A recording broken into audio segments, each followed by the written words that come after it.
here we go. Hey guys, welcome to the live. I know it's been a minute.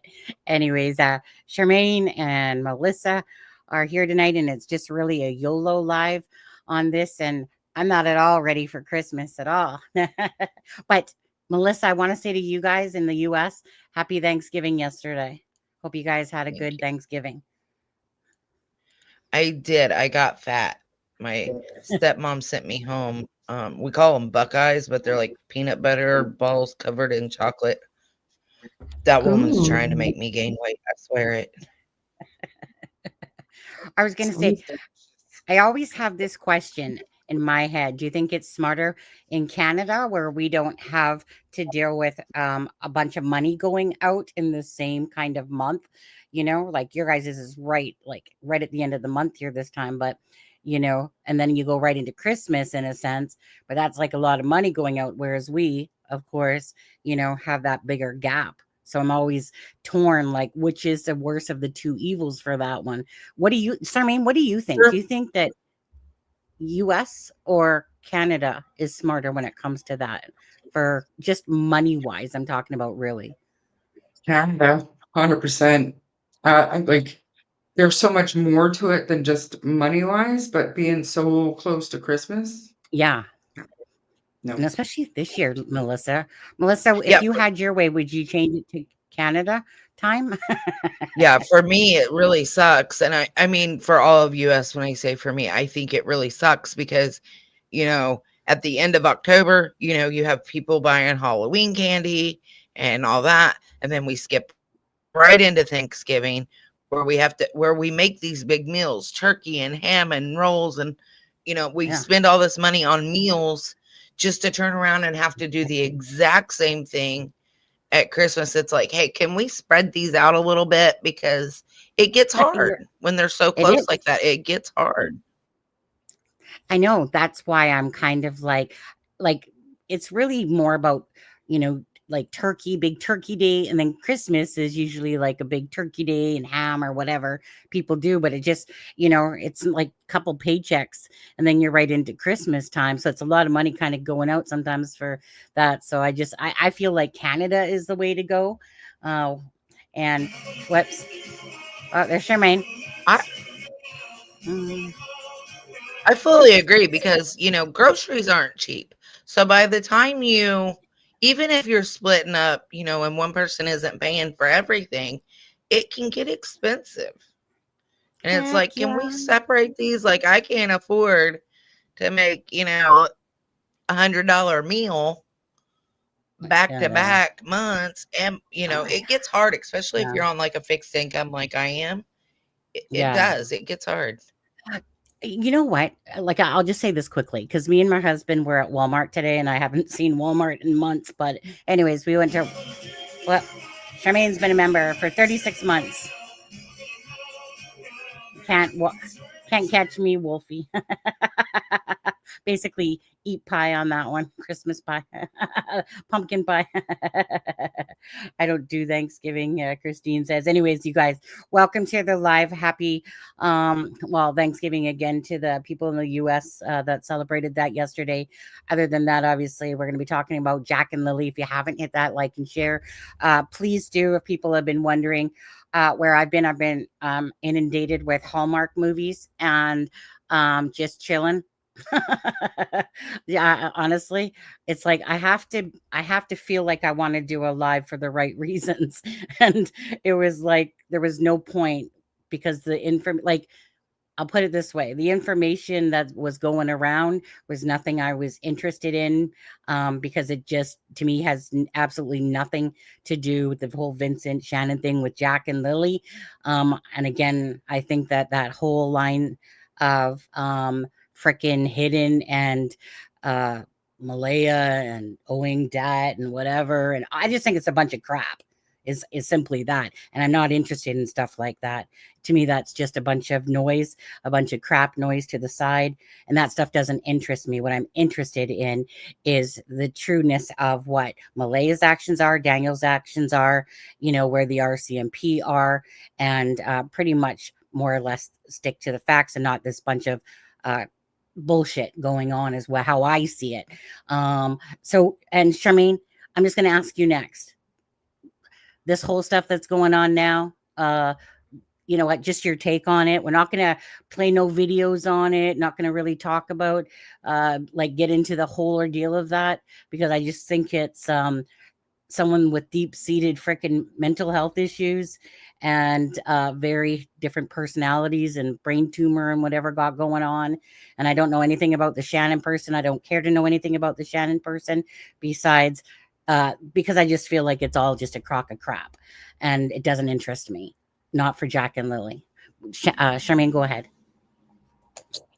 I mean, obviously, the people that watch me know that we touched on it a little bit, and it is definitely not connected to Jack and Lily's disappearance. 100% not. And like honestly, I don't know what else to say other than I encourage people to shut it down before it starts. That's all you can do, because the focus has to stay on Jack and Lily and what we know. And even though everything that we know, we can't say that stick to the facts, because that's not how it is. But stick to what we know already. Stick to what Mhm. the information that we have and the stuff that's coming in. These people that are now being pulled into it, chances of them being actually directly involved, like the insinuations are, is slim to none. In my opinion, slim to none. It's honestly, it's such a far-fetched, like I watch true crime all the time when I'm not even doing lives and stuff like that. And it's so far off the beaten path of anything possibly normal that happens. I was watching a case yesterday, actually, and where they still don't know where this baby girl is. I might actually talk about that case. But anyways, and you know, same thing. He basically, you know, murdered his was a girlfriend wife. They had a baby goes missing, baby's still not been found. And of course he denied, and then, you know, digital data, of course, in his case, you know, caught up right up with him and stuff like that. Those are the typical scenarios, not this freaking, you know, far-fetched ideas. And I just don't want to entertain that stuff myself, because it's just so far off any beaten path. And I dare someone, I want someone to show me a case that has anything like this that ever happened, whether it's from the United States or Canada. You're never going to find one, you know, or like, and I'm talking about the scenario that they're trying to derive out there. And anyways, Melissa, have you been paying attention to it at all? And your thoughts, just quickly, and you guys can put your thoughts as well. No, I haven't. Like, I seen Daphne was live earlier with some kind of update, but I haven't really watched it. I've just kind of taken a couple days for my own mental health away from this case. Yeah. Well, I didn't watch Daphne, so I know Belinda did an interview, but in all fairness, and I talked to Belinda, like it's just the same stuff that Belinda has said repeatedly, in a sense, right? Like, meaning there was nothing, you know, new to it. So I'm not sure if that was the one that S Hunter True Crime had put out. I originally seen it because all of a sudden it came out. I was watching a Christmas Hallmark movie, and then all of a sudden I seen that, and I was like, "Hey, Belinda, did you do an interview?" type of thing. But and then I listened to it, and really it was there was nothing, you know, like anything different than Belinda has already been talking about. And actually, before we get started here, you guys, again, if you haven't hit that like and the share, please do. For all the family members that are dealing with this horrific event, we're coming up to the 7-month mark of Jack and Lily missing. We still don't have any answers for Jack and Lily. Wondering about this case. Is it going to be solved? And is it going to go cold? You know, will there be something happening? Who knows, to be honest with you. Cases like this, some minutes you think that there's nothing going on, and then wham, bam, right? And then something happens. We see this all the time in cases, and sometimes it just takes a lot longer. Unlike, remember the Flora girl, not the Flora girls, sorry, Karina McClurkin, that was kind of basically ran in conjunction with Delphi, the Delphi murders there, and Delphi murders in itself took a long time to solve, but got solved. Same with Karina McClurk. Well, no, Karina McClurkin's didn't, because he actually got let off, but I think that was truly just a lack of evidence for that case. But yeah, so we're almost, you guys, like literally, we're just a few days away, like 4 days away from the 2nd of December. And I just can't. I said the same thing with Sebastian, though. Sebastian Rogers' case. What do you think on that, Sharmain, you guys? Like, are you getting worried that it's going to take, maybe could take years? Maybe they just lack, they see, what do you think? What do you guys think? I mean, I'm surprised. We went back. Can't remember why. I was looking for the Sloan Bella thing for somebody Oh, that messaged me about it. yeah. Like in your live streams, because Sloan took the video down. I was like, well, Sunny played it and they couldn't find it. So I went back and I was looking, and we had no inkling that this was going to still be going on 7 months later. Like, honestly, we were sure that, we knew what happened, and it is what it is. But I don't, up until Melissa told me that, and I don't know if you want to talk about it, Melissa, but about your document and Yeah. about the lack of interest from the RCMP to your work. I didn't think too terribly of the investigation. Like, I knew they fucked up. Like, obviously they messed up. But I thought, they're following leads, they're doing their thing, they're taking their time, they're going to get it right. Until that point. And then I was like, wait a minute. And then the please bring me home search, and the items that we know that weren't collected, that weren't really truly investigated, they were shown a picture, and then they ask Malaya, is this familiar to you? Malaya says no, because she's some sort of a trusted authority here. So now, no, it's not relevant. It doesn't need to be investigated even. You know what I'm saying? Then I start questioning. And then we need to start putting, I keep saying we need to put pressure where pressure needs to be put. And right now, I think that's on the RCMP. The public deserves to have some kind of an update, even if it's just to quell some of the ridiculous speculation that's out there. The rumors that are literally ruining lives. The RCMP need to do something about it, in my opinion.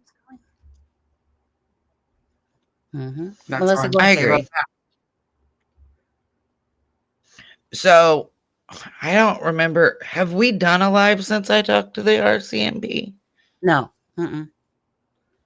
Okay, That's true. so to fill everybody in on what Shar is talking about, as soon as I got off the phone, I messaged both Sunny and Shar about what happened. So I had called, I don't know, several weeks back and talked to the RCMP and asked them if they had an email address that I could send a link to the document on. And the guy on the phone told me, he said, well, no, he said, but I'll have somebody reach back out to you to see if we want it, essentially. And I said, okay, well, I never heard anything back from them, so I just assumed they didn't want it, which was fine. That part I was okay with, because it's not, in my mind, it's not going to help their investigation. Right. So I was okay with that. Well, I had went to the doctor, I think it was, and I was out to eat, and I got a phone call, and I should have recognized the number because it was a 902 number. And but I didn't. So I answered the phone, and they're like, is this Melissa? And it was a guy on the other end. And I'm like, well, who are you? You called me. Who the hell are you? And he said, well, is this Melissa? And I said, well, again, who are you? And I'll tell you who I am. I said, but you called me. I need to know who you are. And he said, well, this is the RCMP. I'm like, okay, yes, this is Melissa. And he said, we got a message that you had created some sort of document in this case. He said, so I'm returning the phone call. And I said, yes, I created a massive document in the case. I said, I've scoured social media and mainstream media. I said, I've put it all together in this document. I said, I've highlighted most of Daniel Martell's lies. I said, I know you guys probably aren't focusing essentially on social media. And he said, well, we have somebody dedicated to watching Daniel Martell on social media and otherwise. And then he asked me, well, is there anything probative in your document? Essentially, hey, have you proven somebody did it and who? I'm like, well, if you ask me, no. But I said, if you want it, that's fine. If you don't, that's fine. He's like, yeah, we're not interested in that. And I'm like, okay, which was fine. But it was the way he said, is there anything probative? Like, no, sir, I have not done your job. I have not done the DNA testing. I've not spoke with these people. I've just compiled a document showing you all of Janie and Malaya and Daniel's lies. And I've clearly laid it out for you. If he doesn't want it, fine. That doesn't hurt my feelings. It was the way he pretty much asked me if I solved the case. And if I solved the case, he was more than willing to. And it was like, whatever, dude. You don't want it. You don't want it. That's cool. Melissa, just to me, to add to that and to piggyback off the Please Bring Me Home search, it's not your job to determine what is probative and what is not. This is their job. They only need to investigate stuff. And if you've taken the time to compile everything that we've known, what's gone on social media, including mainstream media interviews and everything, it's their job to decide whether or not that's probative or if it has any evidentiary value. Just like there's shit with the stuff found on the Please Bring Me Home search.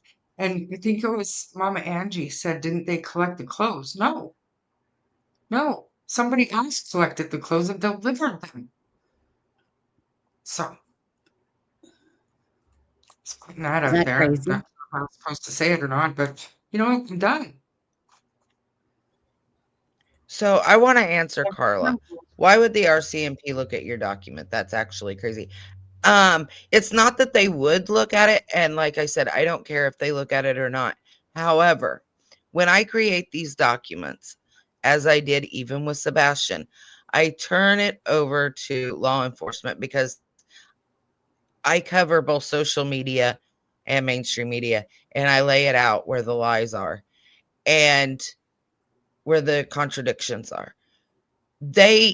Most police departments, whether or not RCMP has somebody monitoring social media or not, for me, I feel like I need to at least offer the work I've done for them to look at and decide, because like I said, most places aren't going to be able to monitor social media. And that's where Daniel is talking, is social media, not mainstream media. Well, So yeah. yes, it's crazy, I guess, in a way, but for me, it's an offer. If they want it, they want it. If they don't, they don't. But it was the way he said, well, is there anything probative? Have I proven anything? That I was like, wow, really? Like, if you don't want it, you don't want it. I don't care about that. But I don't know that they have somebody scouring social media and putting all of these lies together. I know. I guess that's the thing, right? Is about the lies, right? The contradictions of Daniel Martell.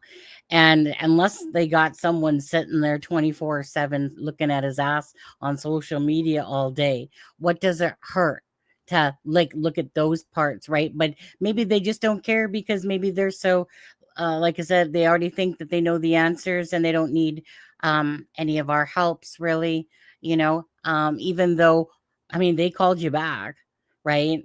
So They they tell obviously everybody, but if they're so sure, like if you're correct, Sonny, if they're so sure that they know what happened, there's been no arrest yet, and they're searching for proof, solid evidence that they can arrest on. Why wouldn't they want to look at everything? right, because So they're this supposed is to be what I'm looking at every tip. questioning. That's what And I'm I guess questioning that's now. why I would they? offer it, because for me, things are being said on social media that Daniel Martell is not saying to the mainstream media. So that is why I offer it. I don't care if they look at it or not. That doesn't hurt my feelings. It was the fact that he asked me, basically, had I proven who did it? because if I had, he would have taken it. But I was honest and I said, I don't think there is, but that's up to you if you want to look at it. I don't care either way. Do you feel like there's arrogance going on in this case with the RCMP? You know, because obviously, if you had the evidence, whatever, then that would mean that you outsmarted everybody on the RCMP and major crimes unit. If you had that information, that would, allow them to make the arrest and do their job. Just, I don't know. Just seems, I don't know. Do you think that there's arrogance somewhat in this, or no? Or do you just think that there's, I don't know. What do you think? Laziness, arrogance, I think it's a just, pissing contest. I don't know. They don't want help. They want to be, I think it's just a pissing contest. But too many vacations. Who said it? I think Root String. No, Marie Antoinette said, well, they did give a hint when they said someone was on social media watching Daniel. Yes. And that's why I messaged Sonny and Char and I told him, I said, RCMP is closing in because they are, he told me his specific wording was, we have a dedicated person watching Daniel Martell on social media and otherwise. Okay, That one to second. me, I don't know if he meant Thanks. it like that, but to me, that means they're paying very close attention to Daniel and waiting for him to fuck up. So they must have every single post that Daniel Martell has made when he contradicts himself then. So I can see obviously now why Right? they wouldn't need your information because they 1 second. Thanks, Wolfie. Wolfie says, here's coffee money justice for Jack and Lily. Hope every one of us is staying warm. Well, that's funny that you say that, Wolfie, because Melissa's heat just got turned back on. And tonight it's chilly here in Alberta. Actually, Sharmain, it was like freaking blue sky sunny today here. Just saying. Just saying. Thanks, I Wolfie. think that's got a lot to do with my attitude, to be completely honest with you. I don't want to be here. I want to go home. I know. Oh, yeah. You want to come back to BC now? Mhm. Yeah, yeah. Honestly, you guys, this morning I was like, husband, freaking blue skies, sun is shining. That's why Daniel Martell hasn't been talking out. He knows he's being watched. No, he's Yeah, too stupid. he actually did tell somebody that he was leaving social media, leaving the case. So we'll Well, see. yeah, we'll see until something comes out that propels him to, claim that Malay is the abuser and all this stuff. And he'll come back, that's Daniel. But, to me, for me, Daniel, regardless, to me, Daniel's always already showing his personality, the fact that the man can't keep a story straight as if his life depended on it, regardless of anything. So it's like, to me, it's like, dude, what else can you do to pretty much, dig your own hole when it comes to just the bullshit of the stuff that you've been saying with this case, everything. So, really, Daniel? He's probably sitting at home eating a bucket of KFC right now. I mean, maybe I shouldn't have said about my conversation with RCMP because, that may drive him underground. Oh, no. But no. I just wanted to tell everybody what happened because, Sharmain had brought it up. I hadn't even thought about bringing it up, but I wanted to clarify what she was speaking of. Oh, yeah, that man's not going to stop talking when he wants to. Okay. Again, you could literally, hit him over the head and tell him stop talking and he'll come back. He's just one of those people just can't stop. He's too much of a narcissist that he just can't help himself. So, whatever. Yeah, he wants the attention. Yeah. Sharmain, only because Christine's saying this. Sonny, Durwood is still yapping. Again, don't pay attention. Dickwood, Durwood, whatever you want to call him. Sharmain, I never caught your live today because I literally said that basically I went shopping, came back home, had something to eat, and then I just fell asleep watching a Christmas movie. Did you want to talk at all about Dipwood, Durwood, Dickwood at all? Or No. He's a bad guy. What can I say? Like he won't, like he cannot stop himself from running his mouth and laughing at everybody, saying, "Oh, you just wait until the truth comes out." Well, we're fucking waiting, man. We've been waiting for 7 months for you to make any kind of sense whatsoever. But I'm not going to use your channel as a platform to run that man into the ground. I do. I give him enough airspace on my own channel, and I don't wanna give him that. He's an idiot. He's an idiot. Well, And here's to that one. he is ruining lives by not stopping what he's doing. So, Yeah. Um, is there anyone in chat like, and you can feel free, but and just give it a 1. Is there anyone in chat that actually believes in the whole Durwood line and hidden and drugs and debt and all this crazy shit? Is there people that still believe in all that? Like there probably is some out there, but you know, my so one or two, one if you believe in the whole hidden thing, drugs, trafficking, whatever. Two, if you believe that Malay and Daniel have involvement. And three, if you're still really confused. We'll do it that way. One and two. I don't believe in the hidden. Okay. I don't believe that whatsoever. I don't believe in the trafficking. However, I do think this has a lot to do with drugs. I do. But I feel like it's Daniel and Malaya and Janie, and their rug issue. Mm-hmm. You know what I mean? Like I understand that part, but everything else Durwood says is he's an idiot. Well, yes. Now, when you say though the drugs, so I believe that drugs plays a role somewhere in all of this, but nothing to do myself with. So that it just would seem absolutely ridiculous that Malaya has this debt of what 30K, Sharmain, 30K or something like that. So yeah. they had a debt because obviously they were fucking with the government there. And once they claimed like the common law thing, they had to pay back whatever amounts, whatever. Anyways, they fucked over, uh, EI there or government Canada, and ended up, I guess, with a big old debt to pay back. That's what you do when you fuck with them. But anyways, so that would seem really just amazing that Malaya would be the one that she owes the debt and goes, you know what, just sell off the kids and I'm just going to take off and I'm just going to hide. You deal with everything, Daniel. Don't you worry, type of thing.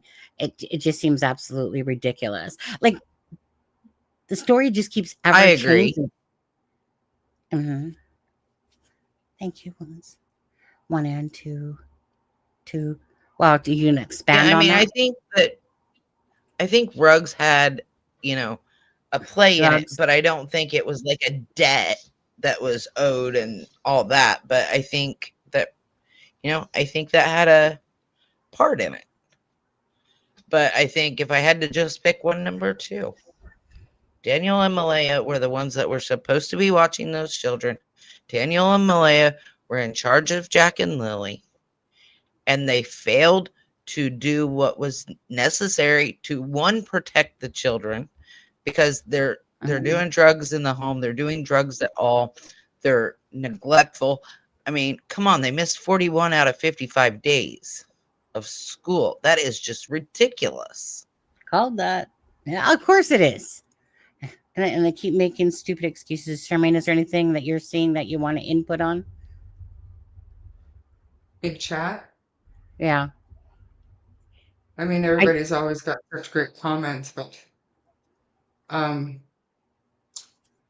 mean, like I don't know, like giving that narrative any thought at some point, at this point, We've Right. gone from now I'm pretty sure, now I'm pretty sure, now I'm pretty sure to I'm 1,000% ironclad. Kids are alive. And then like it just it always evolves. And with to me, I don't think that Daniel or Janie created the narrative that Malaya took the kids and went with it. I think that Durwood gave that to them on a silver platter. And that's where my mind is right now. I want to know why. Why is it so important for him to keep pushing this narrative? And he's Uh, risking losing everything. It just, okay, so I Charmaine, don't so understand it. with that, so obviously, Daniel, you know, made that kind of known to you in that conversation. How long ago was it that the case happened that you started talking with Daniel? Do you remember if it was like 3 weeks in? Do you It remember was what about 3 point? weeks. I started talking to him on May 30th. Okay, right. Now at that point, he had, been talking with Daniel before, right? And so, so you think that that basically Daniel and Durwood basically sat down and Durwood threw a bunch of shit and Daniel had his I shit. think, yeah. And Janie said it. Janie said it in that private chat. Um, Yeah, the one. Yeah. in that private chat before she started using the voice clips, I showed it today. Somebody asked if she really trusted Darren, blah, blah, blah. And she said, um, can't remember exactly what she said, but she said yes. And I'll pull it up one sec. It's right here. He opened my eyes. And then, I remember that, right? yeah, there was something else too, and I couldn't find the screenshot. But then basically she had said the only reason I am here talking to you guys is because of Durwood. And then in the voice clip, she said, once I talked to Darren, everything made sense. Right. I remember that. That He every fed them that narrative, and for whatever reason, they thought it was a good idea to go with it. And look at where the case is now. So it obviously worked, but I want to know what Darren's motive is. you know, Because it's not finding yeah. Jack and Lily. He never met these kids. He didn't care enough to go and get them out of an abusive home when Patty asked him to. He didn't care enough to do that. He didn't even know he had family in the area. So it's not out of some devotion to his family in Malaya, who he didn't even know. So what is the motive? What is the motive? Make it make sense, because it doesn't. So I got a quick question here. Everybody's asking about this school thing. Sharmain, how do we know that they missed 41 out of 55 days? Where did that come from? Because I don't Daniel's remember. mouth Daniel. Okay. on Drunk Turkey Show. So Daniel told you, right, Shar, that they had missed 41 days? He said it on Drunk Turkey, and then I asked him to, verify, and he did. Yeah. Okay. So that is where the 41 out of 55 days is coming from, Yeah. because everybody's asking. But they Oh, had been in school for 11 weeks. 11 weeks, you go to school 5 days a week. That's 55 days. Daniel Martell said they missed 41 days. So they missed 41 out of 55 days of school. Hopefully that Hang on, answers hang on, hang everybody's on. question, because several people are asking. wait, No, no, no. They would have been exposed in September, so I don't know where that math is coming from, who came up with that math. But school here starts in September, right? yeah. So this was that entire school year, 41 days. Still Mhm. unexcusable, still terrible, but no, Yeah. it wasn't that issue. Yeah, it was, I Unless mean, Well, it I they was, were said paying 11 for weeks Christmas because time. that's what Daniel said on Drunk Turkey. He said they had been in school for 11 weeks and they had missed several days each week. That's where my 11 weeks came in.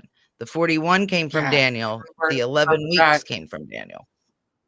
Where would he come up with that? Because school years start in September. So oh, dang, it doesn't remember half the fucking shit he says. Says it. Then somebody, but yeah, but I just remember that from the Drunk Turkey Show myself, absolutely. Yeah. And I remember saying that when this case first started, I said, I bet you any money these kids lost a lot of school time. And you could just tell, I'm sorry, but you know, They have call it what. time keeping up with the other kids. You and I both talked about that when we were going over that interview at the Mhm, very beginning. yeah. Yeah. And yeah, human trafficking is major, and but no, but not child-based trafficking. Absolutely. Like I said, you can just look at the stats yourself, and it's honestly so low, and it's really just the area in itself and everything like that. I'm still at this point under the impression that they lack the actual like evidence and bodies of Jack and Lily. And I fully still believe at this point that Daniel and Malaya, in my opinion, absolutely just their actions alone match that of people trying to hide and cover up a situation. And whatever that situation is that went on Thursday to Friday type of idea. And I still believe that Brad Wong and Justin were accurate in hearing a vehicle for sure that night. And I'm at a point where it's just like, where's Jack and Lily? Well, who the frick knows, to be honest with you. Love to know the answer, because obviously if we knew where they were, case would be solved. But I really think that um, I really feel like that this whole line of Hidden and Derwood and Daniel and whatever, Janie, whatever, I feel like that it really has muddied the waters a lot. At first, it was like we didn't know much. Sloan put out that video. I played it. At that time, I was like, hey, like based on what Daniel and that saying and blah, blah, blah, it kind of was like matching up, but yet it still seemed past the point of Earth to Mars type of idea once it got past a certain time frame. And then once I looked at it and really thought about it and stuff like that, and there's more information's coming out, and I was like, yeah, no, this is so far off the beaten path of truth. But I feel like it has hurt. Um, well, I don't know. What do you guys think? Do you guys think it's hurt the investigation? Yeah. Or yeah, I I definitely, agree. It has. you know, I'm They've, sure. they've been given so many tips along that narrative line that it has cost probably so many man hours of following up tips. And one tip, just the story from Derwood himself, would have been enough Mhm. to run that down, you know? But then, like, dozens of people keep tipping this stuff in. Yeah. So, yeah, it has affected the investigation negatively because if he knew where the kids were or any of his information had any credence to it at all, they would have found Jack and Lily by now. Because he's Oh, been talking to absolutely. Daniel the whole time. So if that's the truth and Daniel is innocent, Daniel would be out there banging down doors to find those kids. So Yeah. Derwood's got no information that's worth anything, in my opinion. Yeah. Honestly, if I could piss in a bucket, and like that and fill it to the top, that's how I feel about Dick Wood's information and stuff like that. I just honestly, it's so inconceivable to believe that the RCMP are so fucking dense and that these brainiacs are smart enough to outsmart, outplay the RCMP, having all these people that have been brought in on the case, people that they literally brought in from the different areas to look at this case. And yet somehow Dickwood has managed to figure this all out, and Daniel Martell, whatever their line of crap is, like it's like, how do I say that it's just out of the universe of a probability that, and wait, people will be shocked when the truth comes out. My fucking ass. No one's going to be shocked when they learn out probably that there's family involvement here, and something to do with perhaps Daniel and Malaya and Janie all having knowledge of this. not that it's freaking, flew in the, it's like the bird that flew over the cuckoo's nest with Durwood there and Daniel with his bullshit. All this shit would not be happening. Okay, this is reality says that when people are lying and people are trying to manipulate or they're inconsistent with their stories, it's because they have something to hide. And that's it. Malaya's done her hiding and her weird shit. Daniel's done his weird shit. Durwood, what is is he so fucking twisted in his fucking mind that he actually believes all this shit? I think so. Like, I truly believe that he has, like, oh my God, I talked to Malaya's family. They're being really weird and strange, which is his family. Then I talked to Daniel and we magically put this fucking magical piece of art together, right? And it's just ridiculous. It really is. It's just out of the scope of normalcy. All right. The truth is right there in our faces. When people are lying, it's because they have something to hide. When you look at all the cases that involve missing children, right? In situations like this, look to the family. Look to the family, not this freaking whole hidden reservation. Where are we at here, right? Reservation, waiting for some law. And, and I know that, and sorry, Kent, not to bust your balls on this one, but and I personally didn't watch it myself, but I guess you're on the crime lines. But in one of the messages you sent in the chat to me and Sharmain was that you're working with a group of people, as if, and all I can say is like, what the fuck, right? Like, what the fuck? Like, this is crazy that people, like, these people that think that they're fucking smart and shit like that are sitting there, following this whole lead of this, acting like they're gonna fucking solve the fact that Jack and Lily are still alive somewhere. It's all to do with trafficking and drugs. And oh my God, when the truth will come out, we're all gonna be shocked. Yeah, sorry. I just can't even fathom that, I don't know. Everyone has their own way of thinking. And, to me, logic is the most natural way to me, common sense, how crimes, typically what happens in true crime situations. That's kind of how I feel like. It's just my thoughts. And honestly, it's going to take something huge to tell me something different, because Daniel's actions, Malaya's actions, I'm going to exclude Janie on this one, but just because of the two supposedly these parental figures, right, have done nothing but do the opposite of what should be done in children's cases. And that's both of them separately. Daniel's bullshit, his inconsistencies, his outright bullshit lies. Malaya and her freaking avoiding the plague of vigils and all that crap, avoiding, fighting for Jack and Lily behind the scenes. What's Malaya doing? Besides, like I said, dating and worrying about all that other shit.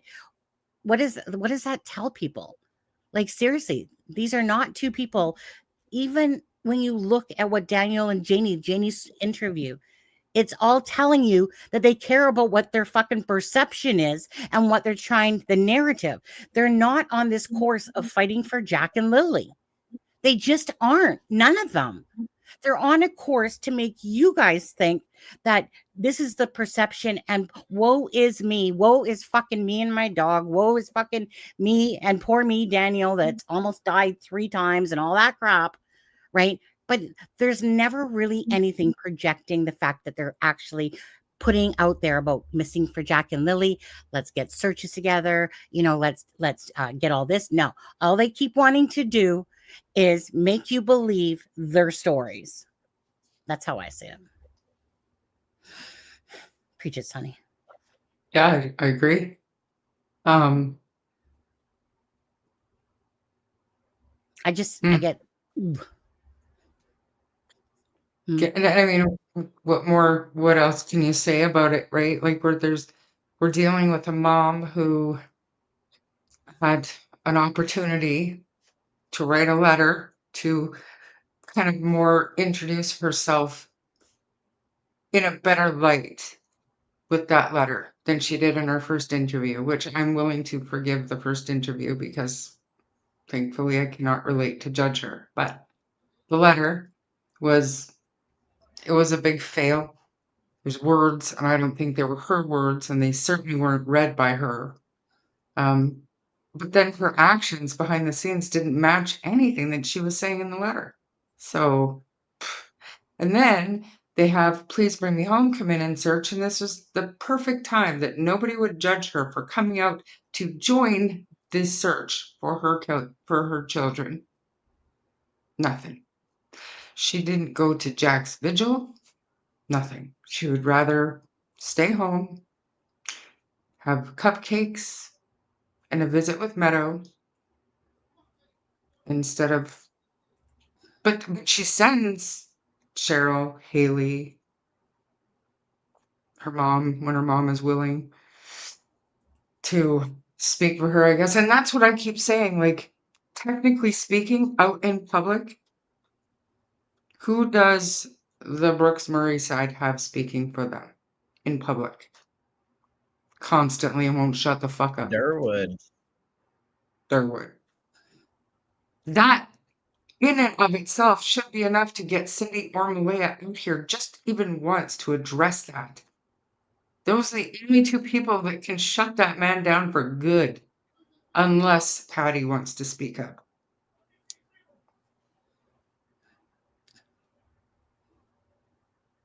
It would be nice, you know, Yeah. for some of these people that say that they're sick of the bullshit themselves and want answers for Jack and Lily. But, but I do understand by the same token, like with like, say, the family members and Brad has said, like people have jobs, right? And type of thing. And so people are crazy enough to call people's jobs and like seriously. And when you look at parts of it, right, like I said, when you're like a nurse and stuff like that, and like I said, that's your livelihood, and then in a sense you're coming to the forefront, and the person that should be coming to the forefront is Malaya, of course, but the trolls that are online and the ridiculousness that it gets is just crazy. It's just crazy. I mean, that's why it's like I don't tell people where I work and shit like that, because I don't want these fucktards trying to, call in and shit like that, because these losers will do stuff like that, Yeah, can I just quickly tell Spare Kim. Time, Kent was not on my stream today. He was on Crime Lines and Lies or something. There's Oh no Lord. I mean, I won't have Kent on my the chances of me having Kent on my live stream are about as good as me having Durwood on my live stream. Let's leave it at that. CLL is nothing but lies, if you ask me. So JM and Christine, what are you guys fussing about? Like JM said that people don't like Malaya in case, people haven't noticed. Well, a lot of people don't. Like, I mean, he's speaking his truth, but if we could just be nice, if you don't like each other or whatever, just block each other. Let's not fight in the chat. Yes, yeah, That's I all I wasn't gotta really, say. yeah. Yeah, you guys, if you guys don't like somebody's comment, I block people. If I'm watching a live and I'm just like, oh, there's that fucking idiot, I literally just block them. So I don't care if they're talking about me or not. I'll just block them because I just don't fucking care. So for you guys too, right? We don't like arguing in here and drama. If you disagree with someone, whatever, just block them so you don't have to see what they're saying, right? So and I don't think that's classy either. Well, again, Christine, you have the right to leave. You can have the right to do whatever you like, but to me, it's like when you're going into somebody's live and stuff like that, if you don't like what somebody's saying, just block them. Be fucking adult about it and just block them, right? And you don't have to listen to them, but you're entitled to your opinion. That other person's entitled to their opinion and stuff like that, right? What So what happened between Christine? I don't know, to be honest with you. I don't know what. I don't know. I guess somebody is saying Malaya is trying to get pregnant or something, but that doesn't matter. Maybe she is. We don't know. And it doesn't really matter either way. What matters is the fact that Jack and Lily are missing and we don't know where they are. And it's not that we don't know where they are. It's people like Belinda, who is the grandparent, who loves these kids, is going through absolute hell right now, Yeah. mentally and emotionally, because she does not know where her grandchildren are and she loves them. Is Daniel and Malaya going through it? I don't know. I personally, in my opinion, don't think they are, because I don't think they care. But Sunny and Shar both on their channels try to keep the factual information out there. And that's like the document. That's why it was made. So the factual information would be out there. And the people who are spreading misinformation can just shut the hell up and get their facts right, essentially. Well, for instance, is there a receipt to say that Malaya is looking to get pregnant? Like stuff like that. What does it matter, to be honest with you? I mean, her actions have already, to me, shown that Malaya doesn't put no effort into really searching for her kids and stuff like that. So, stuff like that, that's just rumor talk and stuff like that. Hey, if she happens to pop out a baby in a year and so like that, again, it's about Jack and Lily. I mean, even if she does, Sonny, let's say she is trying to get pregnant, just for the sake of it. She's trying to get pregnant. She gets pregnant. She has a baby. You guys realize CBS is going to step in and take that child, whether she is trying to get pregnant or not, because she's got 2 kids that are missing, right? Jack and Lily. And we're trying to find them and figure out what happened and get them justice and let their voices be heard. And then you've got Meadow. She's lost custody of Meadow. CPS has Meadow, probably because of neglect, but most likely also because she's got 2 missing children, and in my opinion, isn't doing shit to find them.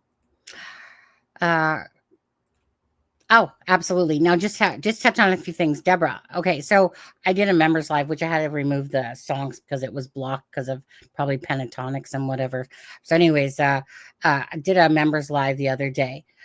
So Deborah, just so you know, like, that's for a Christmas video. What we did. So basically, the people that came to that members live were able to make an ornament for Jack and Lily for a video that I was making. So that video is not going to come out till like Christmas, close to Christmas time for that. That's the whole point of that one. Things like that take time. So just to answer your question there. And as for receipts, again, the only people I want to listen to for them, like, really, is family members, whether it's Daniel and Leah. It doesn't mean it's the truth, right? So Daniel's the one that said that on a live. I mean, you'd be a pretty big idiot to sit there and put out that as false information about how much school the kids missed. I mean, it could have been an extra 10 days than what he said, or less 10 days than what he said. Not going to have receipts for that, but the receipt for that one is it's coming out of Daniel's mouth. So anything that comes out of the family member's mouth, RCMP and stuff like that, that's the stuff I want to listen to. Yeah, I don't want to listen to the side noise and the bullshit of stuff, right? Again, yes, Dickwood is part of Malaya's side of the family and stuff like that. For me, I just really don't have the time of the day. I don't even pay attention to his posts and stuff like that, but people send them to me. That's stuff I actually don't care about, because I would actually have to care about Durwood, Daniel's line of thinking and stuff, or what they're trying to portray to us. But that's just, to me, just a huge misdirect. And again, I'll stay with what's normal, what's common sense in cases, Occam's razor is, and stuff like that. And again, so it's kind of like based on the information from these people, not by rumors and all that crap, based on what Daniel's actions, Malaya's actions, Durwood's actions and stuff like that. Again, it's just to me that's what's I'll say that one's hard because it's like, Daniel has told so many bullshit, but there's truth in there as well. There, this whole misdirect to me is just a waste of time. It's a waste of time and energy. Again, we're not going to be solving the case unless there's somebody out there that knows Daniel and Malaya that has the information to give, right? So it would have to be someone that would be in the know of that. And so all we can do really is talk about the case, bring awareness to it. And I agree, like that the RCMP is probably inundated from these people that believe that they're hidden, and stuff like that, which has cost a lot of time because Melissa, they're supposed to look at every tip, right? There's no bad, Exactly. but mm, And something I was thinking about the other day, when I was working on the document and I was going through some of it and realized that they had pumped the septic system at the residence, right? yeah, On Gairloch Road. They pumped 3 septic systems at the campgrounds, at Lorda campgrounds. 3 or 4. Have to go back and look. But let's just say, for argument's sake, that they pumped 4 septic systems. I looked it up. It's anywhere between $200 and $500 to pump a septic system. So it's not like they just go out and they talk to people. They're doing things that are costing a lot of money trying to find these children. And misinformation or people calling in bullshit tips like Cody has them, that tip was given multiple times. They went out and talked to Cody multiple times. They searched his residence. They're chasing down all these leads. And there's crazy people out there going, well, I think this happened. And they're calling it in. And you've got psychics mad that the RCMP won't talk to them and take them serious. It's like they're doing everything they can. And as far as the whole school thing goes, whether it was 41 days or it was 4, Daniel Martell said they missed several days every week, right? So take that. 5 school days and they missed several days. That's 2 to 3 days. Let's just, because a couple would be 2, several is generally 3 to 4. So let's just say 3 days a week they miss school out of 5. That's a lot, no matter how you look at it.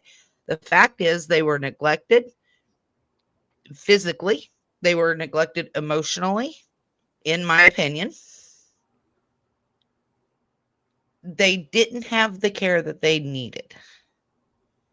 And RCMP, in my opinion, is doing everything they can and spending a lot of money. They're having people working overtime. You've got people out searching. That all costs money, and people don't realize how much money the RCMP has put in to finding these children. Yep. Sharmain, just quickly, I know I didn't see your live today, but you said something like, I seen your title though. It said back to the beginning again. So what did you do on, like, when you said back to the beginning again, what was that kind of referencing? Did you go back to some of the? We just went back and we listened to some of Durwood and the reaction, and then the podcast Gothic something. I have a Oh, terrible memory. Canadian But Gothic. anyways, right. So I think part 13 or 14 or something, they went through the further unredactions. Just the part where it said where Malaya handed them a USB drive with a videotaped recording of a conversation between Patty and Durwood. And then they went on to say what the RCMP had to say about Durwood himself, the interaction that they had with him. He didn't want to give a statement, but he wanted them to answer questions before he would give them information. And I mean, the guy wonders why nobody takes him seriously. It's because he's an asshole. But that's what we did. We went back to the beginning to show that Janie, things just clicked for her. Durwood opened her eyes. Mm, That's yep. that's what we did, because it was more about. I wasn't going to do a live stream today, but I did. Um, I was triggered a number of times all through the morning and into the afternoon. I was like, you know what, fuck it. Let's give him the attention that he's begging for. So we stooped today a little bit. Yeah. Whatever, right? I mean, you Yeah. know, yeah. But talking is talking, and Summer Wells is breaking news, right? Yeah. So a lot of creators have moved over to that, and I understand it and I respect it, but we still need to work harder to keep Jack and Lily's name out there so that it doesn't go away quietly, you know? Yeah, there's a lot of the summer wells, and you know, I'm gonna say, and I'm not sure if Daphne has or not. I can't tell you for sure, but this channel is not veered off of Jack and Lily at all. Even if I haven't done lives, okay. I mean, I have a life too outside of this, and it's my Christmas time and stuff like that. And oh, which does remind me quickly, just to sidetrack just for a second. But yeah, so one of the things that I wanted to get done was that I promised my one boss, whose name is Lauren. Anyways, I promised her. She has 2 of my Christmas paintings that are done. So Cheryl just said, I love the painting in the background. So this was my, so to go with the theme, which is the blue and pink, and my, she loves pink. So I just wanted to do a simplistic kind of scenery one with a pink Christmas tree for her on there, and it will match her other 2 paintings of the log cabin and the Christmas train on there. So I was working on that. Now, it doesn't really, well, that's not too bad, but the picture actually looks, even though it's hard to tell there, but picture when you're actually looking at it, it's actually quite, I keep, to be honest, I keep admiring the snow on my trees. It's a very, very It's nice pretty. You did a drawing. good Really job. quickly, I went to. It's just Oh, you know, I just want to, okay, so just to give you an idea, so this is one right here, right? The blue and whatever theme. Now I don't have the Christmas train one, but anyways, but so I like to paint and relax. But I promised her like I said, the Christmas tree one. Whoops. I think I gotta remove that. Hold on. Where is that? I'm gonna need you to do me a painting. Hold on. Oh, how do I get that off? Oh, there we go. Yeah, right. You know, lots of people ask me for paintings and stuff like that. To be honest with you, I do things never because I'm asked to do them. I do them only because I offer to do them. I hate feeling the stress and pressure of someone doing a painting for someone. To be honest with you, maybe like one time I did take all my paintings. I had about 30 of them. I took them to a craft and art show about 6 years ago and stuff like that. And anyways, I ended up giving them all away to everyone at work. So like there's all my paintings all over around work and stuff like that. So with that being said, Melissa, if I do something, I'll do it for the reason of because I'm offering to do it. So we'll see. Okay. I don't want to make any promises to anyone when it comes to my paintings, because I only ever do it just for my own relaxation, never for the purpose of, say, selling or whatever like that, right? They're just simply my thing that I do that I just enjoy type of thing. So yeah, just saying. And I don't do people. So maybe Melissa, maybe if you perhaps hint to me at something that you would like that doesn't include portraits, because I like to do sceneries. Okay, that's what I like to do. Then I'll put it in my headspace. Okay, fair enough. I like pretty trees, waterfalls, and cabins. Wink, wink. Oh my god, yeah. Okay. But anyways, so it's just so again, my point was that I just like my Hallmark movies. I wanted to get this painting done and stuff like that, something like this takes me about 4 or 5 hours to do, especially when I'm kind of in my mode. And on this one, I just wanted to keep it simplistic for her. But anyways, it will be a nice thing. So if I'm not doing as many lives, you guys, it's because it's kind of like I like to enjoy my Christmas movies and stuff like that. And if there's not really a lot of stuff going on in a case, I have to feel like I want to do a live, not just to do a live. So I've covered Jack and Lily's case from the beginning. And so, like I said, I know, like Sharmain was just saying, we need to keep Jack and Lily out there. Absolutely. But if you see more downtime from me and stuff like that, it's just because honestly, my 6 to 2 shifts that I just finished, I was barely having any sleep at all. And I was so exhausted. I just couldn't get to sleep. I would, like the other night, I was up the whole night through. I fell asleep for a few hours in the evening time, and then I was up till I had to get up for work at 5:30. And I was like so exhausted. And for some reason, the 6 to 2 shifts, because I'm a night owl by trade, it just, yeah, having that old lady nap in the evening time throws me off. And then I struggle to go to sleep because husband comes to bed, wakes me up. And then all of a sudden, next thing I know, I'm sitting on my iPad thinking, oh yeah, wide awake now. Yeah. But anyways. But It yeah. sucks when you get to sleep and then somebody wakes you up, because then if you're anything like me, it's harder to go back to sleep a second time. Right. But I mean, Sharmain is correct though with the fact that, yeah, everyone's kind of, moved over to the Summer Wells case and stuff like that. But it is hard though, Sharmain. Like I said, I mean, I can't do a live when, if there's really no information to talk about, I find I struggle to do a live myself, it's at points, because it just feels like I'm just beating a dead horse a bit, right? But Yeah, yet, absolutely. by the same token, Jackie and Lily's case is very important to this channel. But I have to do everything that I do it from my heart. I just do it by how I'm feeling that day, and if I feel like doing a live or if I don't. But I mean, it's been 7 months. 7 months.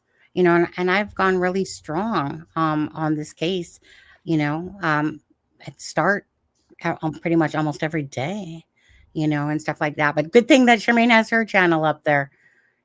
She's doing quite a few lives all the time in the day, usually at 2:00 or something like that. But even though you're still covering Jack and Lily, you still touch on like Sebastian and Summer. I mean, even though you're doing them on Jack and Lily, we still keep the names of other kids out there. Like, Well, we don't forget about them. None of us have forgot about Sebastian.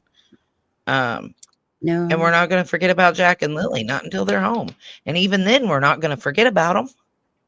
Yeah, it's just that like cases like this, it's kind of getting into that point where, for quite a while there's and you can give Daniel some credit for this because of his BS that has created the storm, in a sense, and even Dick Wood stuff for other people. But I mean, wait, who gifted 5 memberships?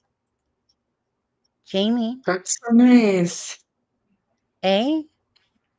That's so nice. Oh. I see my pal Ori got one. Oh, one second. Explore. Oh, okay. So Cassie got one, Explore Core, Cheryl, 007, Oryx, and Brian Sutherland. Thank you so much, Jamie. It was just below, so I didn't see it, but I seen it up top here for a second. Thank you for the gift of giving. One of the things I appreciate, and Sharmain has done so many of these last year, especially, well, actually, no, this year.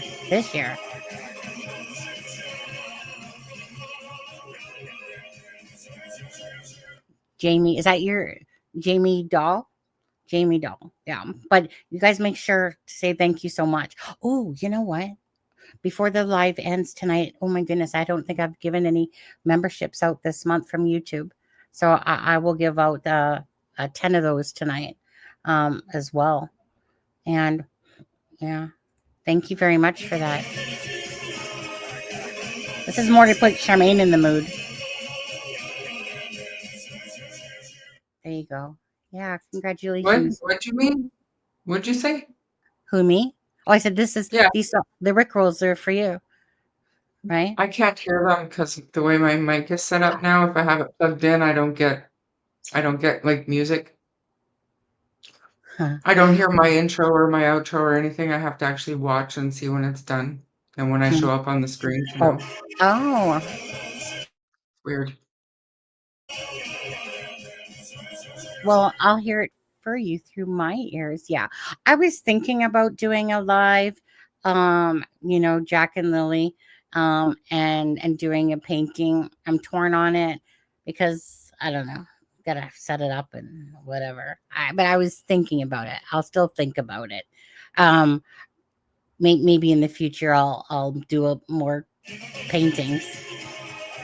I think that's a fantastic idea. You know, Bob Ross, you that So kind of an idea. You could sit down and talk true crime while yeah, you're painting. yeah. I can just And see Sunny going, and now I'm going to make some happy trees. that, to be honest with you, I'll say this: like, um, lots of times, what like, how do I say it? Like details in pictures. A lot of times, like ones like this, um, it takes a bit, absolutely, right? Make your tree and your branches, and then, but really, it's the work of the paintbrush you use that creates those, like, the details. So, just for instance, like, like if you look at it and you see like the paintbrush on the yellow snow, I was gonna say yellow snow, on the white snow, right? It's like it's sitting there, on top of the branches and stuff like that. Like I said, uh, 4 to 5 hours, to do this and stuff like that. So it's like, uh, I think that on pictures, what I want to trying to say there is that s- the details aren't as hard as they look, in a sense. If you're painting and doing things, it's just like, the brush, and then when it dries, white type of thing. But yet, I just like the fact that it looks like the snow and that sitting on top of the branches, and, which, gives it the more the, anyways, that's enough of that. Rick Astley song. But anyway, Jamie, thank you for gifting those memberships. Those are sweet. Thank you so much. Or no, we're not all. Sharmain didn't. She's not streaming to hers. You would see like the little thumbnail clips if she was. Actually, to be honest with you, Sharmain totally forgot. I think Sharmain just wanted to. She did her live already, and then it was Yeah, just I didn't kind of, need to. Yeah, no, I'm good. yeah. Like Bob Ross. Yeah, I love Bob Ross. Man, he makes that paintbrush look so easy, doesn't he? But anyways, sorry, get back on to Jack and Lily for their I don't know, like I said, it's like there's not a lot to talk about. There's nothing going on. Um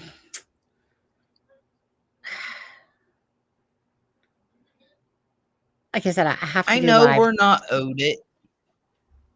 I know that we are not owed it, right? Mhm. I know RCMP doesn't have to do it. But I wish they would come out, even if it were a written statement, and address some of the rumors and say, we've talked to people involved in this case, and these are some of the rumors that we just want to dispel, because too many people are taking those rumors and running with them as fact. Yeah. Wow. It's like we've lost the ability to take information as it comes in and determine whether or not it is believable to us instead of just soaking everything in and then just blurting it out everywhere else. whether it's unbelievable or not. Well, I heard this in this person's channel, and even though it's completely outlandish, they're still willing to spread it. And I had enough of it this morning. So with people that know better. You know what I mean? Like I just got to a boiling point this morning with some of the people. Enough is enough.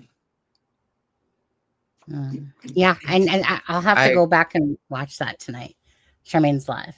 I didn't see any of it. I literally saw, I think the thing, I can't remember, just saw There's something on my nothing to phone. see, and I'm not about to call people out. Right. Derwood is literally the only person that I will call out by name. But I mean, Sonny, and I'm sure a lot of people get it. They know. But I just want enough is enough, and just focus on why we're all here. The only reason that these people that cause drama and bullshit are even in our universe is because Jack and Lily are missing. So let's focus on what matters. Well, that's just it. Focus on what matters. Absolutely. Yeah. What was I going to say? Oh, Wolfie. Does anyone know when the new docs come out? Somebody else asked this. So I already asked about that. Again, people were jumping the gun definitely before, and that was probably coming from Malay and Daniel's side over there and stuff like that. Again, it's the newspapers.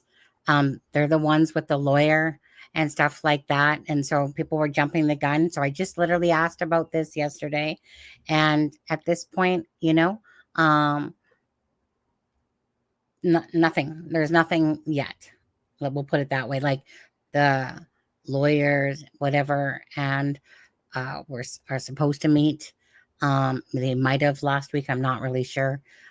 Maybe they haven't yet, to be honest with you. But I did ask about this, and yeah, there's nothing yet that's coming out at this point in time. Like there's no news on it. I'll know when there is. But so, oh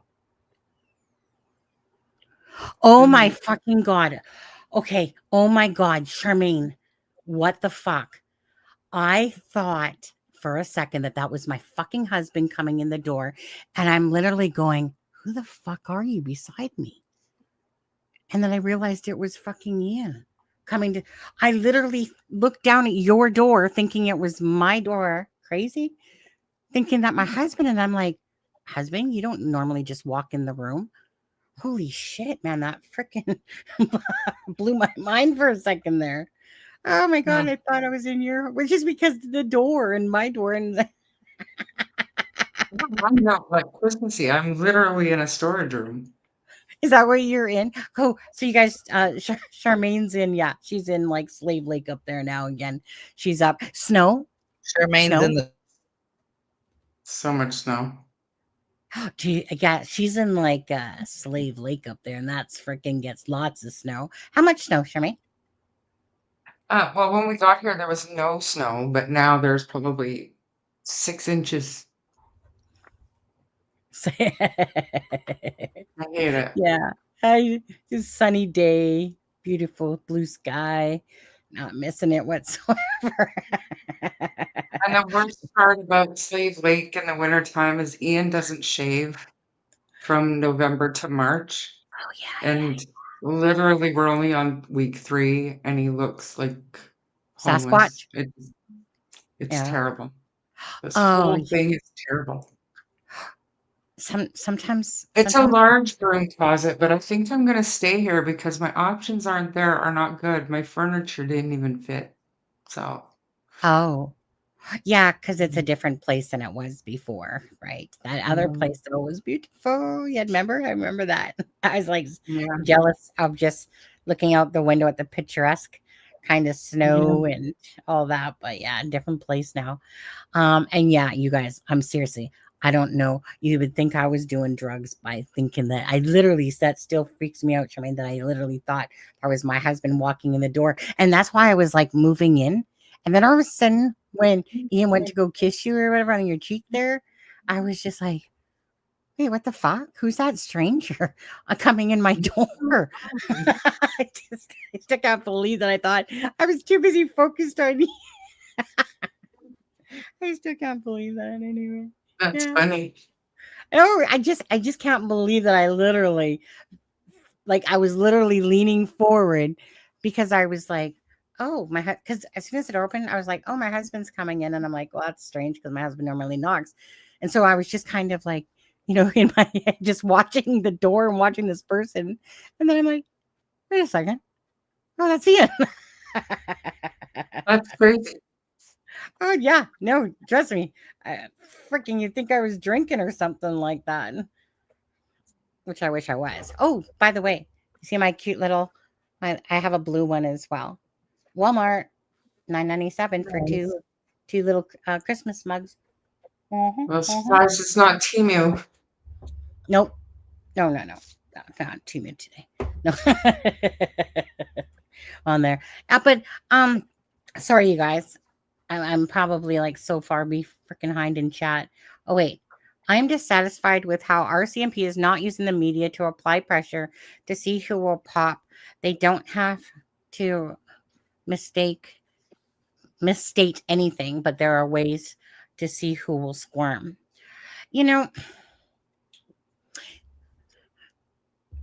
We all know Daniel was called in, right? Blanket and all that stuff. But do you guys, Melissa and Sharmain, do you guys think that, like, when I'm looking at the stage and watching the interrogations there, it's like they're hammering them, blah, blah, blah, blah, blah, blah, blah. I don't know. I feel like they're being like too nice about this all.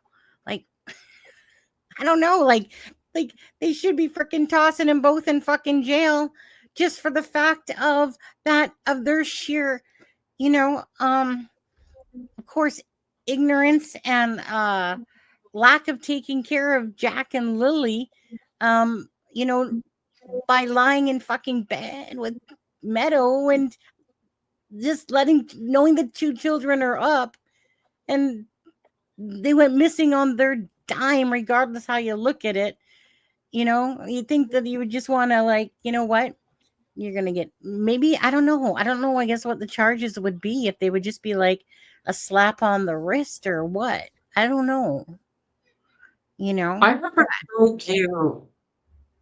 haven't heard you talk too much about that 8:28 a.m. telephone call, and then put it up against the 9:48 or 8:48 phone call from Janie, where she heard the kids right after that.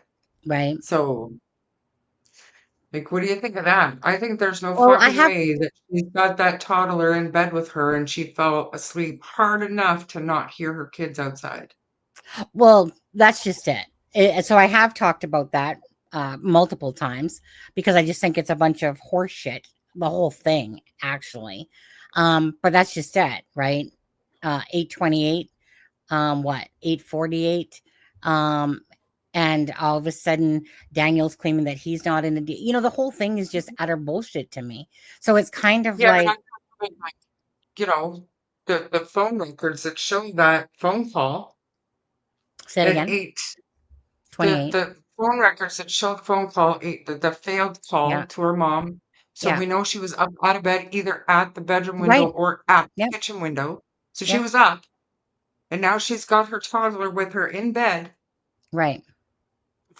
Like, goes comatose right away to not be able to hear her kids get ready to go outside. And then Janie claiming to hear the kids sometime after 9:54, or no, 9:53. That's how long the phone call was with Ron. Yeah. Or 8:53, whatever. So that's like 20 minutes. Yeah. With an awake toddler in your bed with you. You're a mom. You're not going back to sleep. Well, again, that's just it. But it just always still goes back to the same thing. Like when I've talked about the 8:28 time and stuff like that, again, and no matter how I slice or dice it in my head, no matter what, it's just all the whole line of it is still a bunch of bullshit. So 8:28, we know she calls her mom, right? But then again, their whole timeline to me is bullshit. But we know that that happened. We know that at 8:28, Malaya called her mom. It doesn't go through or whatever. Like her mom doesn't answer. But why was she calling her mom? A. But again, it doesn't mesh with this whole not hearing, like none of that messes. Even like the phone call is like, okay, why was Malaya calling her mom? Right? Like, what was the purpose? So let me ask you on this, Sharmain. Do you think at that time, because they gave the police the timeline of 8 to 8:30, do you think that phone call to her mom was in preparation of, that Jack and Lily were missing type of idea? And like, because that's what I kind of believe there with that time. Yeah. And then whatever happened, then the bullshit, maybe them talking about whatever, I don't know. But I always hate, like but it always bugged me because no matter how many times we tried to get Daniel Martell to talk to us about that time, he always avoided it like the plague, like the fucking plague. And right. And then Kent always had an argument about, or DT making excuses in a sense for them for time, lapsing. No. Okay. They're the ones that said 8 o'clock to 8:30. Yep. Malaya texts Belinda to say that. That's the freaking start of their timeline right there on the scanner radio. That's why they use 8 o'clock. So 8:28, she's making a phone call. And like I said, I believe that that phone call was for Malaya to start her plan, like her little bullshit plan in action there. And so it's kind of like this whole, what was I going to say there?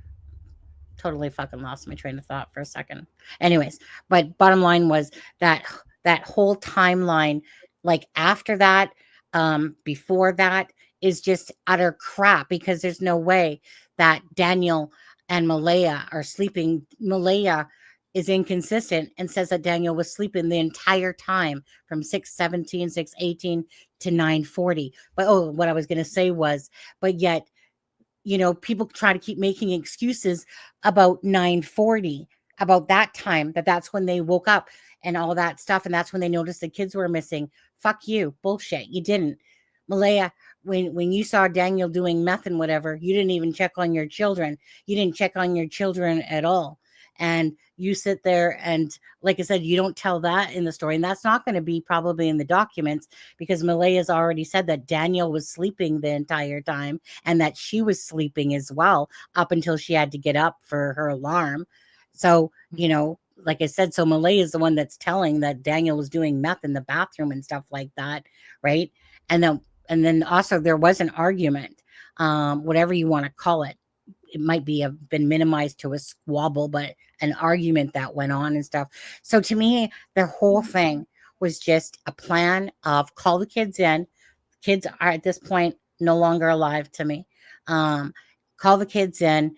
I believe that Malaya was making that phone call to basically start it. Daniel never wanted to talk about that timeline. And then they kept trying to veer it off. Daniel always said it was only a few minutes after Jack and Lily were in the kitchen type of thing, or that Lily came in the door. And Malaya states that was at 20 after 8, right? That she saw them. Never else does she even talk about it. These people just like, they told the same story at the start, in a sense, right? At the very start when we didn't know much about the case. But then as time went on, we just kept seeing inconsistencies, through Daniel mostly, obviously, because he's the one that can't fucking keep a story straight, and then Janie's shit comes out. And then this sets the whole timeline off in a whole new direction and stuff like that. Do you know?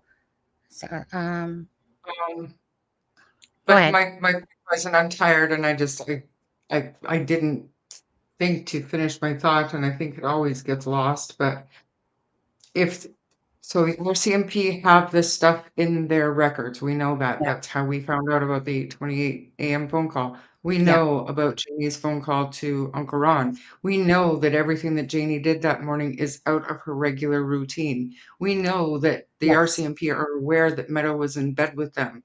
Yeah. This is my point then.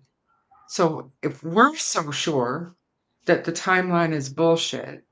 Right. But they've got the concrete receipts, evidence from the cell data and whatever else they have, the Mhm. to corroborate enough to put into court documents. What you're right. Like, why are they not under heavier suspicion? Why is there Sure. not more pressure being put on them? Why are we handling them with such kid gloves? That's what it seems like, doesn't it?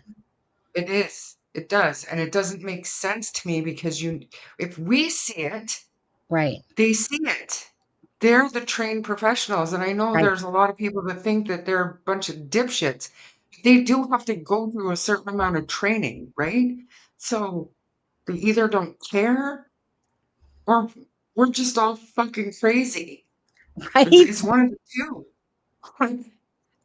Well, You can go ahead and answer Robin's question. which one? Sonny, do you know why Kent is saying people are going to be shot? Okay, so I'm not in that whole line of thinking at all with Kent, Durwood, and stuff like that. It's like I don't even like to entertain that. So again, whatever Kent or any other people want to believe with this whole shocked when we find out, I'm calling to me a crock of shit myself. I don't think there's going to be, like I said this earlier in the live, I don't think there's going to be any shock value to this when the truth comes out. Again, you know, it's why ever he's saying that. Again, ask him and the people he's talking to for all this, but I don't It's think we're going to be. 100% because he believes everything that Durwood is saying. 100%. Yeah, you know, I just can't buy into that whole bullshit and BS. You know, like so to me it's kind of like I think that they have their own narrative and whoever Kent is all talking with, which is Durwood, I'm sure Daniel and whatever little group he has going on and stuff like that. Again, each to their own thoughts, but to me it's that whole line of thinking and stuff like that is so cray cray to me. It's just like how do you explain to people that that don't typically follow true crime and then they come to this case and if you're not really following true crime before this case, you'll know that that's a crazy statements, that that's a crazy narrative, and that it's off the beaten path of anything that's normal. I mean, I, we can't say 100% of anything, right? Because we just don't know the true answers to whatever involvement. But just to think that it's and poor Melissa, she's probably falling asleep on us here. Just to think that that these people simply have fucking outsmarted the RCMP Major Crimes Unit and all these good people. What to me, what's bold in our face is Daniel's inconsistencies and lies and what we're seeing here with this. And yes, it feels like what Sharmain said about the kid gloves, and that's what I was trying to say. So that's what it feels like, you know, behind closed doors, and it's confusing because you're like, well, like let me put it this way. I'll say that like there is a piece of information that I won't put out there, but to me everything is directed towards Daniel and Malaya, but I'll say Daniel especially. Um, and I think it will really come down to about the blanket and about who's really lying here. So what's to me again, it just boils down to what's the holdup? Well, it just becomes to me that it's clear as day by Daniel's and Malaya's actions to me where the culpability, in my opinion, lies with Jack and Lily. But obviously, that's just my opinion. Doesn't make sure it's 100%. But every telling thing about this case follows the path of family involvement and that lying is covering up And there should be, of course, that wouldn't happen. People would be natural. But I look at it as two ways. You got Daniel doing his bullshit, trying to convince us and stuff like that, and Durwood, whatever fucking whatever he got going on there. And then you got Malaya, two separate people. Her actions are fucked up. His actions are fucked up. And why are we seeing that? I don't think it's because that these children are hidden and Malaya just handed these kids and said, you know what, sell them, do whatever you can, and I'm just going to bolt from Daniel. No, that doesn't make sense. Melissa, go ahead. You've been sitting there for a while now. Sorry. Probably. I think Darwood is full of shit. I'll just say it. But as far as Kent goes, the only thing that would shock me is if the kids were found on a reservation. That is it. That's the only thing that would shock me. If the kids are found buried in the woods, not going to shock me. If it comes out Malaya, Daniel, or Janie had something to do with it, not going to shock me. What will shock me is if the kids are alive and being hidden away somewhere. That's the only thing that would shock me. You know what? You're right. That's the only thing. And I think that's probably Sharmain, why Kent, like, whatever he's saying will shock us, but it's going to have something to do with the children are alive. And so that will shock me. But that's so astronomically, so far out of the universe that that's going to be true. But that you're right. That's the only thing that will shock me. And would I love for Jack and Lily to be alive? Absolutely. But that's not what this case is showing at all, right? It's not showing that at all. There's a reason. Didn't Kate, you guys, I saw someone say that Daniel said that the dog handler, you mean the senior inspector, RCMP there, that he got like let go or something like that. What was that about? Do you know? That he got let go? He didn't get let go. No, of course not. Yeah, I mean, if we put our common sense to work here, and we look at the words that Daniel said about that the dog handler basically accused him of something, and then Daniel went back at him and said, "Do you not know anything about this case?" And the dog handler said, "No, I've only seen you on the news a couple of times." Do we really think that the RCMP, even if they're bungling idiots in Nova Scotia, do you think BC sergeants who are in charge of the dog training center would come into a case and conduct a search without being debriefed first? Right. Thoroughly debriefed? Yeah. Yeah. I Right. mean, I no. want The to answer is clear no. something up real quick. Sharmain, can I interrupt you 1 second? Spare Time 05 said the reservation would never hide these children. How insulting. I am not trying to insult anyone. I am saying that is the only thing that would surprise me because I don't think they would do it. So I'm sorry if I offended you. I'm just saying that is the only thing that would shock me in this case because I don't think they would do it in any part of my body. I honestly think that was a general statement more so, not directed. Right. Like, because most people believe that there's no way that the reservation would be sitting there hiding these children. And now Kent, I know, thinks that it's not necessarily a reservation, but like probably some, I think, native or maybe I should say Oh, that. the latest I heard is the kids are put into a sea can and shipped across the border. Fuck off. Who said that? Sorry. Really? Really. Who said that? This is why I'm infuriated because they keep changing shit. And the day those kids, Jack and Lily, come out of a sea can, come back across the border, or come off of a First Nations community, is the day I will apologize to everyone except Durwood, because fuck Durwood. Right. Belinda's in the house. Hey, Belinda. And there. And, Yeah. I don't know. Well, I'm glad Belinda said that, Sonny. I'm About glad what? she said Marie, because Marie Antoinette is still waiting for her bracelets. And Belinda said, Marie, it is Janice and Cheryl who took over the bracelets and keychains. Kent only did road signs. That's good to know, because if she's contacting the wrong person to get these bracelets that she already paid for, then now she knows who to go to. So thank you, Belinda, and much love, babe. I'll go straight to Janice. She will get them out for you. Yeah.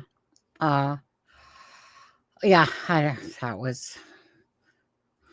I'm not even going to get into that. I'm just glad that Sharmain finally got hers. And yeah, if you people that didn't out there and stuff like that haven't gotten them yet, that just truly sucks and stuff like that. But I'm not going to get into that part of it, because that to me was a flipping nightmare of, yeah, we'll just leave that one.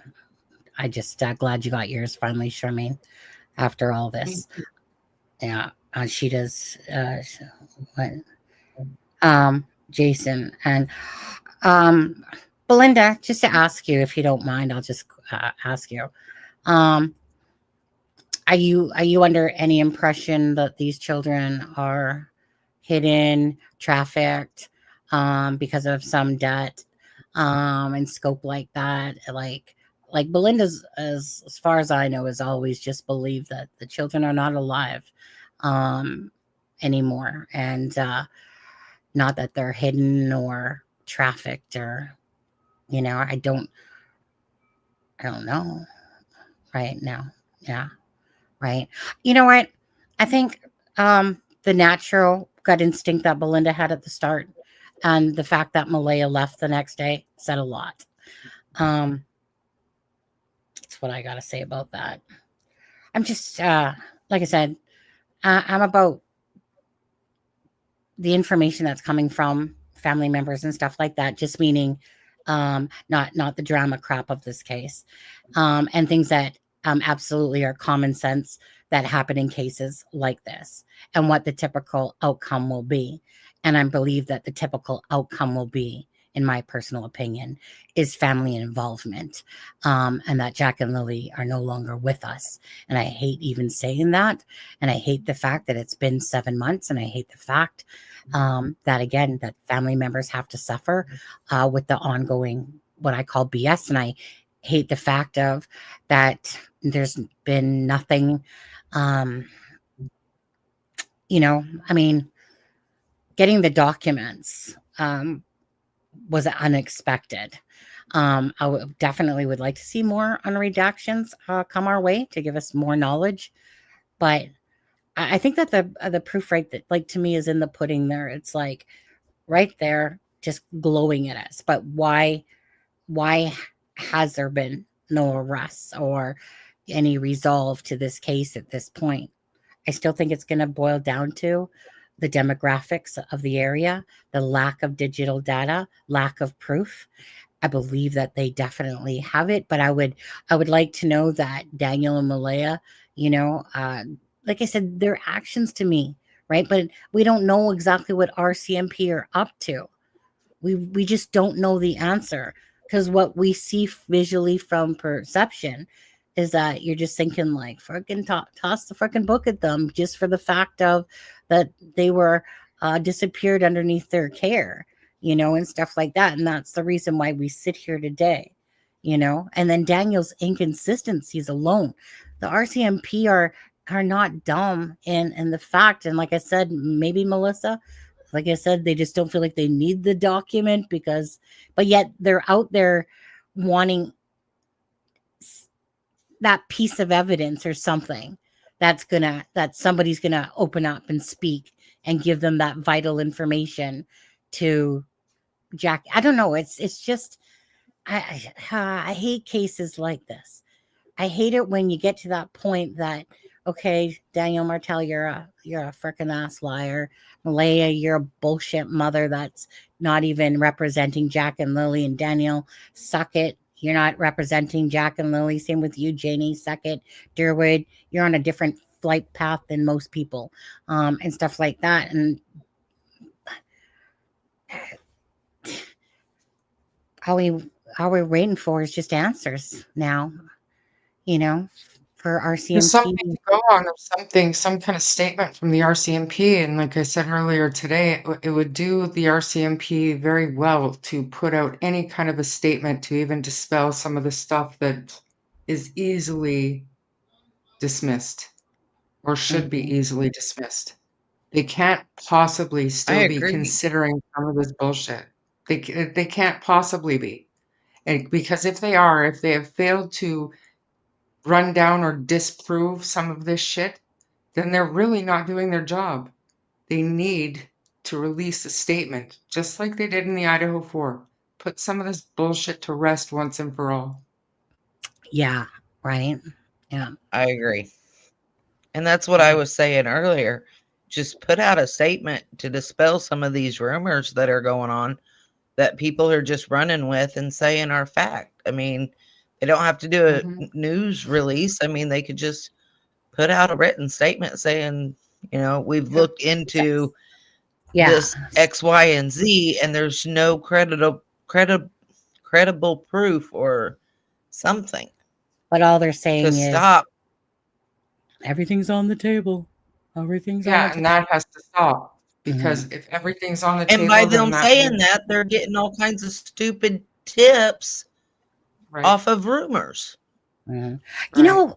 know, what probably bugs me the most, a little bit. I won't say the most, but definitely bugs me is when someone says that.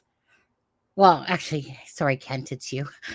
Just to say, not to pick on Kent Knight, um, but when somebody says, "Well, there's nothing to show either way," right? That they're not hidden and hiding somewhere or whatever, versus the fact of family involvement and children not alive.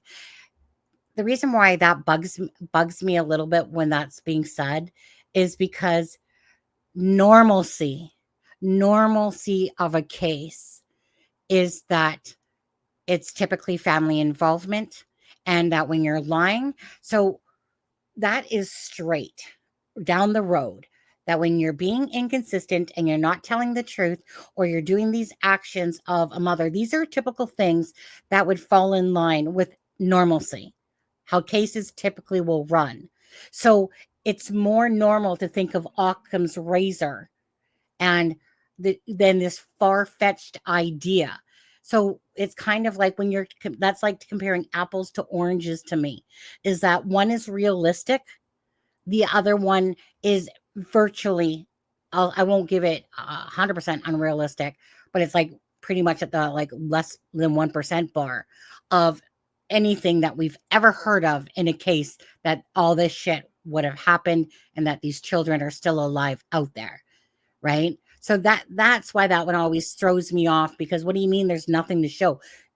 The thing to show that is freaking all the multiple thousands and thousands of cases that will usually the mother, stepdad, stepmom, father, all that have had involvement in the disappearance of typically the young children more times than anything when you follow these cases.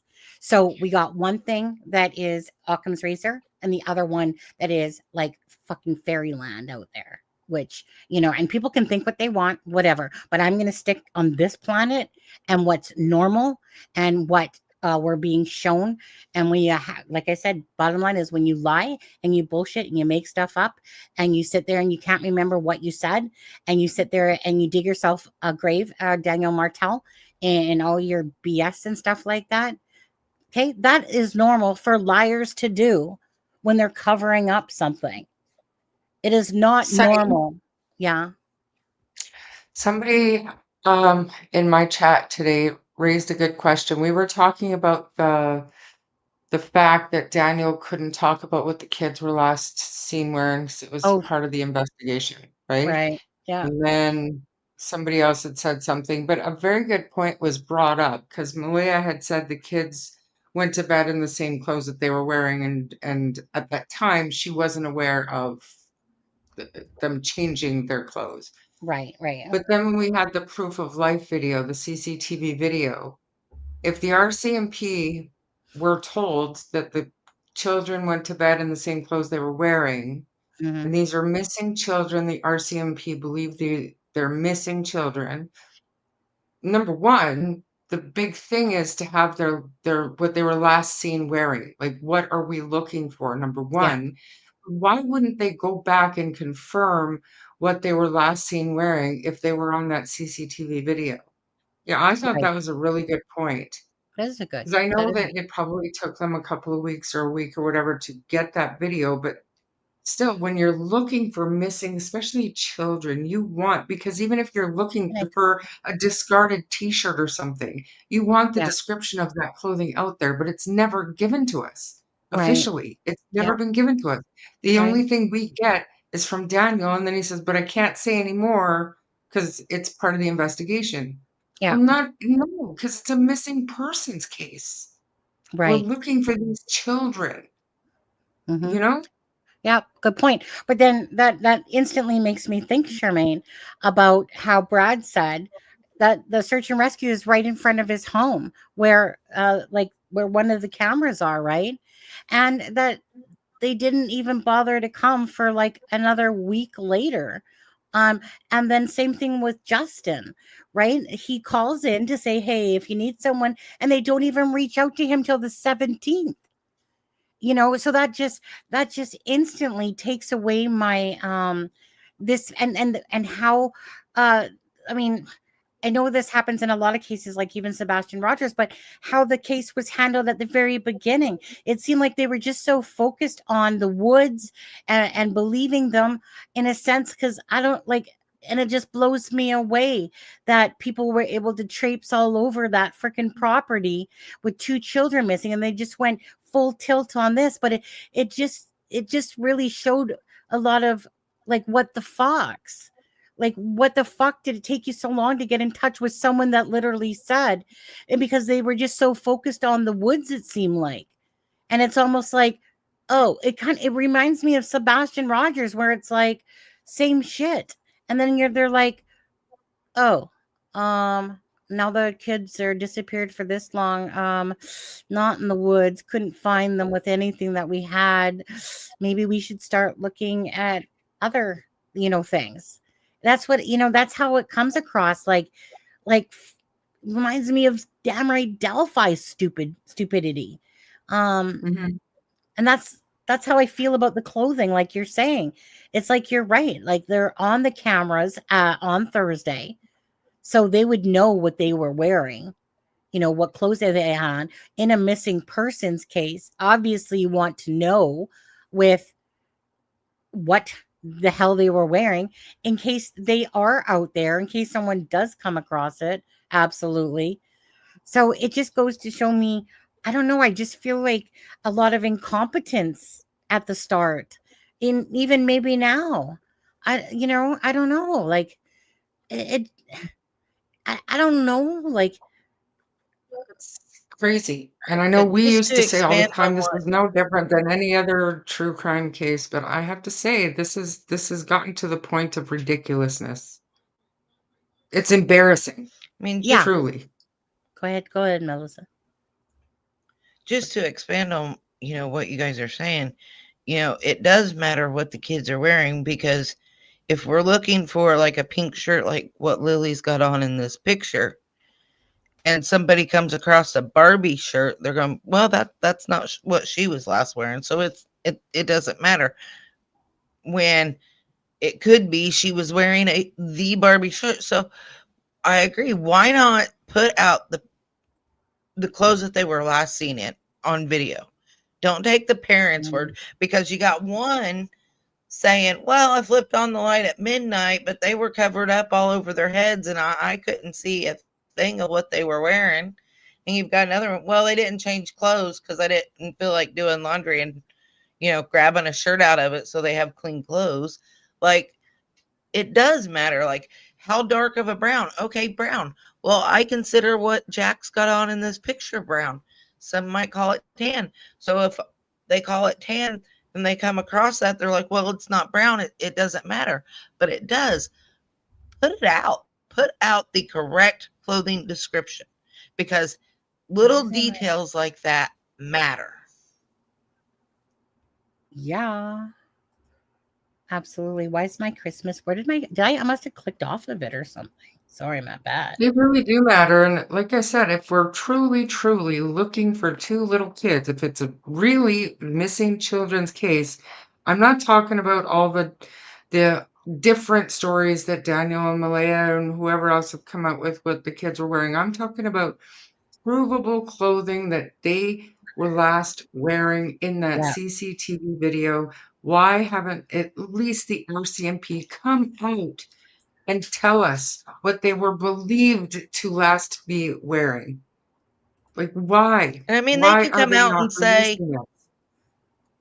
they could say, when we initially took the report, we thought she was in a pink shirt, but it turns out she was in a red Barbie shirt.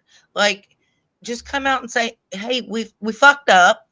Here's what we said initially. Here's what we know to be true. This is most likely what they were wearing because the mother said she didn't change their clothes. This is what they were last seen in publicly. Stop taking Daniel and Malaya's word for it.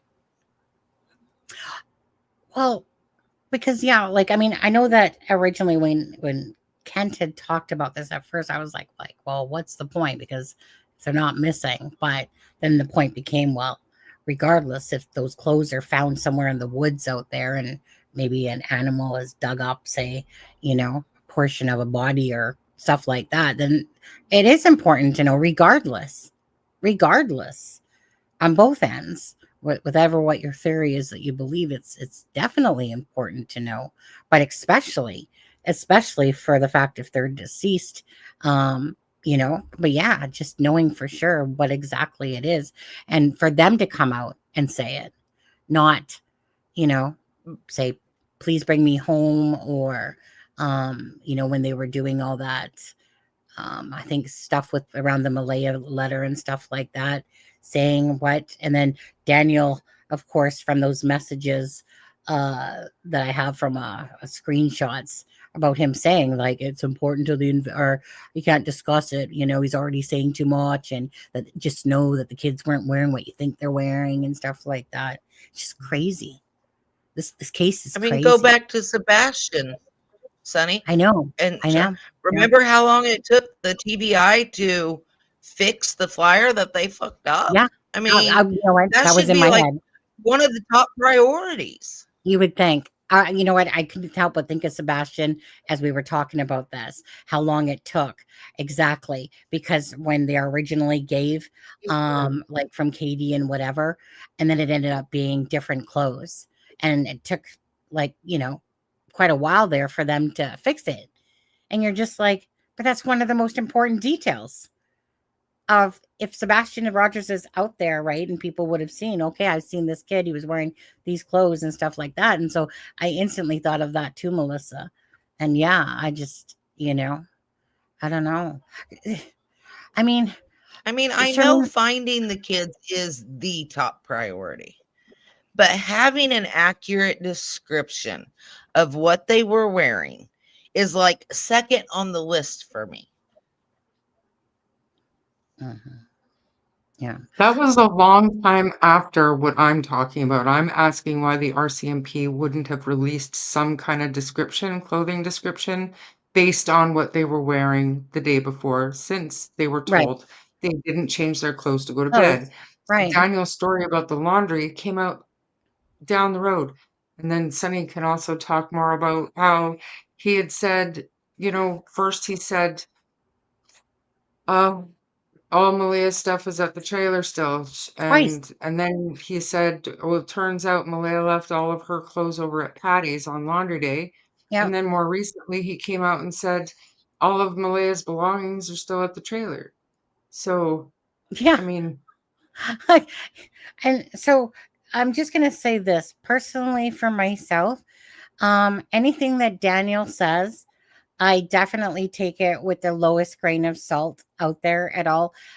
Time has shown that, like the laundry, again, Sharmain, do you not, though, find it very clear that in the last few months, Daniel has been trying to put out all this information about that nothing was moved in the house, and that Malaya, like basically she woke up, saying this to DT, right? That Malaya just basically woke up and said, as if she said it so fast, that, do you hear the children? And everything he's trying to present in the last few months has all been directed at Malaya leaving her laundry, Malaya. But guess what? Malaya had nothing to do with it, he says, right? I know that I had nothing to do with it. I had Malaya had nothing to do with it.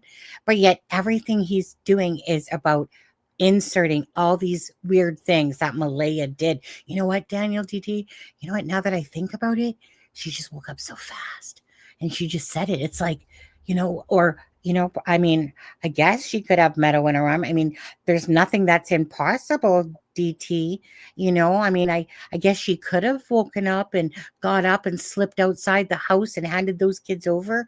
I mean, it's not implausible. Like, but don't you notice that trend of his about how he's trying to present all these things with Malaya and about why this whole hidden thing, or that she did something and stuff like that? Absolutely. I'm going to let Melissa talk because Harley needs to go out. I'll be right back. Oh, okay. Yeah. Okay.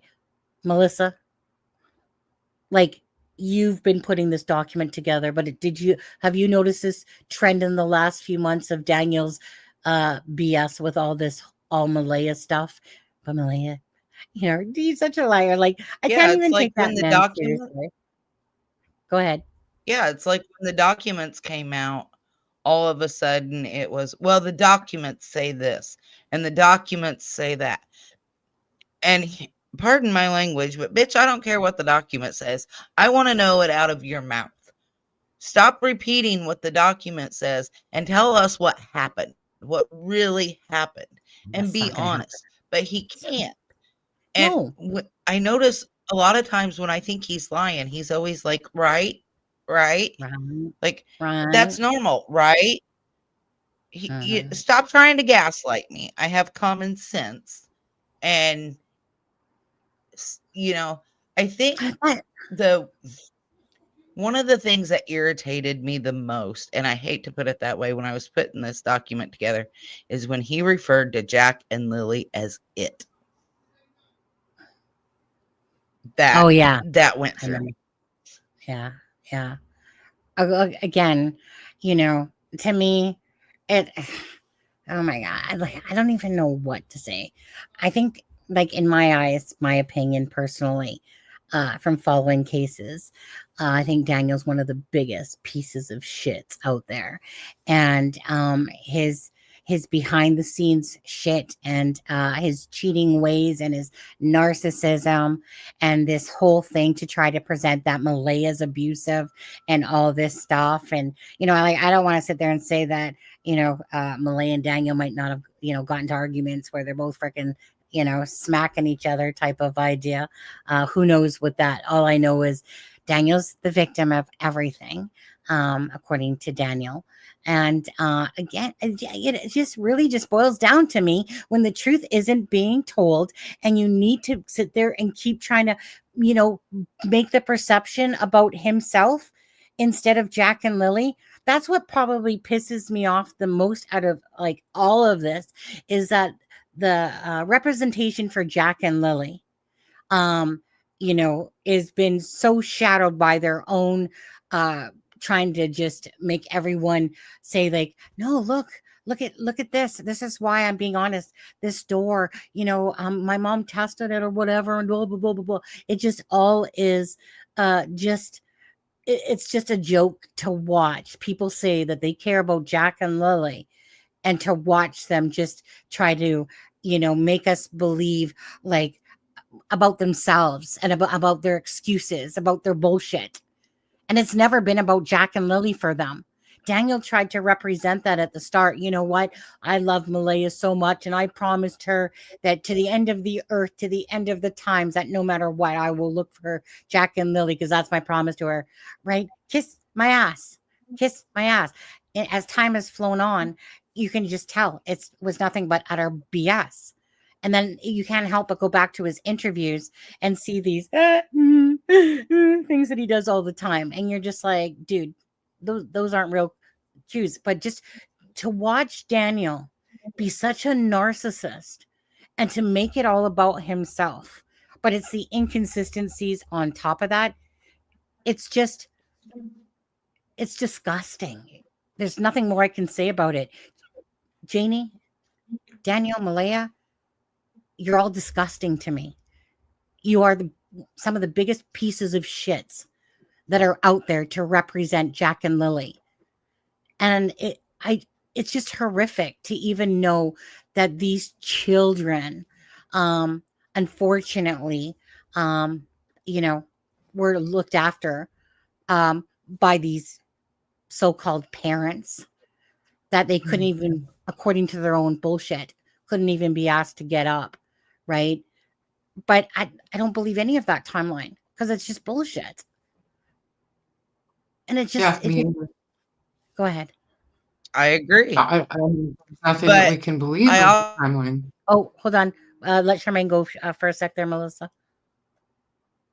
No, I said what I was going to say. Just there's nothing in the timeline that we can believe because I keep saying, why do people lie? They lied to protect themselves or they lied to protect other people. So there's a good word, repulsive. Yes. Go ahead, Melissa. I agree with you that we can't believe Daniel and Malaya's lies and Janie, but I also go back to every lie you tell has generally a little bit of truth in it. So for me, especially when I was creating this document, and I mean, I'm not done with it by any means, but I've had to take a break for the last week because it just got to be too much. And it was too taxing mentally. So I had to take a break. But especially when making like the contradictions and stuff, it's like, stop lying. And it's like, for me, trying to read and figure out what is truth and what is lie in that. Do I believe he flipped on the light at midnight? Yeah, I do. Do I think he was doing it to check on the kids? No. Right. Yeah. And so it's really taxing. And it's like, I don't understand. Just fucking tell the truth. Well, I mean, that whole thing that night, right? Even the day before, like I said, these two people freaking have all freaking amnesia with Wednesday, Thursday, or just a normal day, all that stuff. Or Malaya can't remember Wednesday. Daniel is probably fucking on his mouth sitting there doing, Thursday, Wednesday. Oh my God, I can't believe I can't really remember these things. And then he makes that comment that the more time has gone by, the more clearer it gets and stuff like that. But Daniel said that he went to bed early that night. Next thing you know, he can't remember. Were the kids, were they sleeping? Were they awake? But I believe Malaya was sleeping, but the kids went to bed at 9. No, I think they went to bed at 10, and then checks on the kids at 12. And of course he doesn't know anything because the covers are both over their heads in their split room or whatever going on. And again, it's just all these stupid things that don't make sense. I agree with you. Did Daniel turn on the light? Was there something why he inputted that in there? Probably. I don't think it has anything to do with, you know what? I was just checking on the kids. Let me just go do my math, making sure that they're not awake. Yeah, or whatever the fuck, right? And it's just such bullshit. Like even their day before doesn't make sense because they all are, commonly, again, they all are basically asleep and they're in and out of consciousness. Janie is, Daniel is, and Daniel, he has this little habit now of, well, just look what the documents say. I don't give a shit what the documents say. They're your damn words. That's what the documents say. What I give a shit about is your inconsistencies. Absolutely. But what Malaya said, just like Malaya said that I everything was good. I never abused her, never did nothing and stuff like that. And you're going to try to make me believe, Daniel, that you're fucking this innocent victim of all of this stuff. Fuck off. Go ahead. But Sonny, that's the thing. He has to refer, well, this is what the documents say, this is what the documents say, because he Yeah. can't remember his lies, in my opinion. Yeah, same. I agree. Now it's like, oh yeah, now that I see the documents and see what's said, we'll just refer to the documents. You know? Refer to the documents. Were you gonna say something, Sharmain? No, I agree with you guys, 100%. Well, it just like I said, I know we're, you know what, the closest to the truth is always at the start of a case. Okay. So look at the actions of Malaya, look at the actions, as Daniel, as it's progressed. But the truth is always at the start. And then as the time has evolved, the narrative has evolved, the timeline, of course, has evolved with so many inconsistencies. And honestly, you're left with the fact of proof of life, at shit, what time was it at now? The proof of life was 2:43. What was it?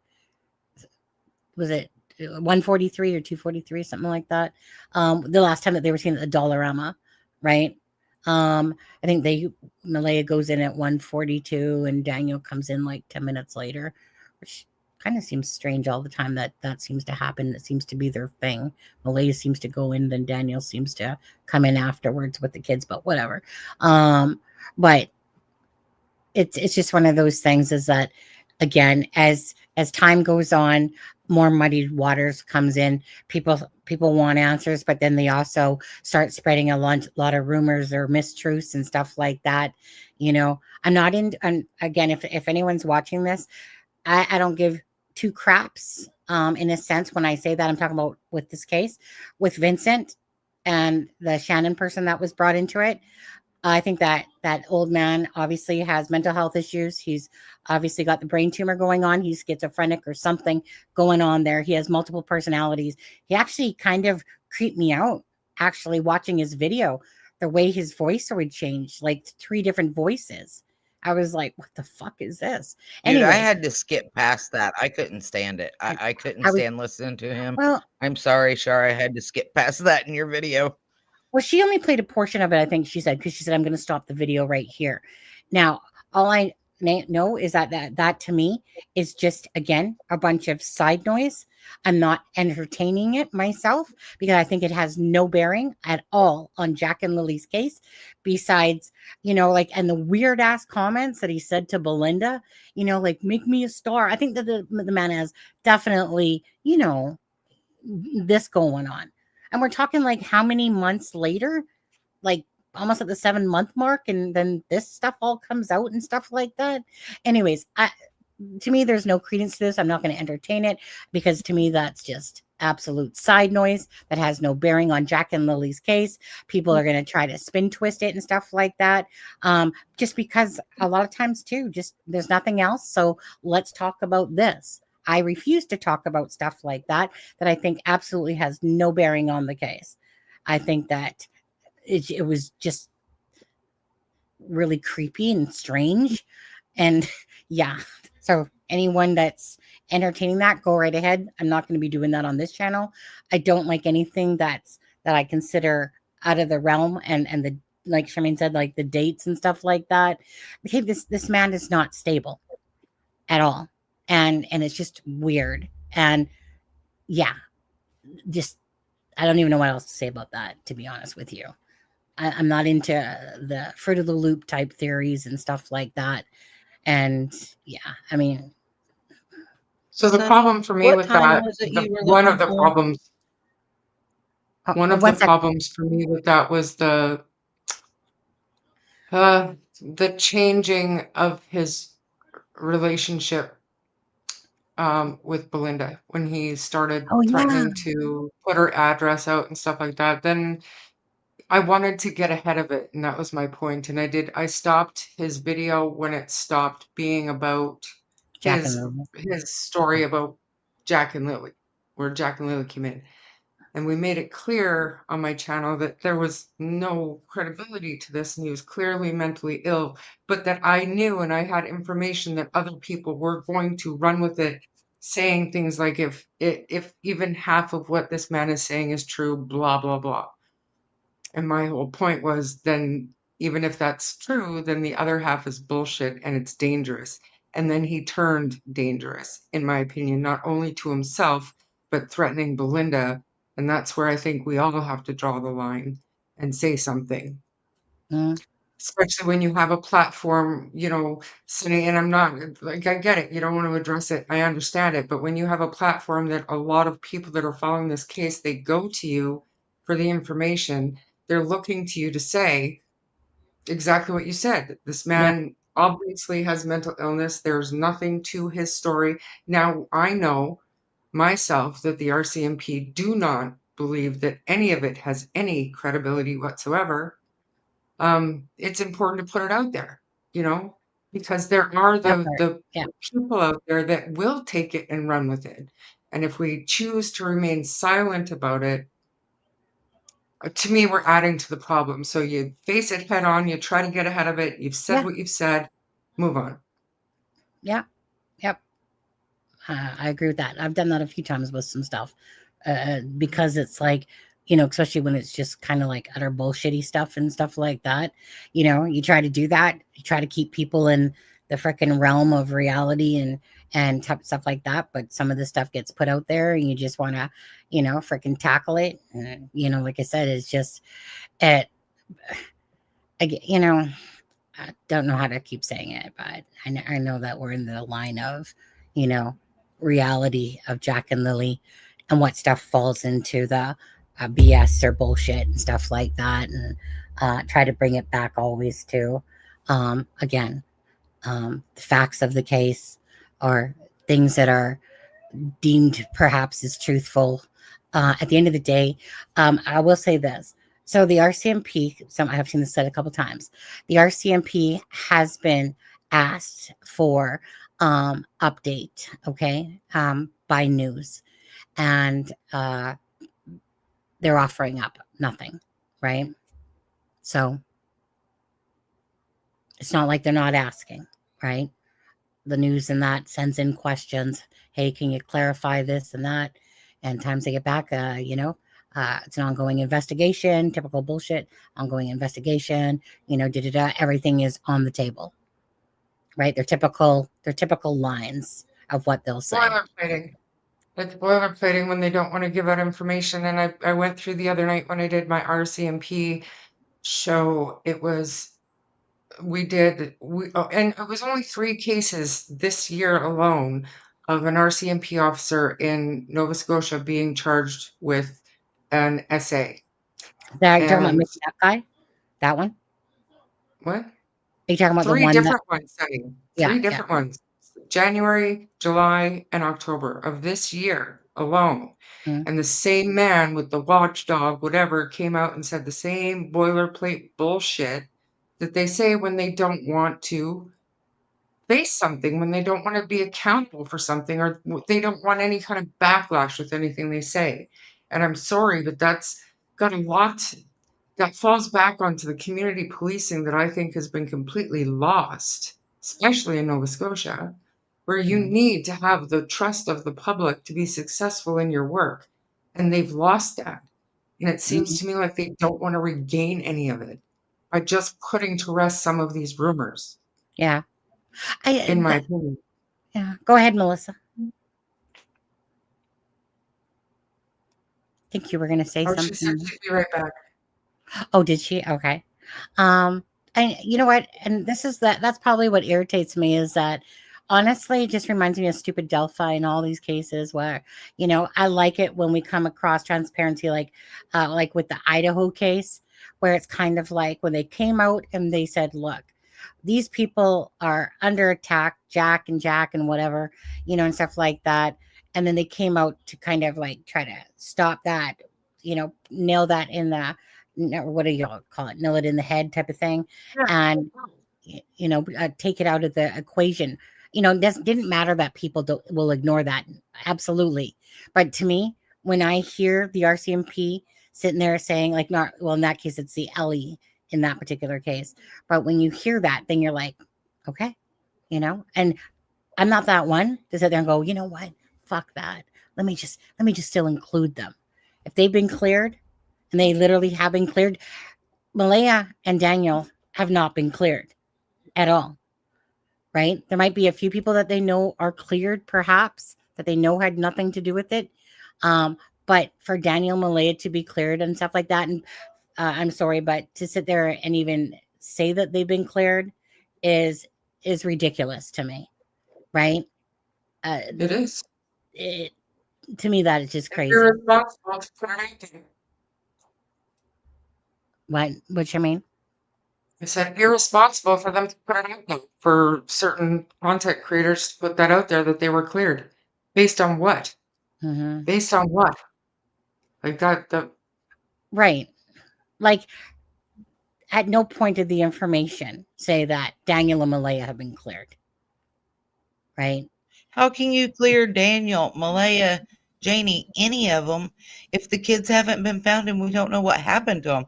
You can't clear anybody. Can you clear Cody? Sure.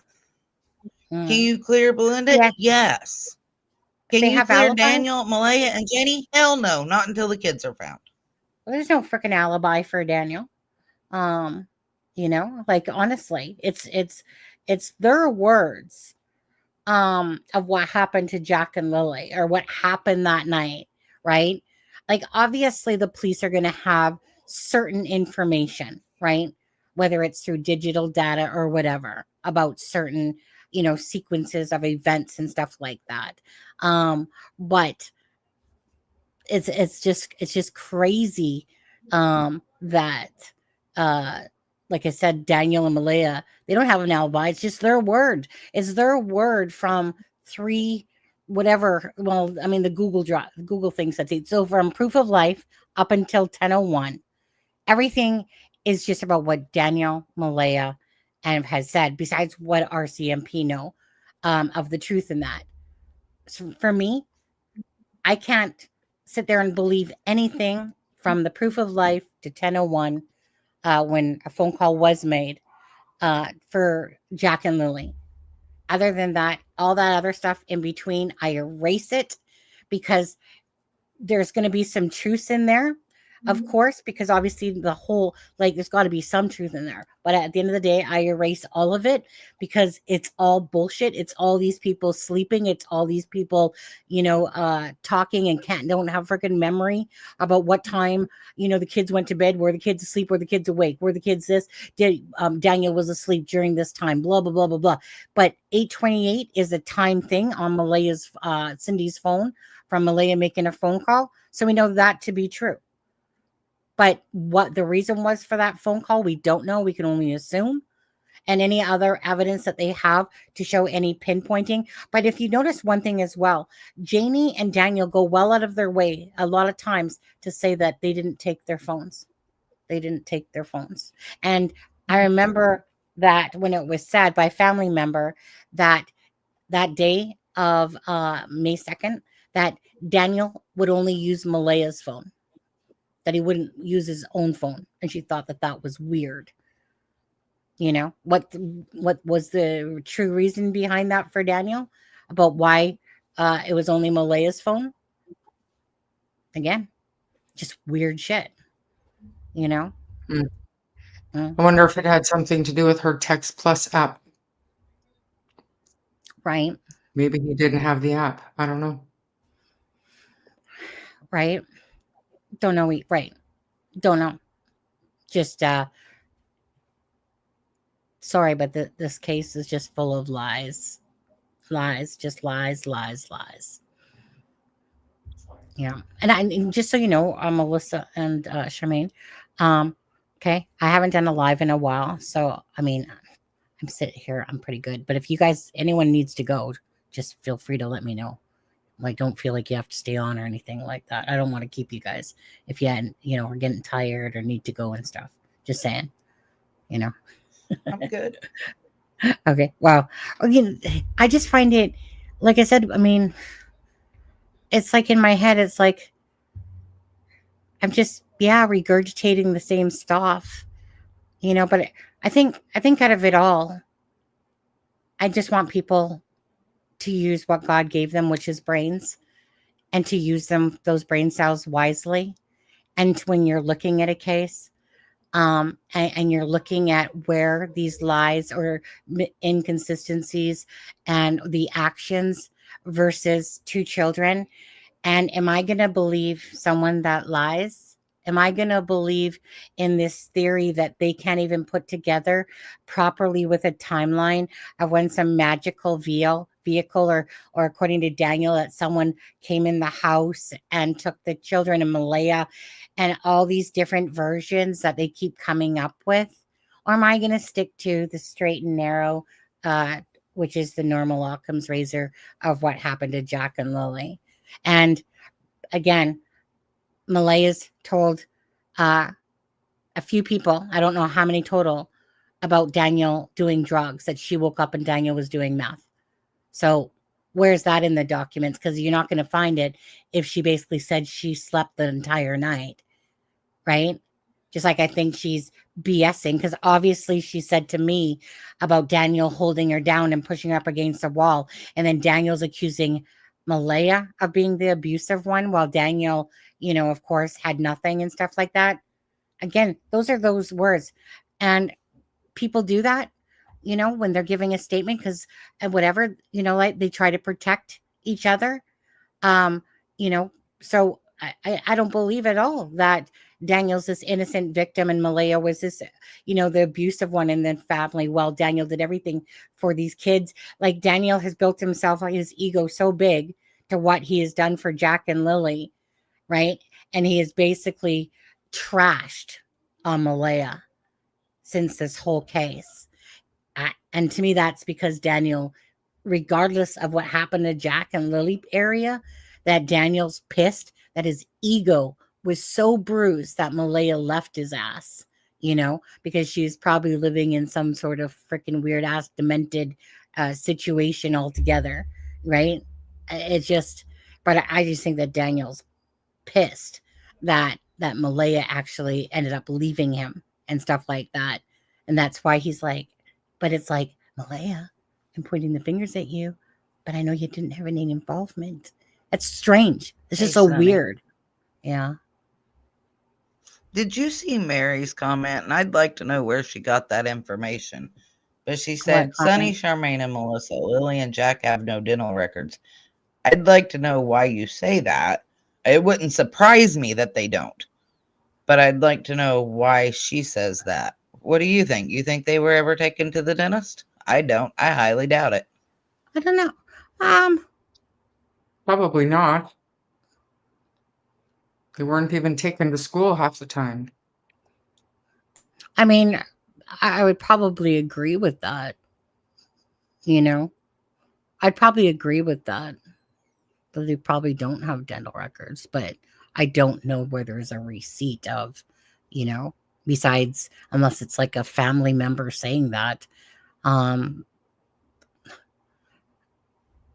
don't know where that would have come from. But if I was just to speculate, I don't think that they took care of the children. Like I think that in their twisted heads, they believe that they were taking care of the children. I think Daniel more so. I think Malaya. I think that Malaya is a lot more grounded in a lot of ways than Daniel, because I do feel like Daniel is a full-blown narcissist, whereas I think Malaya is someone that just has fucked up her life in all ways, doesn't know how to be independent, looks for people to leech on so that, right? I mean, she had a job once at 15 years old, okay? Malaya to me is like that spoiled child that looks to everybody else to take care of her, to fulfill these needs. And then in turn, she chooses these wrong relationships. And then she ends up with Daniel Martell. And we're not saying that the relationship was Cody with great and all that. We know that it wasn't. But we also know that by Cheryl by her own words on Hidden in the Fog and stuff like that, that everything seemed to take a turn for the worse since meeting Daniel, whether it's coming out of Belinda's mouth and what Belinda says, whether it's coming out of Cheryl's mouth, everything, whether it's coming out of, say, Wade's mouth and whatever, everything has been like this detrimental shift that was probably the most toxic relationship out of them all, is when she met Daniel. Because I think that Daniel is truly one of the biggest pieces of shits out there, boyfriend wise, everything wise. Like I said, Daniel, the only person that keeps floating Daniel's boat is Daniel. But a lot of people are actually scared of Daniel or do not like Daniel. Okay. Now there's a reason for that. And you are who you hang out with, right? You are who your friends are, right? So look at the friends. Well, I mean, mind you, according to what's his name again? Jordan Geddes, that Daniel doesn't have any friends. That basically he's his only friend.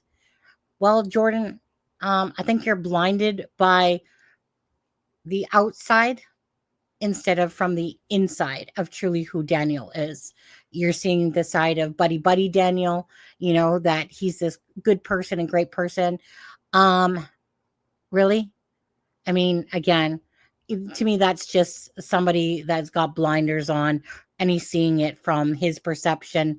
And I think it goes back to same case with oh my God, I just do a brain fart on that one. Sebastian Rogers, thank you. Right? Same idea, is that people that knew Katie and Christopher Proudfoot for a long time had no idea of the shit that came out of the woodwork and stuff like that.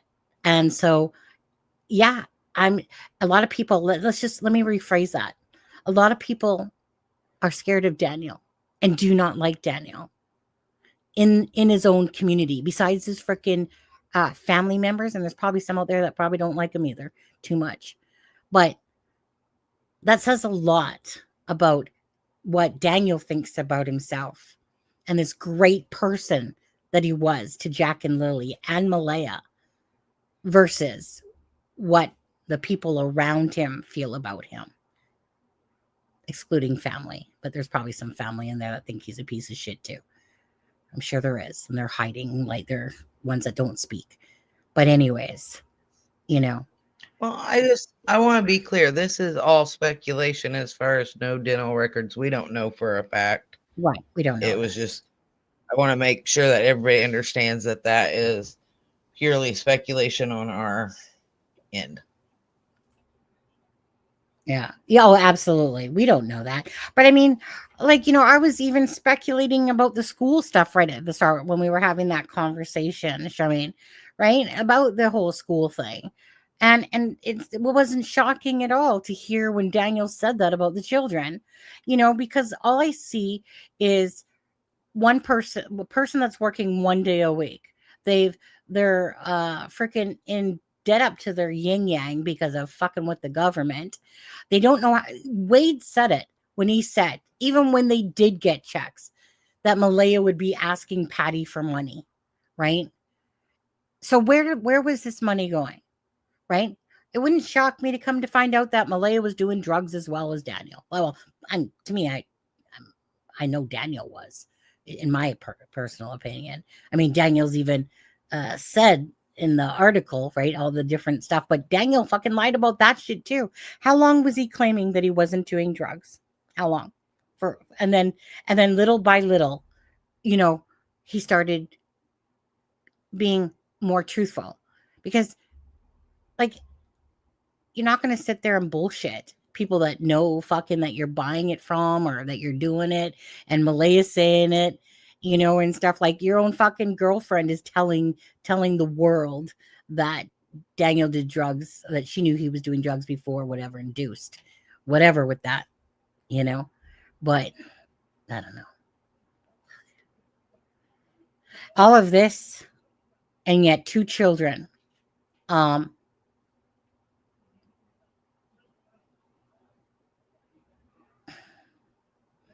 I just can't fathom that 2 children, not just this case, but in other cases too.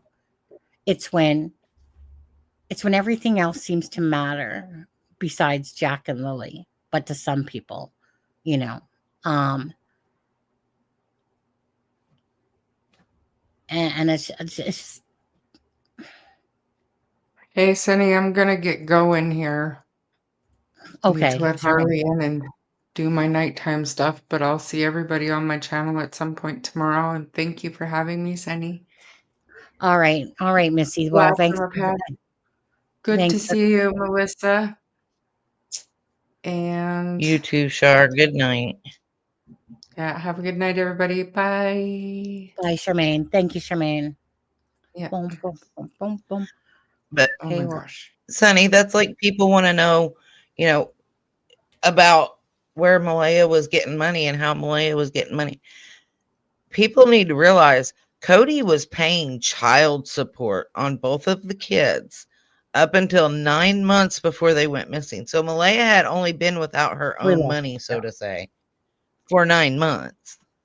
It's not like the whole 3 years she was with Daniel that she didn't have money coming in, because she was receiving child support up until August before they went missing. August or October, whatever 9 months would be. Yeah.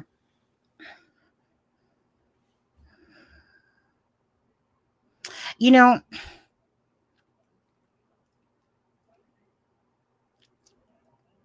I think that when this whole thing about them being hidden came out, it was especially because of Malaya's actions, and Malaya just leaving, and it's kind of like it just steamrolled, right? That there was these actions that people didn't have answers for, um, and in my head for quite a long time as well, I was like, well, knowing full well that she's not acting like a mother with 2 missing children, you're like, okay, so is she acting like this because she knows that they're somewhere, that she's, that they are somewhere? Or is she acting like this, because she's helping RCMP and stuff like that? Because we didn't really get much out of Malaya besides originally that one interview from the start, and so it was, I could see why, even myself included, you know, definitely thought about it, looked into it. And I can understand why these certain actions about people thinking, oh, dad, like, so they traffic the kids and stuff like that. Like it all runs through the head. But then what always brings me back is Occam's razor. And the shortest line to the truth is right ahead of you. And that the actions. What? So for the whole dental thing, this is what Please Bring Me Home actually says. Mm-hmm. It doesn't say there isn't any. It gives, age, all that stuff. So then it goes down to dental information, none to note. Medical information, none to note. What you're talking But about it on also your... says when you get down to tattoos, none to note. So that doesn't mean there isn't any dental information. It just means that Please Bring Me Home doesn't have that information. In my opinion, that's how I take that.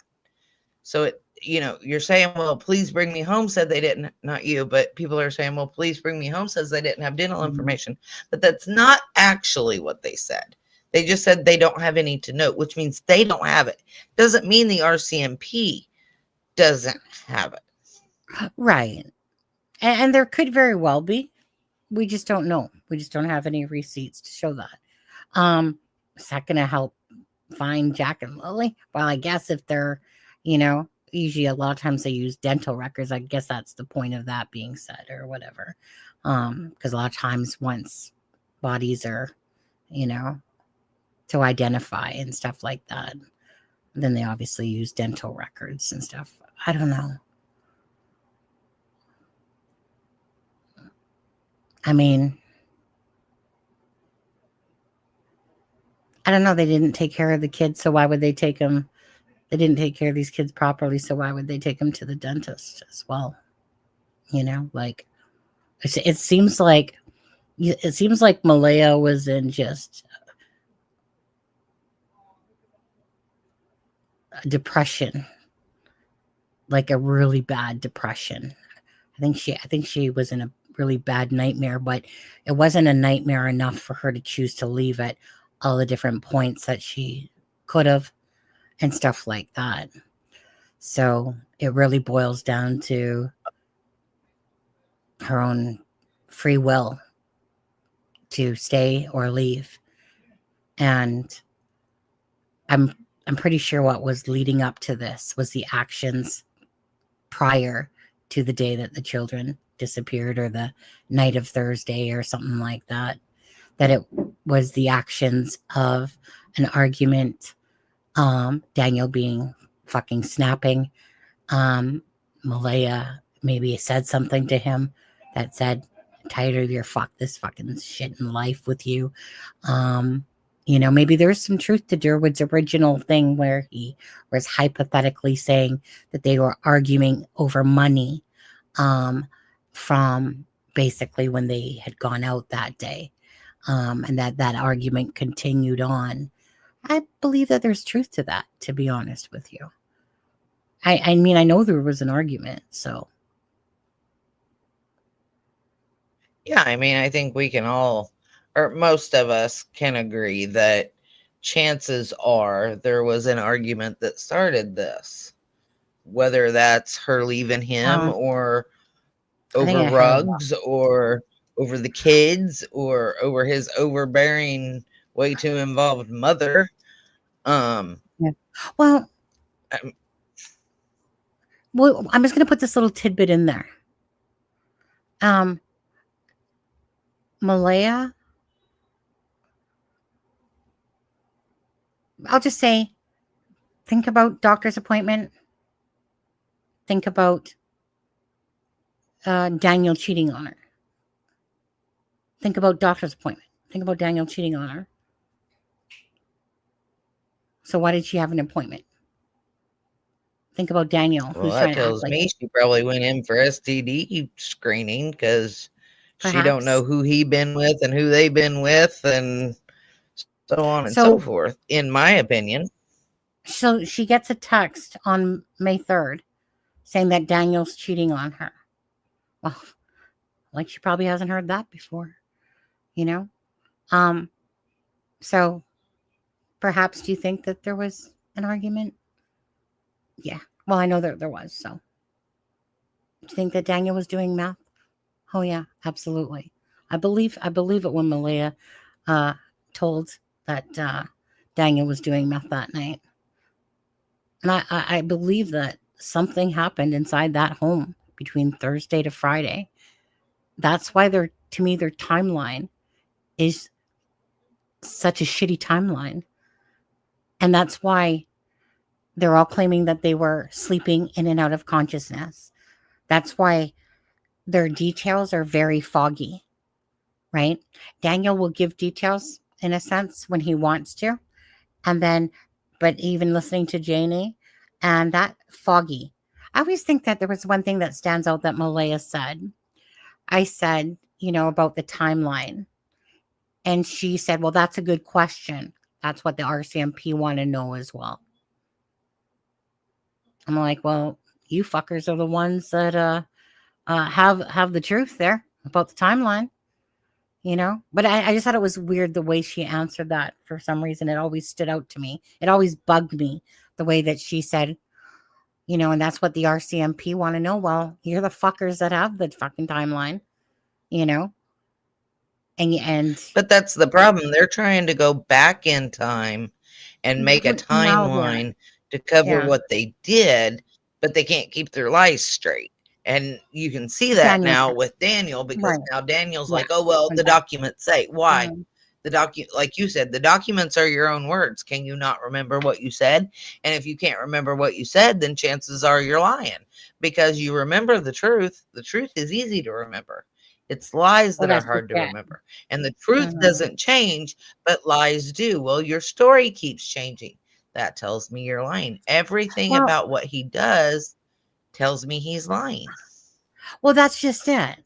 I mean, and that's the bottom line of this, right? Is that, like, and the day will come, where, Daniel, like I said, want to sit there and keep pushing on Haley and Hayden and all that shit. The day's gonna come, Daniel, when that blanket is gonna be shown that you're the fucking person that planted that blanket there. That the vehicles, um, I believe did happen. Absolutely. Like, to sit there and try to dismiss all of this, right? Dismiss hearing vehicles, dismiss that, like this, like to go into this realm of non-reality, that these children, that a vehicle showed up, that Malaya planned all this, that somehow she either woke up out of bed, because their timeline, it just falls apart. There's nothing about their timeline that makes sense. It's all inconsistent. So although they were trying to say the same story, you know, and then Malaya makes that comment like, well, I don't know why Daniel, but apparently you can lie, she says, and not get in trouble for it. But she's like, I don't know why Daniel's trying to blame me now, because he's pissed, Malaya, that you left him. That's why. And he's trying to, and by doing that, he's giving this alternative. And by the same stupid ass token, trying to say about Malaya didn't have involvement. Because why? Because he still loves her. And he's still like, don't fuck with me, Malaya, because he's a manipulator. So to me, he's, like I said, like, it's so twisted that he keeps talking about Malaya because he's pissed that she left his ass, right? Even though, by all standards, most people would fucking run to the door as fast as they could. That was in a relationship with Daniel. But nope. I stayed in an abusive relationship for 11 years. That's how long it took me to leave, So I get why these things happen. I didn't have a child, but again, we're under the impression we don't necessarily know the terms of narcissistic personalities and what that involves and stuff like that, you know. But hindsight is always 2020, and I'm sure with Malaya, uh, I don't know, like the hindsight's 2020. But what throws me off with Malaya is, did she does she or did she even really give a fuck about Jack and Lily? Once she was in this relationship with Daniel, because everything that I heard is that Malaya is not properly, like, searching for her children. She's avoiding. This pathetic letter comes out, and not because she wanted to, it's because she was asked to. Wouldn't she really look really guilty if she didn't put out anything and said no to please bring me home, but yet wants them to come and search? Because, right? I mean, yeah, you guys might as well, because you have to still act like you pretend to give a fuck, even though it's so obvious to me that none of them give a fuck about Jack and Lily. What they care about is saving their asses, and their asses are more important than telling the truth about Jack and Lily, because we all know that that would involve prison time and the loss of Meadow and everything that is their world. Liars are liars. And this whole thing is, like I said, just a crock of crap. And the whole hidden thing was derived a lot because of Malaya's actions. And then Daniel and Dickwood sit down, you know, and they come up with this entire fucking BS story. One that I actually think that Durwood believes, but Daniel knows his bullshit. But of course, it's an alternative to taking it away from him and Malaya in a sense. But everyone knows that the first people to be looked at is both of them by the RCMP, regardless, right? But Daniel's I agree been with you trying. 100% on that. Mhm. I do. I agree with you, but I mean, I Yeah. don't know. I feel like, I'm kind of with you. They're covering something up, and Well, just yeah. they just need to Well, tell the truth so we can bring the but they're not babies going home. I to. mean, They're not I'm going to. much more inclined to forgive, not forget, but forgive. And yes, I hope you get a prison sentence. I don't mean that, but I'm not going to forgive you if this case is 2 years and these babies are still missing. Like, if you did something, I mean, either way, I think they ought to throw the book at them. But whether it comes out 5 years from now or it comes out now, the truth always comes to light. What is done in the dark comes to light. It always does. So stop lying and say, look, give me a deal and I will tell you the full truth, everything you want to know, but give me a deal. I don't want to be the one on death row, or I don't know if you guys have death row or whatever. No. Like, give me 30 years instead of life without parole, right? Just let these babies come home. Tell the truth. There's 3 people that I feel, in my opinion, have the truth, Yeah. and they need to say it. Mhm. Well, thing is that we're not going to hear the truth from them. Not unless there's basically freaking evidence delivered that no matter what, they're in a catch-22. But even then, I mean, how many times do I watch these crime shows? And even in Delphi, okay, they're like, so Richard Allen, so how did your bullet get at the crime scene? Deny, deny, deny, deny, deny, deny, deny.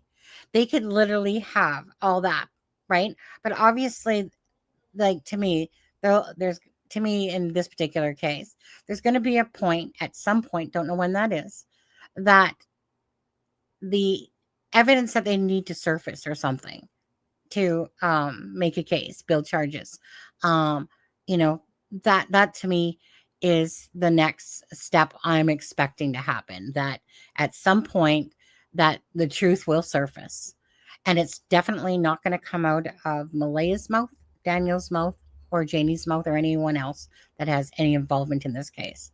Not until the truth comes and bites them in the ass, and that's when RCMP, and that's only if that happens. Like, I know with Sebastian's case and stuff like that, we stay hopeful because we figure that at some point that the answers will come regardless. But the truth is, we don't know if or when it will come. It really depends on, sometimes as time goes by, someone speaks up. Or there's something that they find that links them. They go back over and look at the case. Maybe they have a fresh set of eyes. Somebody that didn't see something the first time sees it this time and stuff like that. But I just, at the core of all this, is that 2 beautiful children are missing, that we didn't deserve to be sitting here in this space talking about them. They didn't deserve that. Um, and yet the people that are supposed to be caring about Jack and Lily you got the bullshitter, and then you got the hider. And you got these 2 people that claim that they give 2 fucks about Jack and Lily. Seriously. Kiss my ass If on they that. gave a shit about Jack and Lily, they would let Their, them their rest in actions peace. would They show would it. let the family But they won't. be No. able to lay them down in Oh, peace and have a spot to go visit yeah, but it if won't. they care. It won't until RCMP And again, this is all just allegedly and stuff like that, right? We don't know exactly what happened to Jack and Lily, but in my personal speculation about it all is that those fuckers aren't going to be sitting there talking anytime soon. And they won't. How many cases do we see over and over again where they'll just deny it? Doesn't matter what proof, they'll go freaking to prison still acting like they're damn right ass innocent and stuff like that. You know, and they'll just keep hiding from the truth because again, the truth isn't going to come out of their mouths. It's just not, right? They don't care. At the end of the day, they care about themselves. Look how many children don't have answers for, or their bodies have not been found. But if there's a lot of evidence to back that up, like in Harmony Montgomery's case, then, right, the father, of course, gets charged. In that case, the mother gets a plea deal because she was the first one to speak. And so because she didn't actually commit the crime, but she obviously was there when it happened and lied. So basically to save her own ass, she had to basically, give up everything that she knew. But yet the one thing she didn't know was where her body was taken to and placed. So to this day, Harmony Montgomery's body, don't know, right? But he was convicted. But that's because there was a lot more evidence. And I think that this case truly lacks the evidence. Like in my head, honestly, it just goes back to Janie and Daniel talking about leaving their cell phones on the end table or in her trailer and shit like that, that you're in this very rural area, that you have two people talking about vehicles. But which absolutely, when you live in a space like that, you're going to hear vehicles, you're going to know somebody's car, type of idea. Two people putting themselves out there, one more so with Brad. Well, a lot because he was put out there, but then, obviously the name came out and, and then Brad was talking and stuff like that, but like I said, he has to live around all these fucking Mackenzies and Martells and stuff like that, right? And that must be a little bit of an eerie feeling knowing that you got freaking this Mackenzie here, this Martell there, another Mackenzie here, all within that same freaking, circumference of space. And you got these people like what happened at the search, right? Now people can try to minimize that, but in saying that, you don't think that, someone going back and forth and revving their truck or, seeing the two vehicles side by side and the way that Wayne Mackenzie was acting and stuff like that, right? None of this is like, you know what? Absolutely. Come check my yard if you guys and want you to. can't tell me somebody acting like that truly wants the kids found. Night, Or you Mary. wouldn't be acting like that. You would be like, come search my property. Right. So Here why it get is. defensive? I'll put the rams up. I'll put them in the barn, or they're in Mhm. a fenced in area. Just don't go in their fence, or, Yeah.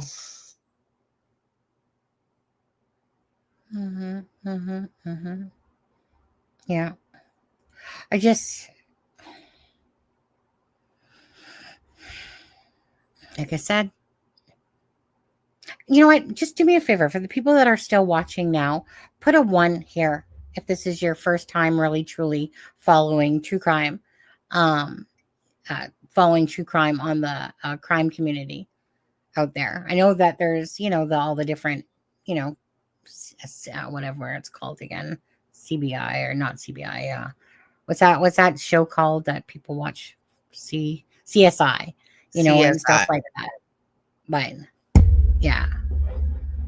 But how many people? Put a 1 if you, what did I say? 1 if this is your first time being in it.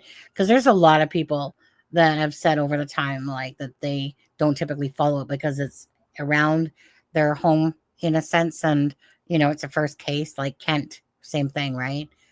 Never followed true crime, but this is happening right on their doorstep and stuff like that. The thing is that again, it's very nominal that cases are like it's very nominal to have a case like a Lori Vallow case, right?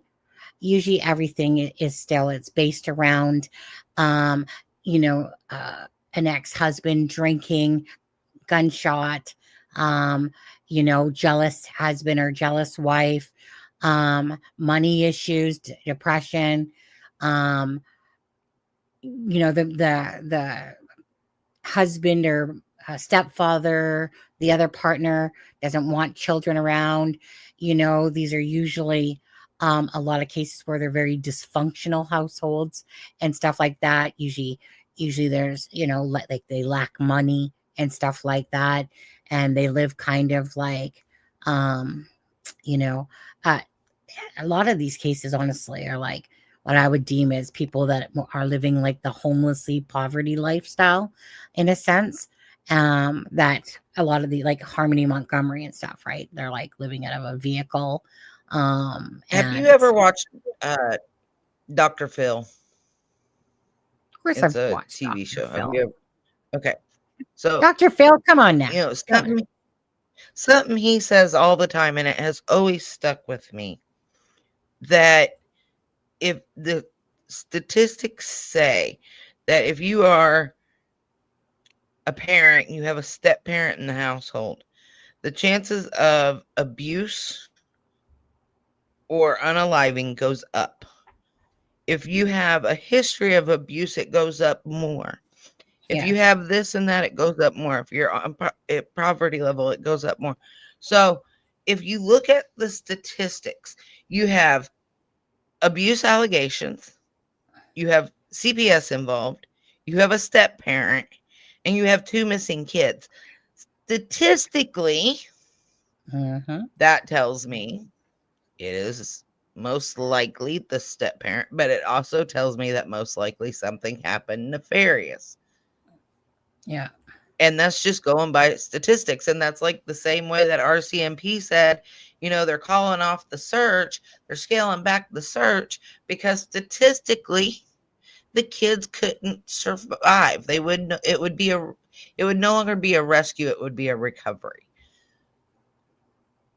I mean, it is what it is statistically, and statistics tell us the probability of what we think. And in my opinion, that, if I go by statistics and I go by what we know about this case, in my opinion, it's one of the 3 people that were there, most likely one of the 2 that were claiming, oh, I was asleep, but I wasn't in a deep sleep, or I was up and down. Well, I never got up.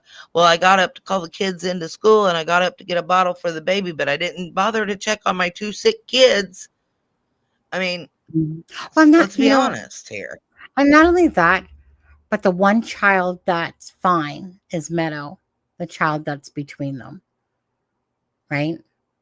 I mean, that stands out like a sore thumb too. Bingo. Is the fact that something happened to Jack and Lily.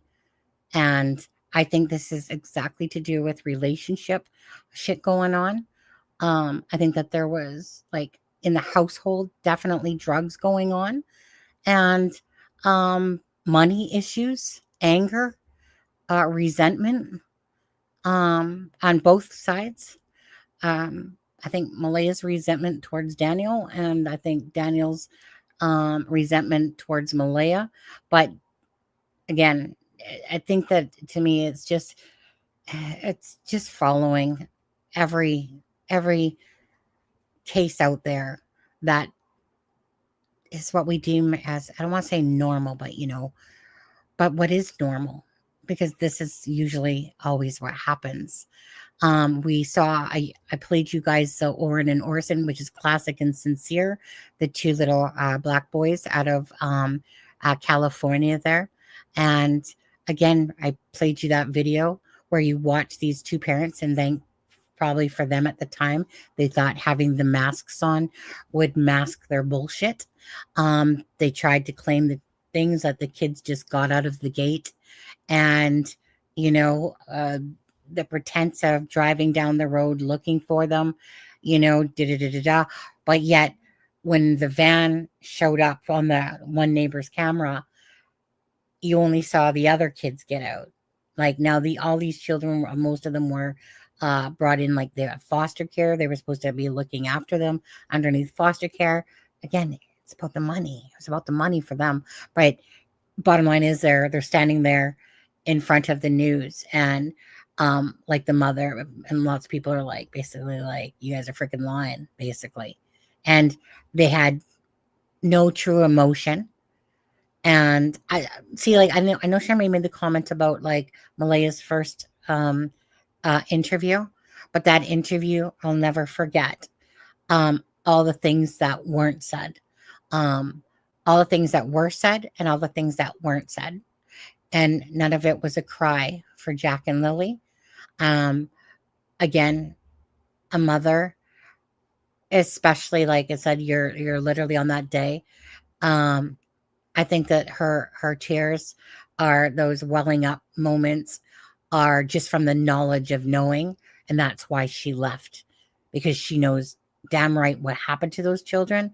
But there has to be something in it for her to be very culpable herself of, or Daniel threatening her with something, that if she says anything, because there's probably more to the story than meets the eye when it comes to what was truly going on in their relationship. And I'm pretty sure that Daniel would, because they're in this relationship, that Daniel would have enough to fuck her over with more than just like, say, Jack and Lily's disappearance per se.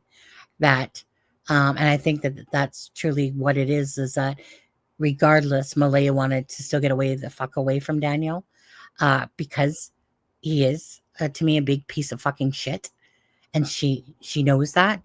And I think he had this control over her, still does, I believe, in certain ways. And that's why I still think that he's doing this whole Malaya's not involved, because I still love you, Malaya, because I'm fucking a sociopath or psychopath. I think sociopath, if you were to ask me. Perhaps they both are. Either way, I think that they're both very culpable of what happened to Jack and Lily. And I do think that Daniel has a hold over her. I think when Daniel says that Cindy had a hold over Malaya, I think he should have probably meant himself as a hold on Malaya of something. And I think that they're just both trying to, Malaya's gone this way. Daniel is doing, all this bullshit as if he's Malaya's savior, in a sense. I'm going to put her down because I'm a narcissist. And then I'm going to pick her back up. And then I'm going to put her back down, because that's what narcissists do. They simply do that. Push, pull. All his bullshit, all his stuff that he's trying to introduce, all this backing up shit to go back in time to start inventing the wheel about the storyline again. Again, it's just so there. So that's why I believe that the RCMP know what happened to Jack and Lily, or have a damn good ass, damn good guess in a sense without having the proof per se. But I believe honestly that the RCMP exactly know what time it is, but the evidence is failing to be strong enough to charge. And you don't want to obviously give away your hand in a sense. And so perhaps, again, they're going to say that everything's on the table, right? If things are more accessible by deeming it as missing persons, right? I think that that's a card that they're playing as well in Jack and Lily's case. But I just think that the start of this case has cost Jack and Lily the answers, because to me, this was like a no-brainer that after a few days, it was like, yeah, okay, come on now. They deemed it as that there was nothing to show of an abduction. And they've doubled down on that multiple times, including to say that there was no abduction by a family. So if they're saying that there's no... I But fully believe that the RCMP is convinced that there was no abduction. But I think, in my opinion, the RCMP is saying everything is on the table. We haven't ruled anything out. To me, reading between the lines, I believe that RCMP think they know what happened, and they're trying to give Daniel, and I'm not going to say Malaya, but Daniel, enough rope that hopefully he hangs himself. And they're just waiting for yes, that last little thing for him to do to be like, yep, now we got you. But I also think that if they threw both of these people, I won't call them parents, but if they threw both of these people in jail on neglect charges and abuse charges, that eventually at some point, even if it's 6 months down the road, give them a couple years in jail and one of them's going to start talking. yeah, right. But I just think that it's a cat and mouse game. That they are. They're waiting like that. They've probably taken the information as far as they can, in a sense at this moment, and they're waiting for somebody to speak up, or tell the truth, you know, to lead them to uh, the truth. Like I think that they know the truth. I do. I think that anyone that has been following this case can clearly see what Daniel Martell has been doing. Again, the inconsistencies alone, the timeline alone, it blows. It blows butt, right? And I just think that really it's just a cat and mouse game that they're watching Daniel. Absolutely. Right? And it's one of those things that although we might not, like our perception and how we're seeing it is totally different than what they're looking at from their advantage point, of course. And so what might seem that they're doing fuck all, even though I do think that they definitely screwed up. I think that they were so focused on a lot of this at the time. But I think that there's a lot of bright people that were brought into this case. And I think that by Reddy's saying that to Daniel is just another nail in his coffin to me, that they're definitely like looking at them type of idea. And I always used to talk about Daniel more so because Daniel's the one that's been putting himself out there. But, you know, in my head, I'm always referencing both Daniel and Malaya. But Daniel's the easiest one because Daniel's the one that's such a doofus that he always constantly seals his own fate by his comments. And all these people that were brought in to look at this case and to analyze it and stuff like that, if we can see the writing on the wall, they can see the writing on the wall. So then in our heads, we're just trying to understand, well, why isn't there an arrest? Like there's got to be something type of thing. But the bottom line is, again, watching all the shows and stuff like that, to me, if there's just the place that they're living is remote, banking information is not going to be of value to them, besides to show that maybe the fuck that they're poor and didn't have shit all for money and stuff like that. Like it's going to tell them certain information. But I agree. And I think the remoteness, I agree with you. And I think the remoteness of where they live hinders this investigation a lot. Mm-hmm. Oh, I think so. I honestly believe in my heart of hearts. Do you guys believe that it's because of the location and the lack of data, the lack of a digital data, the lack of cameras, the lack of all that is what's kind of like bringing this case to kind of a little bit like a standstill because of the lack of data living in that area that the kids disappeared? Put a 1 in chat if you think that they do and 2 if no. But for me personally, I truly believe that it's the lack of information. And again, you got people talking about cars, and yet there's no camera footage. The one home on the corner that has cameras, they're not working, right?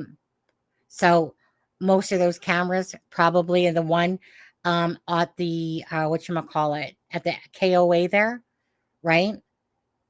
Not working.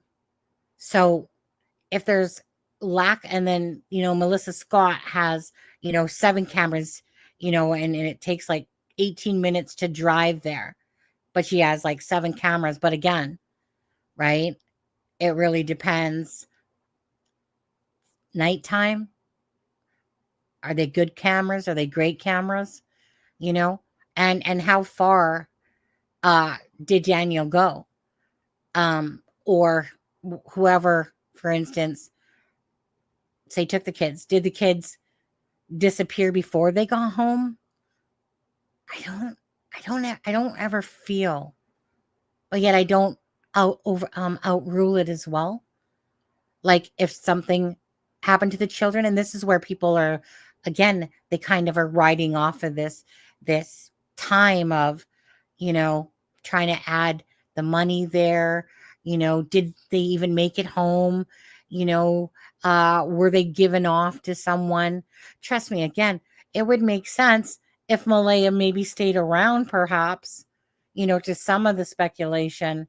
But what to me always tells the story is that Malaya left. And the answer I was given was because it was the opportunity to get the fuck out of there. Bottom line is, I just think that there was more to that story than obviously just to get the fuck out of there. I'm sure she did want to get the fuck away from Daniel.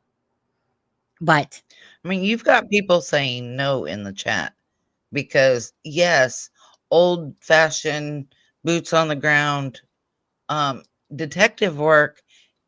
Yes, they did solve crimes before digital data, but I think that's kind of where RCMP is hung up, because they are in such a remote area. It's the digital data is hindering it. Is that the only thing that's hindering it? No. But I think it's one of the things that is hindering it. Well, I mean, absolutely. There's a freaking shitload of cases out there that weren't solved up until DNA and stuff like that has advanced, and different things, and digital data and the stuff. But yeah, I think it's like a case like, okay, so in my day, you didn't grow up with a freaking phone in your hand and computers. And now look at it. It's like watching robots around the world as they dive into their phones and stuff, right? I think that a lot of reliant on this case isn't old school work as much as it is digital data evidence that they rely on the most nowadays. But there's going to be a shit ton of cases that were never solved because of the fact of, like old school, what you want to call old school investigations, sure.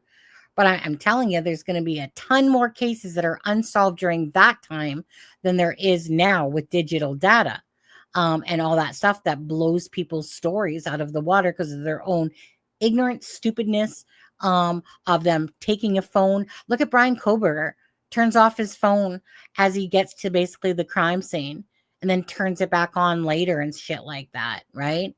All those things. Now, this is a rural area, and their phones had to be connected to the Wi-Fi, right? The Starlink, and Malaya has her app.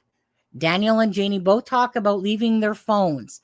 So do you honestly think that if they were to go high bodies, that they're going to take their freaking ass phones? So you're going to rely on any sort of vehicle movement, right? If it's through GPS, if that vehicle would even have GPS. So I think that with RCMP, that they're really up against the wall when it comes to digital data. I believe that they have some, but is it enough to bring charges? Absolutely, I do not think that they have the that evidence, or else they wouldn't be offering $150,000 reward, right? I mean, you can tell that they're looking for someone, right? Like even calling back Melissa. So like, do you have anything that can kind of prove the case? Like, do you have any vital information for us? Because that's what they're looking for. They're looking for that vital information that they need. And this to me is why this case, it is where it is at, because of how it was handled at the start, how they took over a week to go and talk to Brad, how they took to the 17th to talk to Justin, because obviously it's like they even apologized to Melissa Scott that it took that long to go get her camera footage. Right? Now, most people that have camera footage, like when I run at the hotel, right? Every 7 days, it overlaps, and it right, overlaps every 7 days. And then the other stuff gets erased and stuff like that, right? But a little late to the party when Justin calls in and says, "Hey, if you need any, about car vehicles or whatever that were on 289." And then it took them literally to, how long did it take them to freaking take their cell phones from them as well? Like, what was that? Yeah. Right? Like 12th or 13th or something like that. Like Daniel's It was acting like, several days.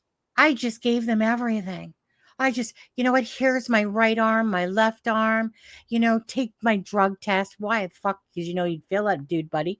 I want everyone to take polygraph tests, to go along with his bullshit story and stuff like that and blah, blah, blah. Right. Well, again, I mean, how many times do we see people going, yeah, give me a lie detector test, blah, blah, blah, blah, blah. So, yeah. So what? He passed 4 questions, 5, whatever. For what? Related to whatever. Again, I'm going to go with, like I said, with Gemini there, Googling that someone could still be lying even though they passed certain questions. I think that Daniel had said in one of his interviews that they were flying somebody in. I don't think that they flew in. I don't know that they flew in anyone. Maybe they did, but they had, different people doing Malaya, someone else doing Daniel. So what, did they fly in from people all around the world? Or did they use, police officers that were already in that area and stuff like that to ask these vital 4 questions? You would think that it would be like a shit ton of questions. And can someone like Daniel pass a test like that?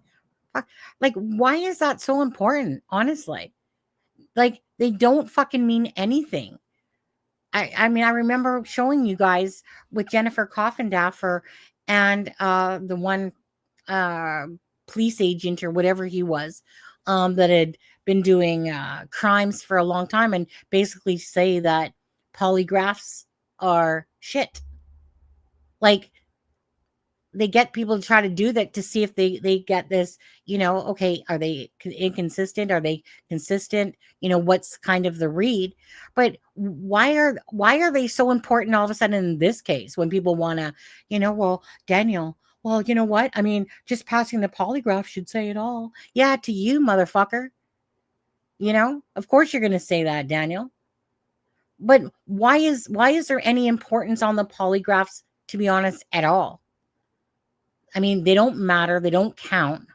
There's like, they get information perhaps out of them a little bit to go towards the case, perhaps. But when you got someone like Daniel who just lies all the time, I mean, Daniel probably went in there fucking popping bubble gum and just, kicking back going, yeah. I can guarantee you that he was freaking searching polygraph tests before he even took his polygraph test. I think the polygraph tests were on the 12th and stuff like that. But again, it's just like, I don't believe that Daniel was like, yeah, man. Yeah, here's my phone because I got these 2 burner phones over here or whatever. But here's my phone because I know I didn't take it with me. So check it all you want because there's nothing there that's on that phone that night. I'm sure as heck he was offering up his one phone, versus his other 2 phones that I'm sure he didn't offer up. But one minute he says he left his phone on the end table. And Yeah, another minute he says, I always take my phone with me. I know. And then he says, well, I left it there at the house because I didn't have service. but he Yeah, took it yeah, with him to record a 30-minute video to send Malaya. Well, which yeah. is it? Obviously, you took it with you Well, because RCMP themselves confirmed that you sent Malaya a 30-minute video. So obviously, you took it with you. Why lie?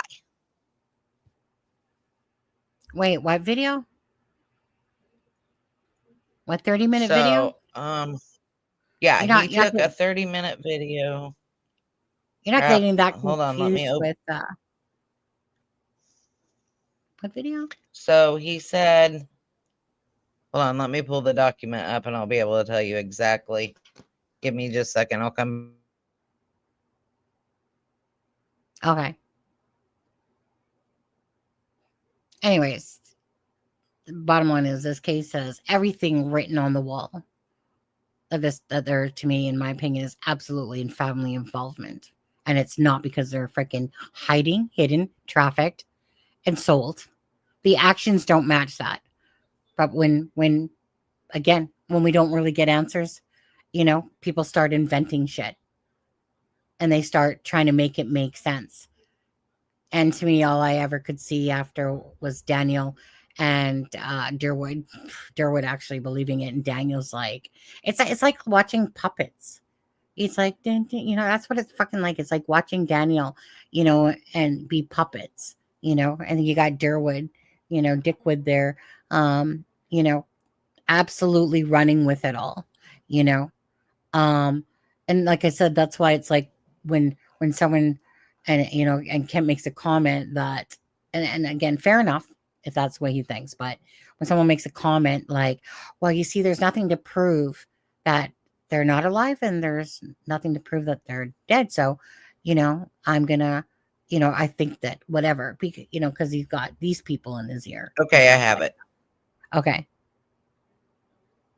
Yeah, I'll share the link for the So in the document. court documents, if you go to the document I created, page 19 of 38, section 22E7, on Friday before dark, Daniel Martell took a half-hour video on his phone of where he was searching.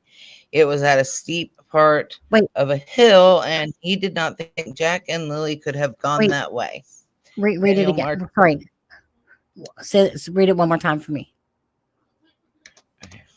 So on page 19 of 38, section 22E7, Okay. on Friday before dark, Daniel Martell took a half-hour video on his phone to show Malaya where he was searching. It was a steep part of a hill, and he did not think Jack and Lily could have gone that way. Okay, I forgot about that, to be honest with you. Yeah. But yet he says he didn't take his phone with him. But he also, in another part, said that he used the flashlight on his phone to look in the culverts. So which is it? Did you take it with you or did you not? Because Or if you're was it using the Malaya's flashlight phone? on your phone, But that's just it. First of all, which phone? Was it the two? So, whatever. What do you call those again? Why did I just lose my brain thought on that? Burner phones, or was it Malaya's phone? Or was it Daniel's phone? Because again, according to the family member, Daniel was only using Malaya's phone that day, the second. And that she found that but how odd. is he using Malaya's phone to record a half-hour video and send it to Malaya, and the RCMP was there and watched it? Well, It that's had just to have it. been recorded on his phone. Daniel, like I said, Daniel's full of shit, regardless, right? I mean, there definitely is truth here.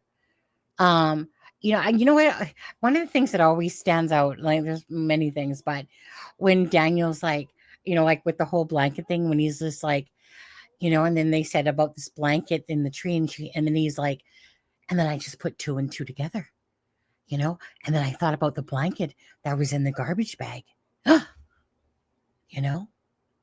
then all of a sudden he goes on this fucking wild story about Hayden and Haley fucking planting it, and yet Daniel, and then Durwood, of course, is on the live going. And so the reason that Daniel lied about the blanket, blah, blah, blah, blah, blah, right? The reason why Daniel lied about the blanket is, what did he say for that one? Oh, because, I think the first thing ever he said was about Malaya not wanting to get Malaya in trouble and stuff like that. And like I said, so he just constantly, I mean, it's ridiculous to watch this and think that that that we're the ones out in La La Land, you know.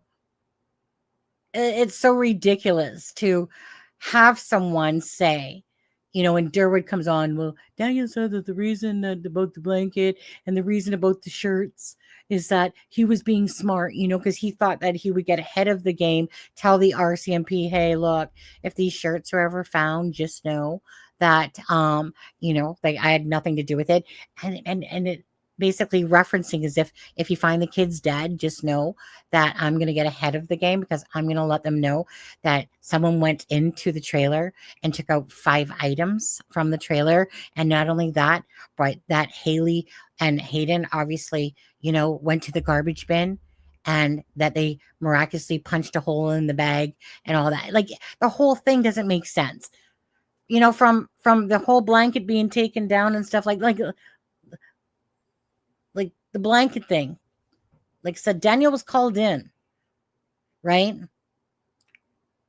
To go over the whole, what exactly were you doing again, Daniel? Like the man there's just no consistency. He sits there and he says that Cindy got there 12 minutes after. And yet by the same token, he claims he wasn't even there for about like 40 minutes to an hour or something like that before they even arrived. Right. He removed himself, of course, from that situation and was like, oh, no, Jack and Lily, where are you?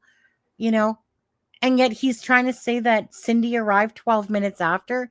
That's the story of Daniel's life, is that's how always inconsistent he is. He doesn't remember about the laundry. He says that he has it all. Then he tries to portray that Malaya has the laundry months later. Months later. Okay? That shit never came up in all that time until months later. Because as time went on, Daniel just started gearing everything to this bullshit story of that Malaya did something and gave these children off to her family. Like, how many ridiculous times have we heard that it was Cindy?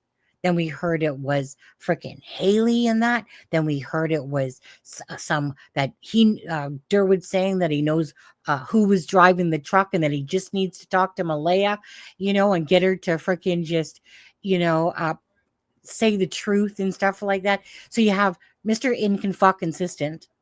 You got, Dipwood on there sitting there inserting himself and making a fucking mockery out of the whole fucking timeline. And the thing is like I said, I believe that he actually believes in his own bullshit.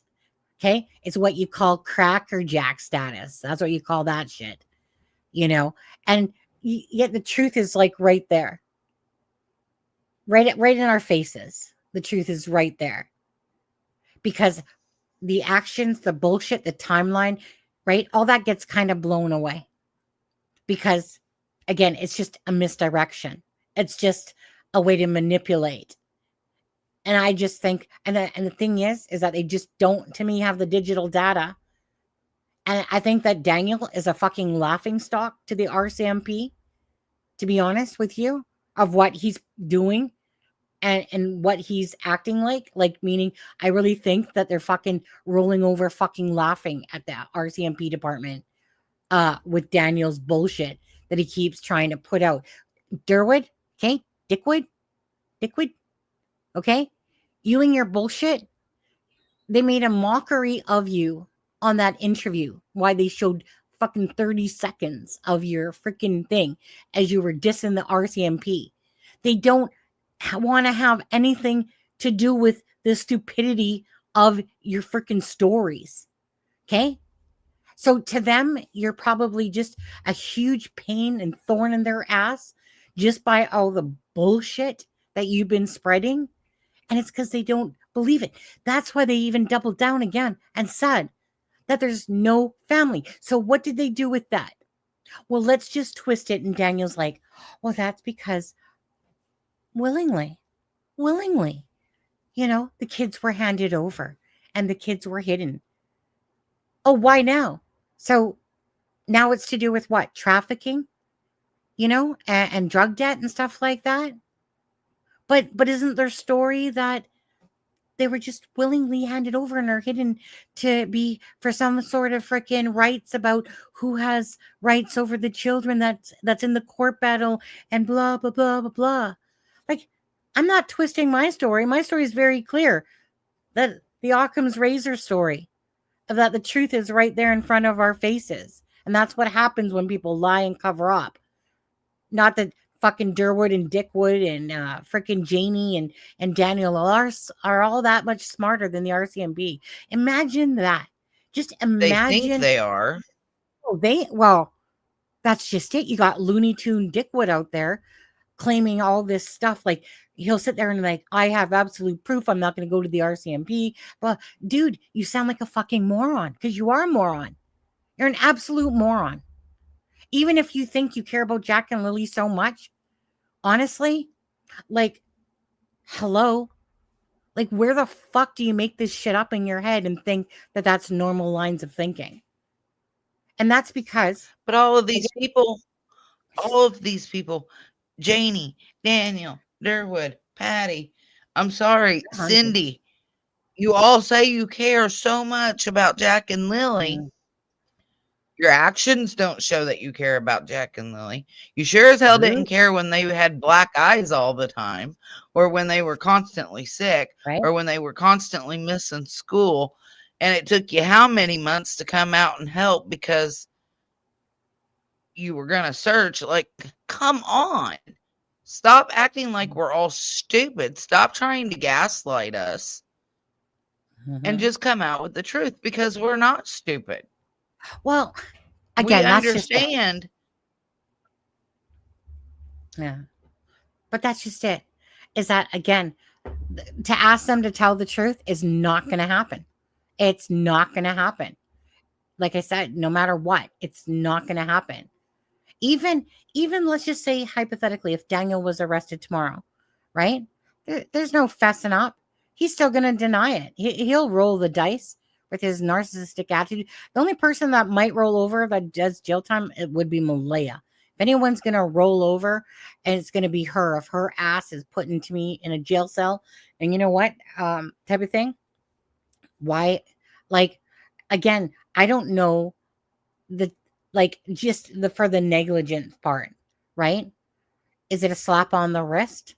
Does it warrant maybe a year in jail? Less? 6 months? Would it ever happen? Right? Like I said, so but it would be something. Yeah, but it would be something, and it would possibly make them talk. Well, and maybe, like I said, I don't think that whatever the RCMP are doing, I don't know, even though it feels like they got kid gloves is what it seems like. Like, why did Daniel have an interview? And from our knowledge, Malaya didn't. But who knows? Like, who knows? Maybe, maybe it's because, I don't know. Maybe it's because, Daniel is the one that probably knows exactly where the kids are, in a sense, versus, say, Malaya. If Daniel was to hide them, and stuff like that, hypothetically, of course, their bodies, and that Daniel is the true person behind all of this, versus Malaya just shutting the fuck up because she's got a ton of shit that will come out and she knows, you know what I mean? Like, Malaya is the only person to me that would roll between the two of them, because women, I don't know. I mean, sometimes we can be freaking really stupid as well and just do shit. But I think that there's a culpability level that would prevent Malaya from talking, or else I think that she would have. You don't? No, I think if you put Malaya in a jail cell, and you have other female inmates in there, and they know that she's in there for, first of all, neglect of a child, 2 children. They're already not going to like her, right? So they're going to be trying to talk her up. And they're not going to let her get by with not wanting to talk about their. That's just going to make her harassment worse. They're going to get it out of her. I think she would talk real quick, whether it's to a cellmate or somebody that she thinks she can trust in there. I think Malaya would break quick. Daniel, he believes his own bullshit and thinks he's got everybody fooled. I don't think he would talk. You put Malaya in there, and I almost guarantee you the women in that pod are not going to let her get away with it, and she's going to end up talking. Well, she's probably going to end up with a couple black eyes of her own, too. I mean, to me, obviously, there's a reason. I think that at the end of the day, that there's definitely charges that can be made for the neglect of the children and stuff like that.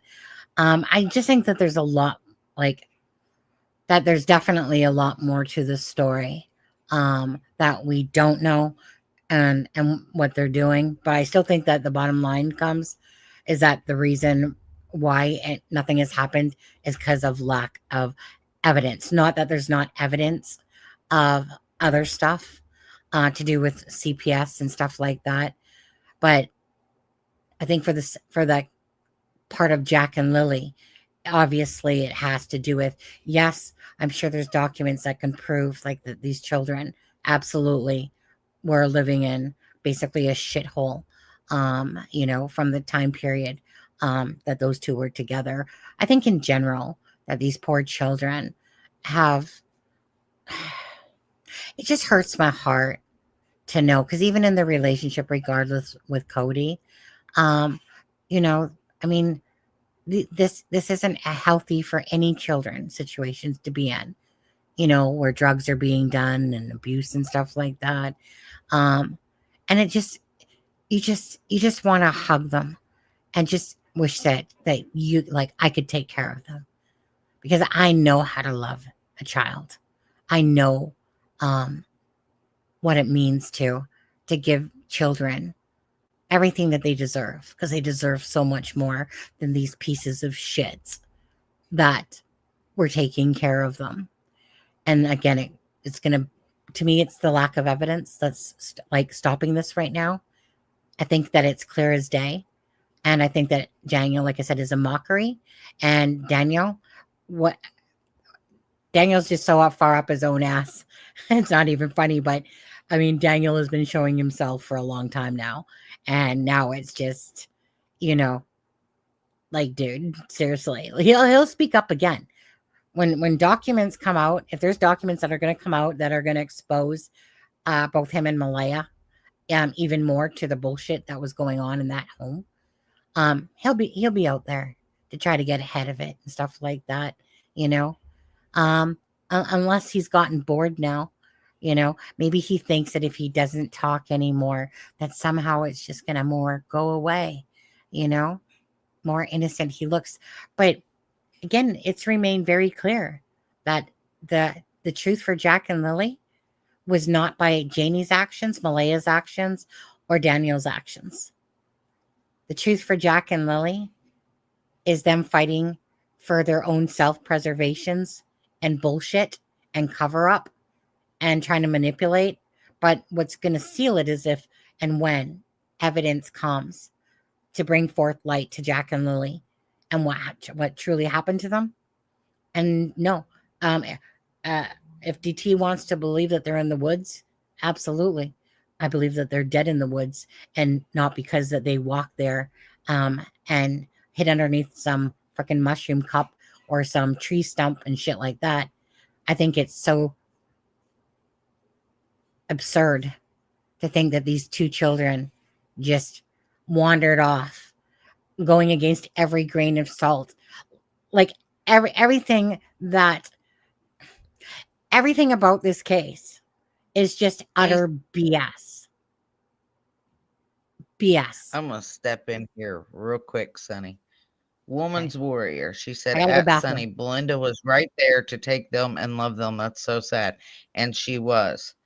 Mm-hmm. But you go down to spare time And he says, then she should have stepped in. She was trying. She continued texting. It is not her fault that she was alienated from these kids' lives. Do not blame Belinda.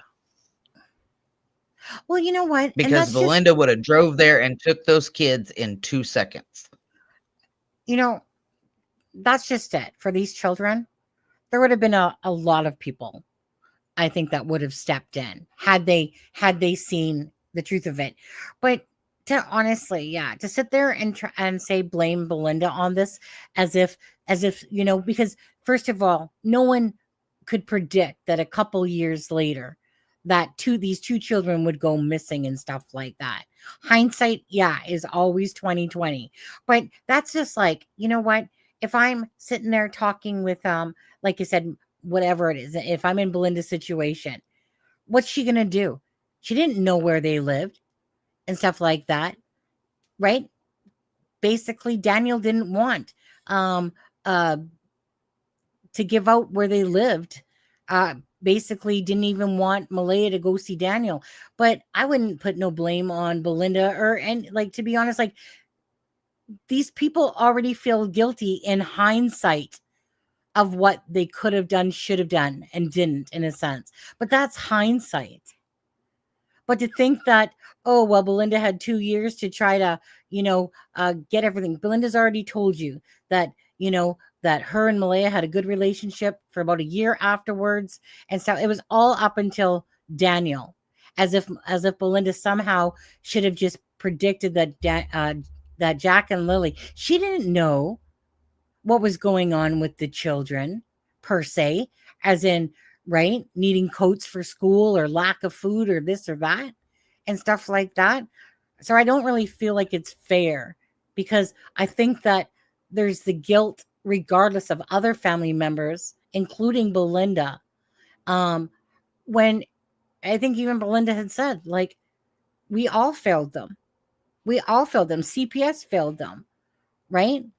But that's like a lot, like, besides CPS shit, other than that, family members, right? Yeah, if they know what's going on and they didn't do something, but they're going to have their own effing guilt about all of this for sure. But I agree on that one. Is that, so what's Belinda supposed to do? Like I said, if she's messaging her and Malaya's not seeing her, like, you're not thinking ahead of the time going, oh, well, these children are going to go missing, right?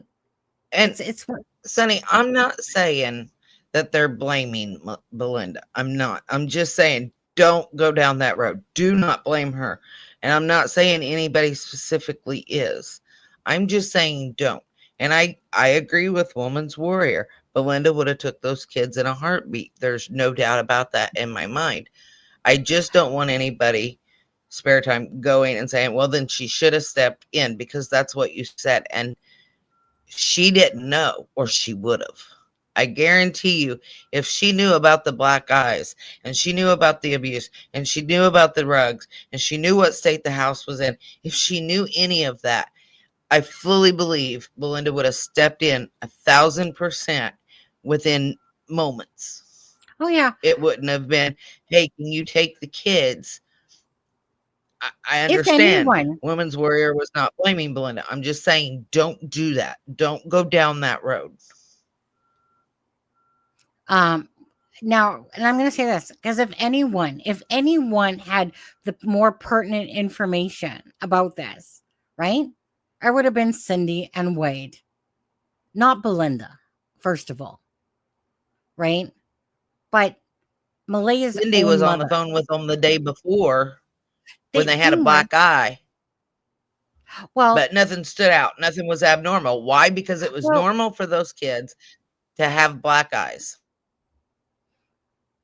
I guess so, right? But the thing is that, Wade and Cindy, they would have been ones to be at the property. Like, they'd been to that property, right?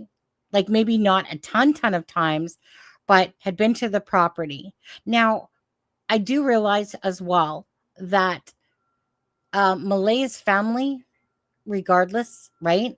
Well, I mean, the CPS reports and stuff like that. Yeah, okay, so Mm.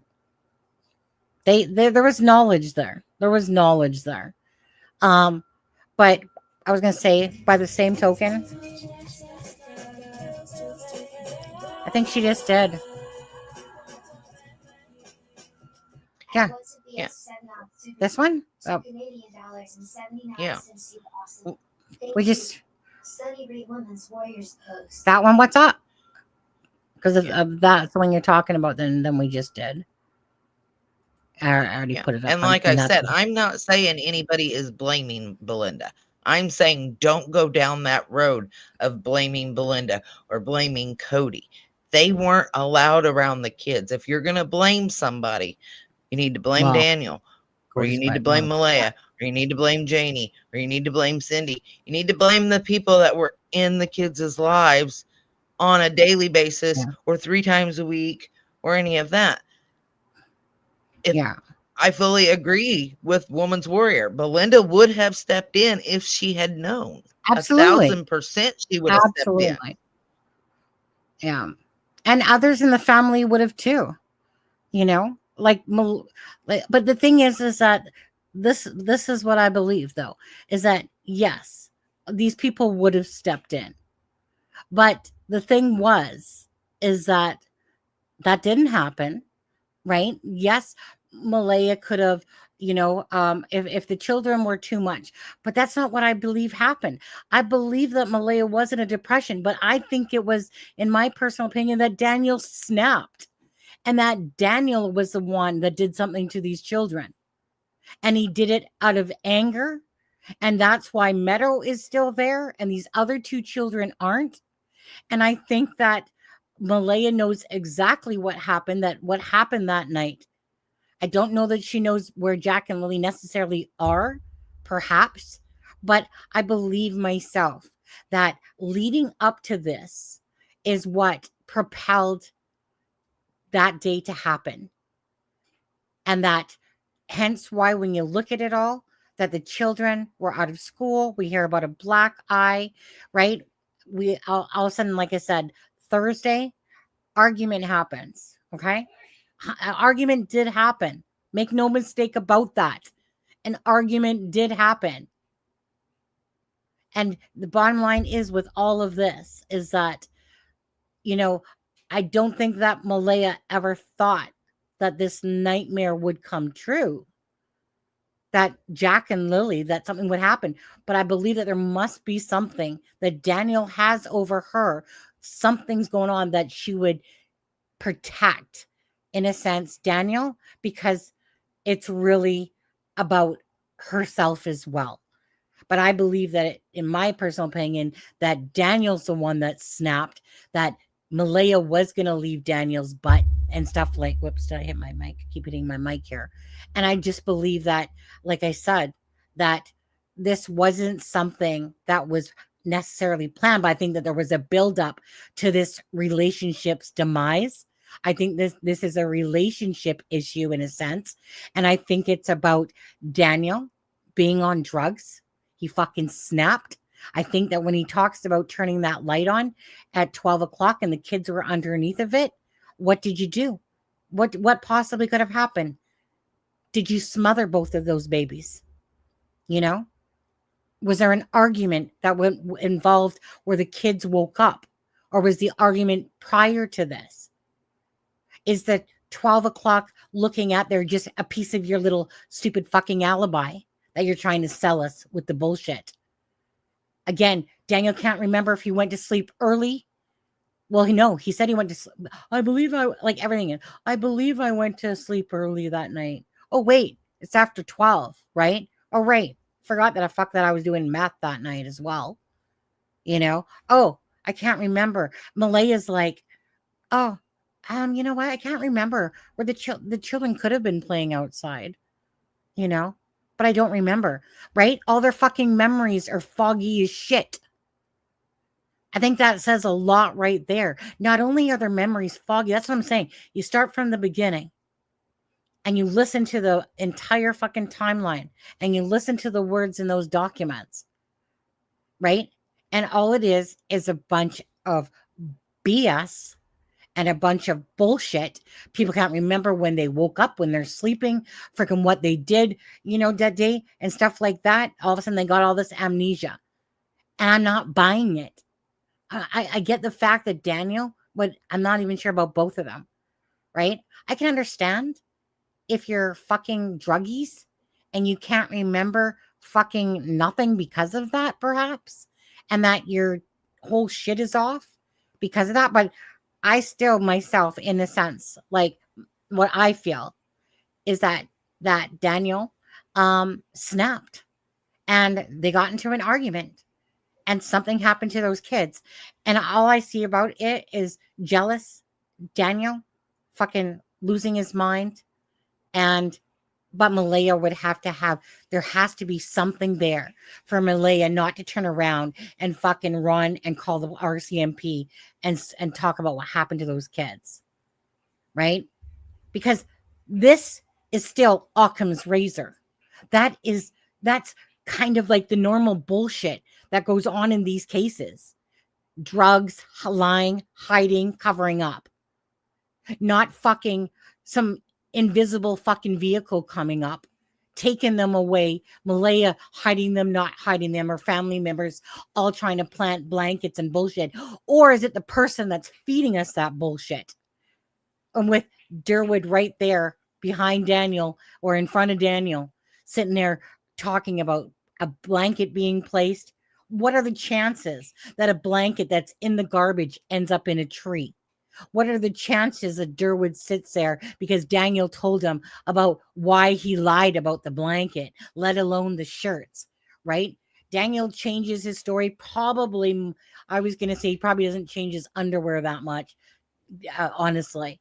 I mean, Daniel probably wakes up in his same ass clothing every fucking 2 days. When you listen to this, it's just all of it together is just utter crap. It's just so there in the face of utter bullshit. So why do we keep entertaining? Why are people still entertaining this whole hidden bullshit? This whole trafficking bullcrap? It doesn't make sense. People are trying to make it make sense. But honestly, I don't have to make it make sense because Daniel and Malaya have laid out exactly what happened to Jack and Lily in a sense to me. But what gets me is, I when I was doing this, and I've still got more contradictions and stuff to add. Like I said, I've just had to take a break for my own mental health because it was really getting to me. But even in the court documents, so on page 16 of 38, section 21, Daniel said he got in his car, drove around, ran into the woods looking for the kids. He searched for hours and he did not look at the time. He didn't even take his phone.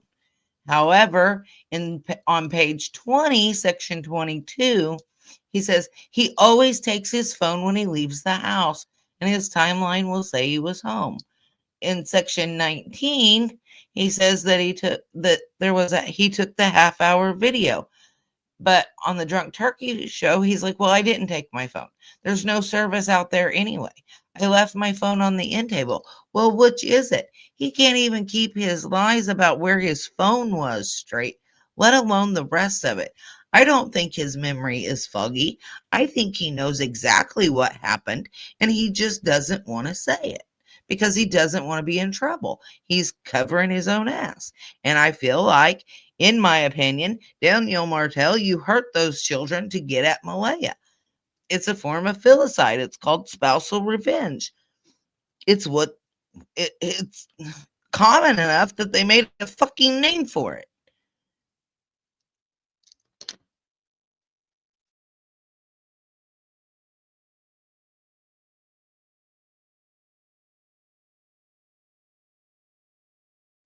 So, Deborah, you said Malaya was so distressed that morning. You could see it in her face. She just wanted to go. She knows what happened. Fully agree with you. Fully agree. Daniel was tripping out because he said she was leaving him. I believe that's what the argument was over, in my opinion. It is just that simple. I mean, like I said to Sonny the other day, how many times do I have to point out where he's lied for people to understand the man can't keep a story straight, keeps changing it, doesn't know what he's talking about, and he does it repeatedly in the court documents. He'll say one thing to the RCMP. Let's take the DT show out of it. Let's just talk the court documents. He still contradicts himself. How does the RCMP not see this? Of course they see it. Of course they do. On there. And absolutely agree. Daniel's so inconsistent with the stuff. And Women's Wear, I never thought about that. She said, Sonny, I think that the kids were still awake waiting to leave with MBM in their clothes. And DM caught them at midnight or possibly before. And he took them out of there. She thought that they would come back. Like I said, the thing that always in all of this is I believe that if one person knows, they all know what happened to Jack and Lily, Malaya, Janie, and Daniel with that. So I'm always constantly thinking about Malaya, like what truly happened that night and what is it that would make Malaya not just, like say that, Daniel did something to my babies. Or something like that. Like, what is it? Are they both very culpable of what happened that night or something?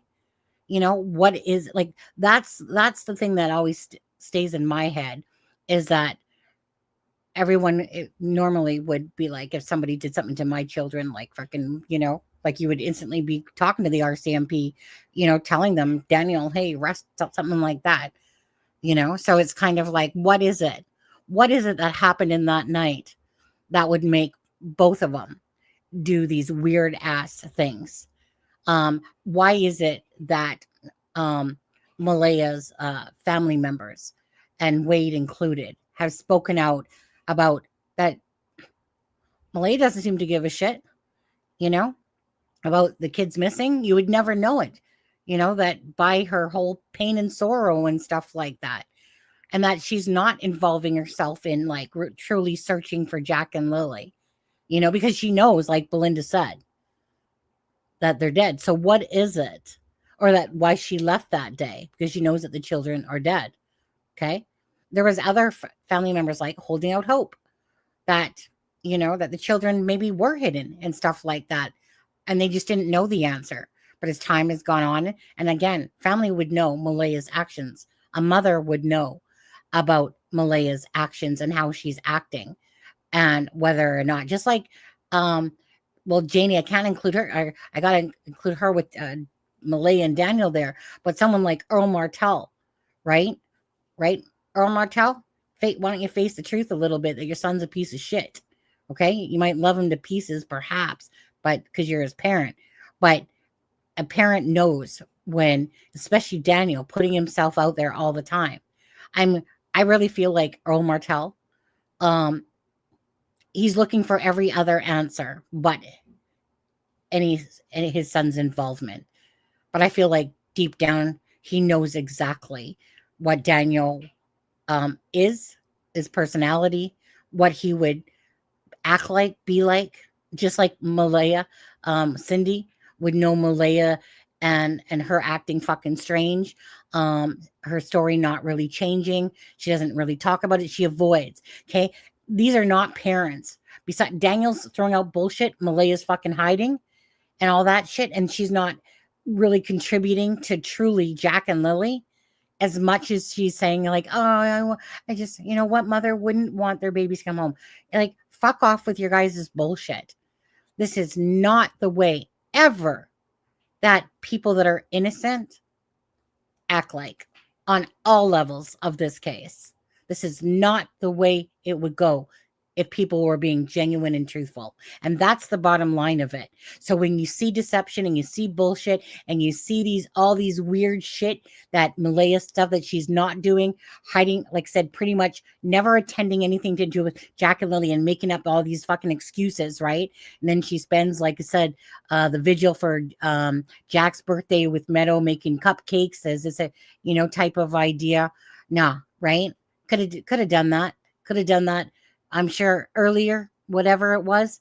and shown up for the video. But no. Malaya wouldn't show up for the searching either. Why? Because at this point, right? I mean, fucking people would probably be like, shit, Malaya's here? Holy fuck. Like, seriously? Seriously, Malaya? Actually, yeah. No. But I was shocked that Cindy actually went this time as well. Because I think that Cindy knows the truth. But by the same token, right? If you're out searching, again, you're trying to find, like, these people that are out searching, they're not, I don't think that any of them are going, they just got lost in the woods and we're just trying to find them.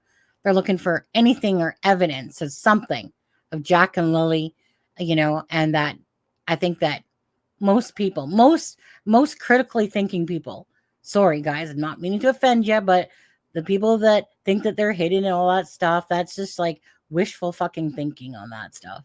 That the critical people that look at the case, the entirety of everything, and everything is showing that this is two people, we'll say Daniel and Malaya, that separately have weird actions, lies and inconsistencies, bullshit hiding and stuff like that. That weird ass letter that she couldn't even spell her name right and stuff like that.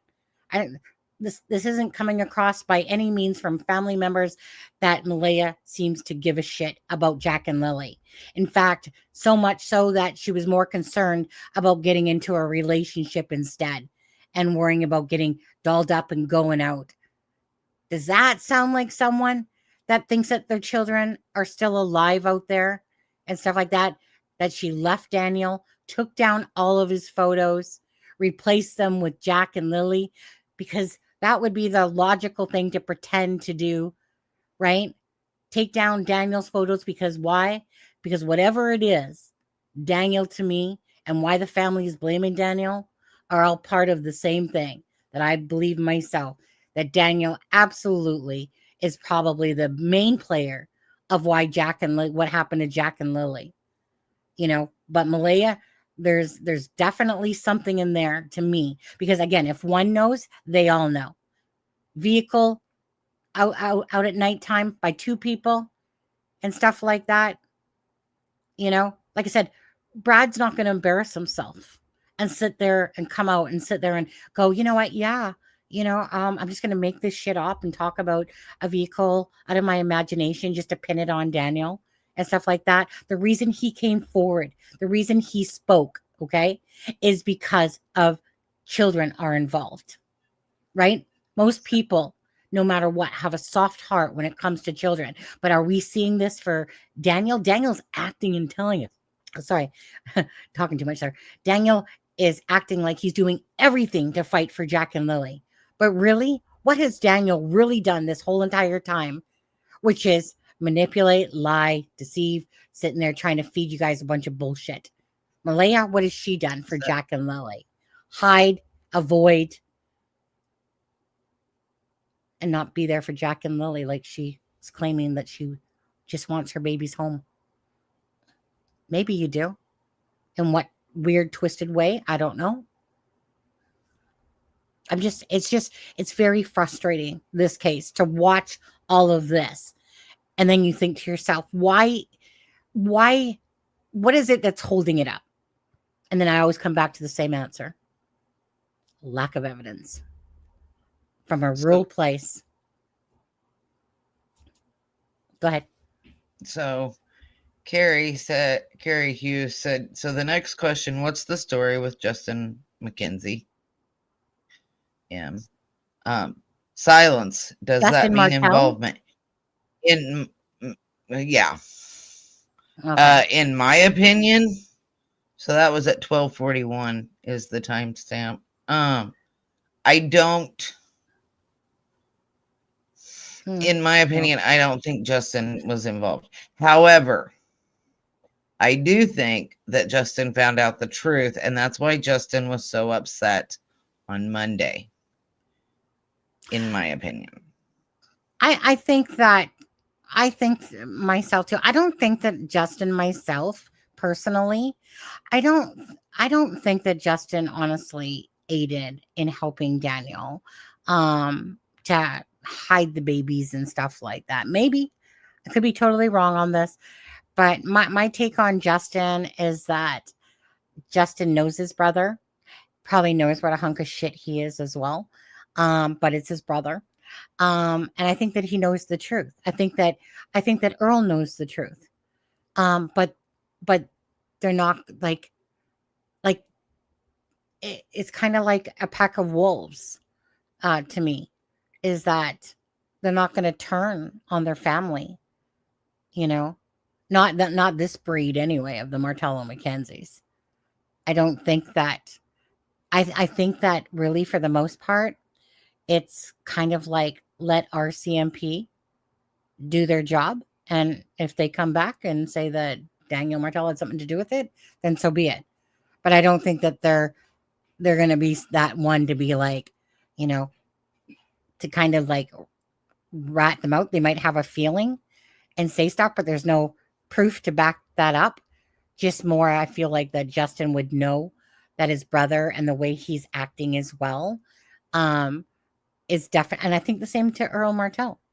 I really think that it's just one of those things where when your family, I if my sibling was acting stranger than normal or weird or saying shit, and I knew, differently or whatever, it would stand out like a sore thumb, you know? And so I don't think that Justin is fooled by who his brother is. And I think that that is why that he was crying very hard, because I think that deep down that Yeah, he knows the truth. But sitting I there, agree. I just to sit there and out a family member. But maybe the thing is that Justin probably has knowledge. And again, I think that this is a buildup of knowledge of the relationship that Malay and Daniel have. I think that Janie is full of shit, full of absolutely fucking crap, Janie. Um, for the fact when tries to act like, you know what, they just live their life over there in the trailer. You know, I mean, I know everything that's going on, but suddenly I don't either, and I don't know what's going on there. I mean, I just mind my own business with me and my dog in the trailer. Fuck off. Like, seriously.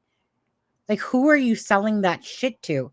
Because nobody believes your busy ass bodied fucking self that saw Daniel put a blanket in the freaking bag and all that crap, right? I mean, you claim like you're oblivious to what was going on. Bullshit.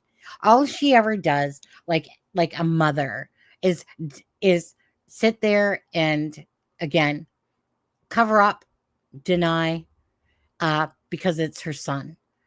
Again, is it abnormal to watch a mother do this and lie or whatever? No. Mm-mm. No. They don't want to So, see their child in prison or anything like that. Or go ahead.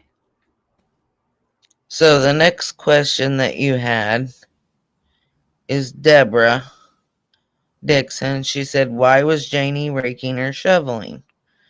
I think that's just bullshit. I think it's just something they were saying. I think it's part of their story. Yeah, Because it's she just can't keep that straight, whether she was or wasn't, whether there was a pool or there wasn't. right. I mean, That's not even how a do you? straight What do story. you think about that? Well, that's not even a straight story in itself. Potholes, raking, pool. Again, Jeannie never said anything to anyone up until that interview about a pool for the children. Never said anything. Never said it to anyone. Okay. That's including all the Yeah, reporters that were around there. Never. Okay. Janie was so insistent on, right? Wanting to show the reporters and that of, like, the door and this and that and this. And then the whole pool thing came out. Well, where was all that before? What about the whole shushing of the kids, right? Durwood even said, I don't know why Janie basically went back on saying that. Well, it's because they're fucking liars. And I believe that Durwood literally believes in his truth. I think there's a difference there between Durwood believing in his truth because that's what he believes. He believes that, Malaya's family's acting strange, his family's acting strange, and that he's kind of taken that to run with, you know, this whole perception in a sense. When him and Daniel got this freaking, you know, started putting the pieces together more like Durwood was, right? I really truly think that Durwood believes what he's saying. I believe that he truly thinks that he's fighting for the truth for Jack and Lily, as twisted as I freaking think it is. I mean, it just has gotten more twisteder than when it originally started, versus Daniel, Janie, and Malaya having to remember these lies. And that's why I think that that was part of the bullshit lie, is that this whole thing about hearing Malaya outside with the kids, okay? It was not just that the kids were outside playing. It was basically the fact that Malaya, or that Janie heard Malaya outside with the children and heard Malaya shush the children. Again, just another bullshit to Janie's timeline, to Daniel's timeline, to Malaya's timeline. Again, it's just bullshit. Malaya never talked about hearing about anything about seeing Lily at all. Everything was just about heard. But I bet you to go with Daniel's timeline at the time that they're all thinking about this, it's like, oh yeah, I did see Lily. Now fuck off. They're probably dead at this point. You guys are just making all that shit up.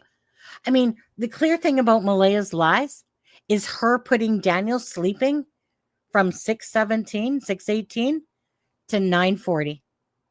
That right there, from putting Daniel sleeping the entire time, is right there a big fabrication of lies. Right there. Again, I believe that the call that went out at 8:28 was the fucking fact that they're both awake. And for Daniel to be sleeping as Malaya freaking gets up and gets Meadow, that he saw Lily, like, it's just bullshit. It's just all bullshit. And it's not to cover up the fact that these children were sold, right? Malaya would not have left that next day. If the children were sold and stuff like that and over debt, Malaya wouldn't have left and took down all of Daniel's pictures. That doesn't make sense. If it was to do with money and to like fucking to cover a debt and stuff like that, I honestly think that Malaya's gonna be like, here, you know, oh, by the way, see you, Daniel, you know, leaving you the next day. It doesn't make sense. So how do you make horse shit make sense? That's how I see it. That's how I see it. Might not be how you all see it. Sunny, I think DM took them out there because she was leaving and she thought he would bring them. Didn't I already have that one? But something happened as time passed. We realized they were gone, in my opinion. Okay, Sunny, I gotta go here shortly. No, it's okay. My husband's making dinner. I just, I haven't done a live, and I did a members live, and stuff like that. So it's my one night that I could sit here for hours if I wanted to and stuff. I get very worked up over the bullshit of this case for these two children and the lack of care towards from Malaya or Daniel and the bullshit of it. It's just like waiting for the day that we hear news, myself in my opinion, that charges will be laid for the disappearance of Jack and Lily. Anyways, Missy, thank you for joining. So before I go, Ginger Snap asked at 12:46, she said, why didn't Daniel and his friends join the Please Bring Me Home searchers? Well, in my opinion, they don't want the kids found. I fully believe that if they were to go search, first of all, it'd just be a hindrance and a chaotic fiasco. But I don't believe they want the kids found, in my opinion. So while she's gone, I'm going to run through some of these questions real quick. I'm not. I'm just vaping. Oh. So they're talking about maybe Justin's dog did it. Bye, Deborah. But yeah, that's my opinion as to why he didn't join the search. But I have got to go. My meds are kicking in and I'm sitting here about to fall asleep. So I was going to say, it's like 10 Good o'clock here. Yeah, and I know people drop off as the time is going on. Good night. Thank you so much. Thanks, Sharmain, as well, for you guys, for the YOLO live and stuff like that. I actually was not going to do a live, and then I was talking with Sharmain. She's like, well, if you do a live, and I was like, well, are you going to join, or do you just mean in chat? She goes, oh, wait, I'll join. And I was like, well, you know what? Okay. I will, because other than that, you guys, I probably would have just been watching cheesy Hallmark movies and stuff like that. So anyways, thank you. All right. Well, good night. Have a good rest of your life. But I gotta, like I said, my meds have kicked in, and I've got to go lay down, or I'm not gonna make it to bed. So. All right. Love you. Thank you so much. Love you. Okay. You're welcome. See you guys later. And thanks for the document again. Yeah.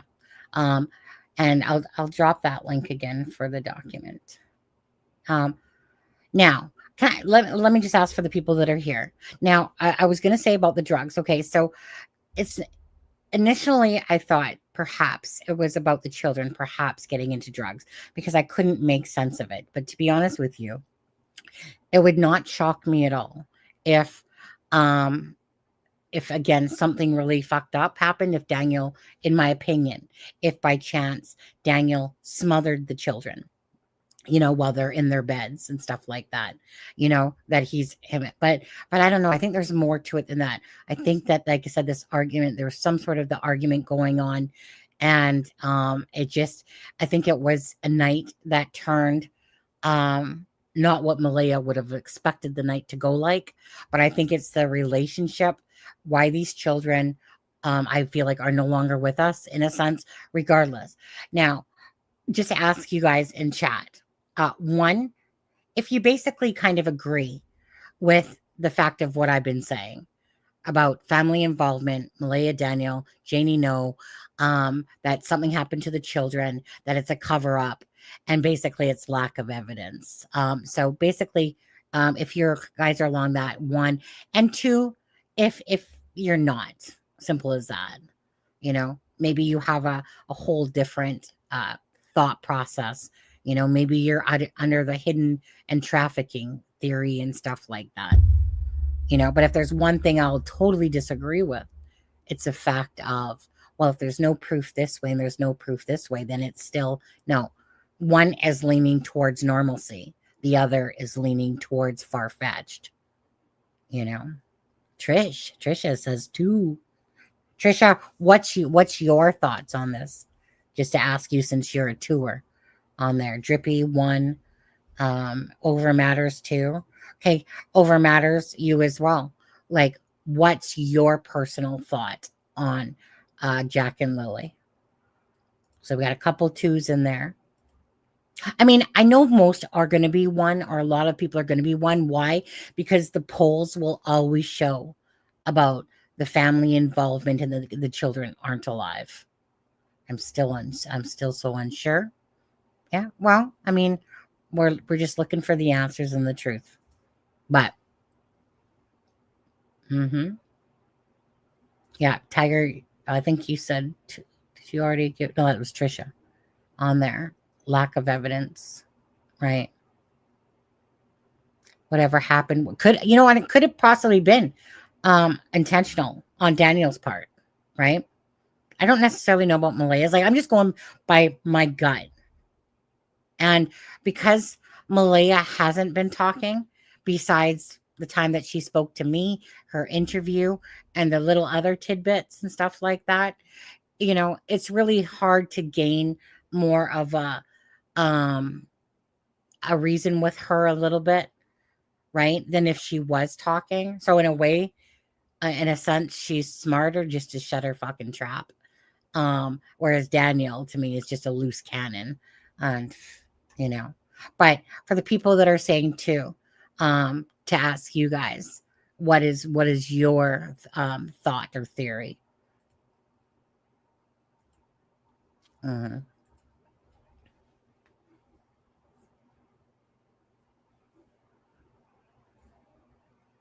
You know,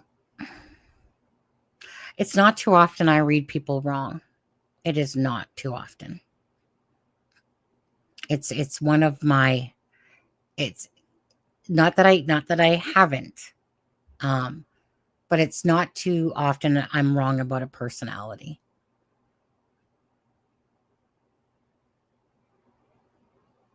And then beyond that it's about, what we're seeing visually and what's being said and what's not being said, right?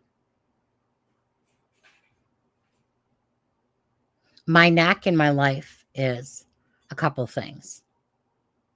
People. I've been in customer service hospitality for 40 years almost. Okay? But my knack since I was a kid was always about personalities and auras of people. I wouldn't have labeled it back then that because I was too young to understand that I was just really good at reading people. And then just patting myself on the back going, got another one right, got another one right, got another one right. And so I always deemed it as what I would call my own personal gift of some people are good with working with their hands. Some people are good with whatever. Mine was always about the people and their auras and just seeing right through bullshit, But it's very, very little that I'm wrong about people. If I honestly don't like you, it's because I don't fucking like you because you're not a good person and you're full of shit. On the computer, it's a little bit different because people can, like in chat, I mean, people will be nice to your face in real because they're too cowardly, but behind a computer, they all of a sudden start saying all this shit, right? Behind acting like that they're good people, And that's what always makes me laugh is all these people that type behind a computer and stuff like that, because you could say pretty much whatever you want, which is typically different than in truth, in reality, how they would be, because that would be them fake selves. But behind here, people can say pretty much whatever they want. They can be mean and nasty, and blah, blah, blah, way worse than what you would do in real because you're hiding behind a computer. Okay, let's see here. Nah, just in messages, Tiger. So that particular day, again, I was doing a live with Belinda and Kent, and there was all this rigmarole going around about the whole whatever it was, that event that Lana was planning, and all of a sudden there was this arguing going on behind it, and then all of a sudden Cheryl says to me, at the same time, Cheryl said to me, Malaya's messaging you. And so, meaning, I know it was two different people for sure. And I have no doubt that it was Malaya talking to me, and not that it was Cheryl talking to me, because a message was coming from her at the same time, in a sense, as Malaya's messaging as well. So I absolutely believe that it was definitely Malaya talking to me. Come on. Nobody else would know that kind of information. And it was Malaya's Facebook, so I don't believe at all that it was somebody talking for Malaya. And like, do you know what I mean? Like, again, I ain't that stupid when it comes to what someone's words are, what they're saying. It's her messenger and stuff like that, and the stuff that she's saying, right?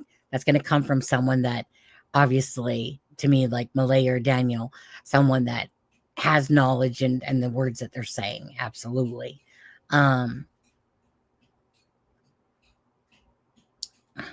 You know what? I'm torn about the accidental.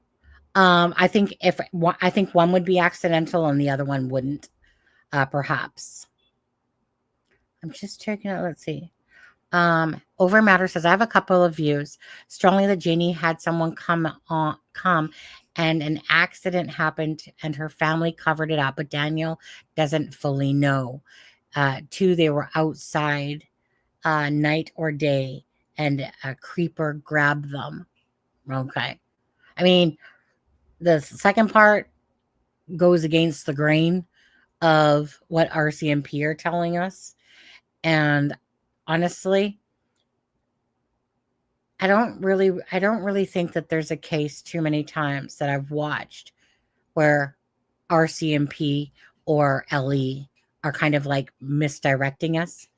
I think that always in almost every case, pretty much, is that they already have, like, meaning if they're saying that there's no abduction and that there's no evidence to prove it. And if you guys remember that conference, the way that he said that, it was just like, basically, if we felt like there was something to share, we would, and hence why they came out and said about no abduction. And then to top it, then they came out and said about no family abduction. So when RCMP or LE are saying that, I absolutely believe them. Like, I absolutely believe that they're more likely to be absolutely right versus wrong. Especially when you follow true crime cases, and when they're looking at someone or looking at, there's no signs to show this. It doesn't mean it doesn't happen. It's just very unlikely that they're wrong. Lack of evidence, cover up, either neglect or direct involvement, either them or another family member, not Janie. I think they need to check the hot spot riverbank south of Lorda Park. You're talking about the heat spot there. Even though I know that they checked it, but I know Ninchi said that it was, one was basically like the water level was high, but it would be more when that happened, then the water level would have been lower and stuff like that. So I'm just trying to. I was in hospitality too for 38 years. Now my temp job is at the North Pole for Christmas season with Santa. 5 feet snow here. Like, are you serious though? Are you literally at the North Pole with Santa right now? Do you think? Getting those elves chopping along? Did you report it?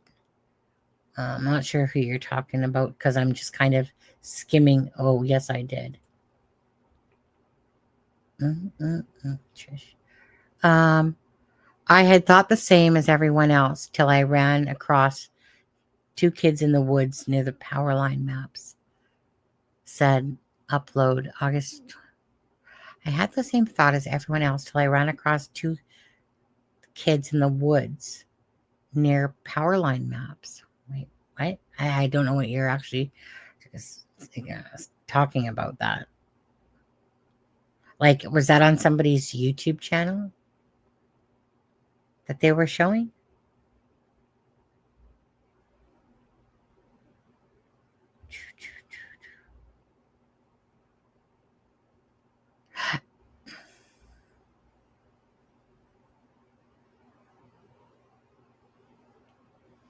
Is there a bottomless pond in Nova Scotia? I thought I watched a video on that. There's got to be there's nothing that's bottomless.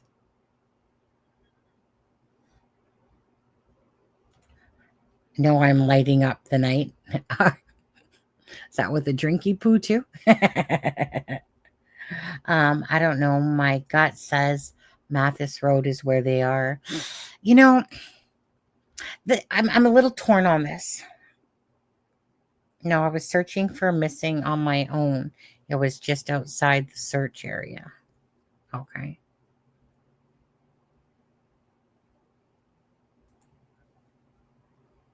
My thoughts are this, and I had said this to Brad. I was like, like these so-called 4 trips, right? One up, say, near Lairg, other one Matheson. What's that other one again called? McLeod, Matheson, and then where the blanket was, right? And I'm just and again, my thoughts are always all over the place because I'm thinking to myself, okay, was this Daniel planting evidence, right? That he really didn't go into a camera shot per se, unless I don't know. Like I said, depending on where the exact cameras are and stuff like that. We do have to remember that some people have really shitty cameras with really shitty quality. And I think about the picture that they put out for Brian Koberger with this, whatever that freaking vehicle was again. It's like on the tip of my tongue. But anyways, and they put it out as something like a 2011 to 2015 or something like that. And when really they had already determined, I think it was like a 2013 to 15 or something like that, right? But they never told us that until later. So they had everyone looking at, these years. But it was one of those things that's what the RCMP put out first because, the camera wasn't bad, but the car's driving. And so you're only getting kind of like a blur, but you can still make out the gist of what vehicle that was, but maybe just not necessarily the year, because sometimes the years there's very little to it, maybe a few different things that they've changed. And so then knowing that there's not a lot of cameras in that section, I was just wondering, like, okay, Brad says that the vehicle wasn't out of earshot, and that it would stop, but it wasn't out of earshot. So it just makes me wonder if during the night that was about planting evidence, but, we don't know what, like I said, like, because we don't have enough information. So it's like, were the children hidden in that area? Or were they taken, I don't know. Like, there's a lot of stretch of road there that won't have cameras at all, on them, going past Ron's place. Like, why were they at Ron's place?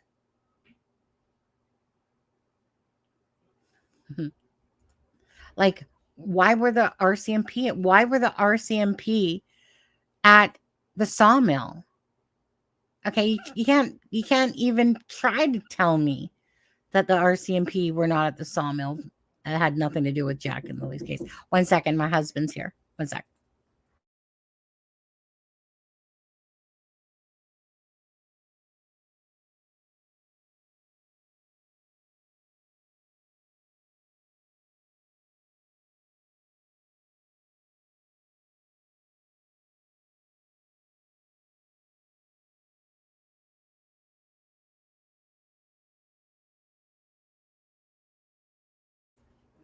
You guys, my husband. Oh no, you can see my husband there.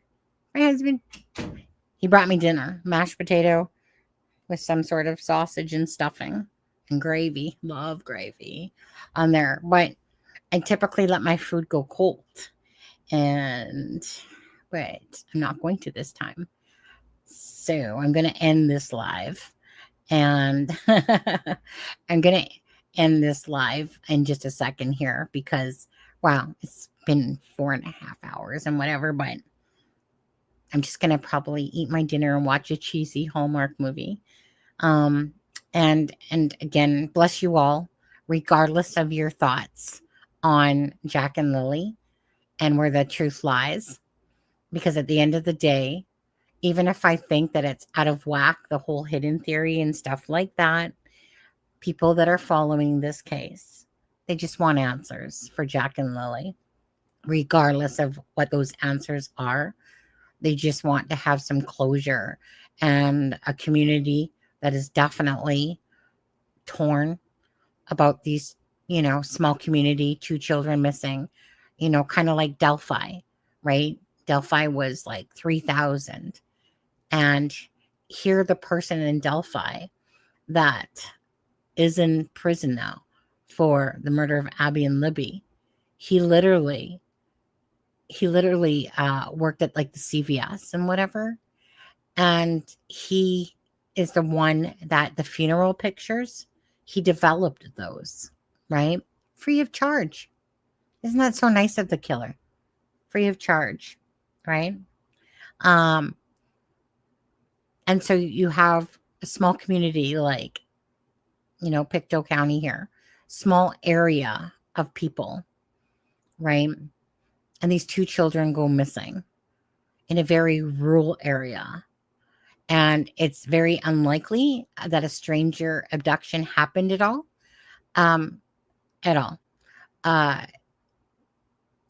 mean, those are coming even out of Janie's mouth and the wood stuff and all that stuff. But regardless, to literally have a car drive by or come by and just grab Jack and Lily, in the midst of daylight, in a sense, considering Janie's saying that she heard them playing, but she also said that she heard Malaya shush them and stuff like that.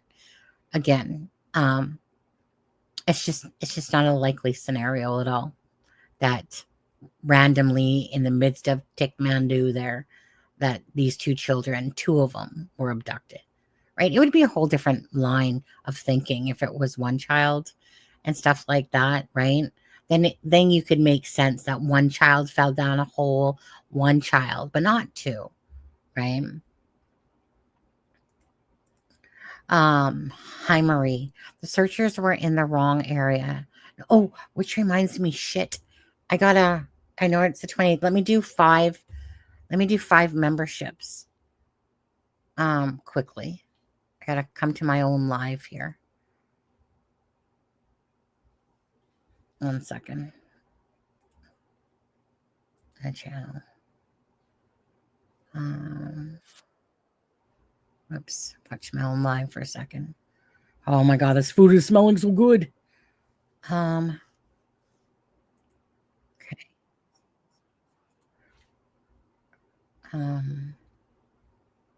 What's this?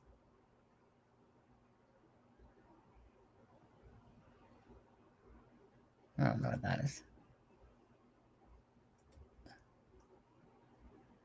Membership. Membership gifting, duh. I still have 10. So I'm going to send 5 out now.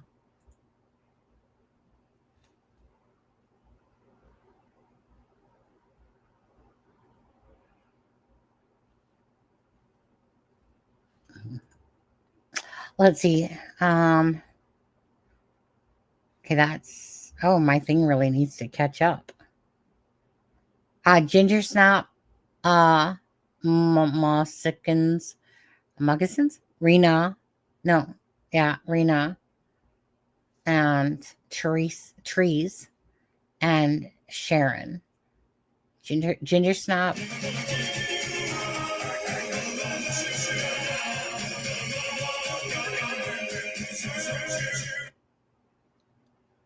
I desert you for this dinner right now, to be honest with you. Searches were in the wrong area, not authorized. They were told to come back from there, not their fault. They ended up there, and the ones in the truck had animals that would hurt them. I'm missing. I think I'm too tired. Whoops.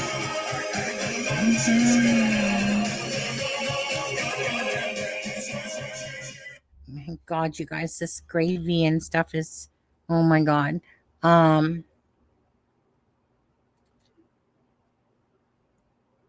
Sunny, hi, Blue Heron Digital Art. Sunny, I've been listening in the bushes all night.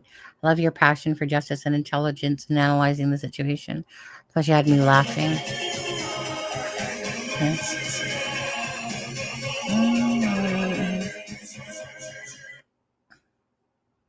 Well, I appreciate that. Thank you so much. You know, there's always people that are trying to tear me down, act like I fucking fell off a turnip truck and shit like that. No, did not. I like to keep my eyes wide open, and someone can say it's confirmation bias or whatever they want to say anymore. I don't care. I'm talking about the writing on the wall.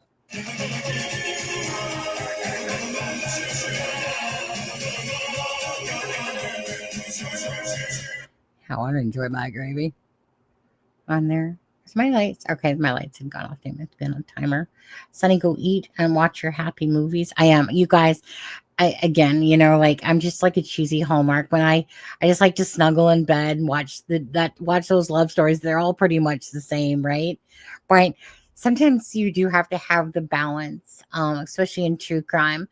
And again, I always have to be motivated from my heart to do something.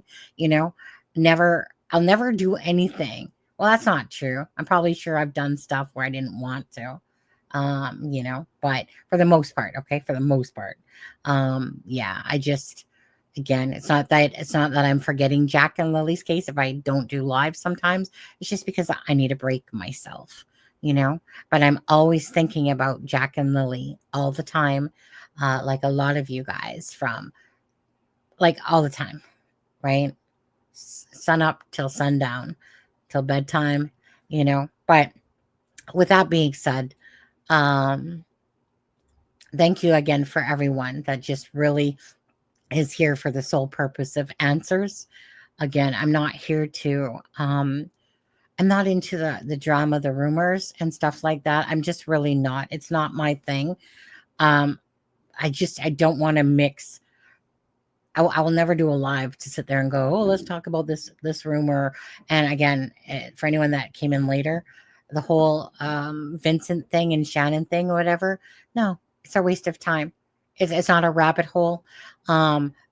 It's just, unfortunately, to me, some freaking, sorry to say this, but a man that's old, senile, whatever, brain tumor, all that stuff, that has multiple personalities. That's fucking, I'm sorry, but that fucking thing creeped me out, man.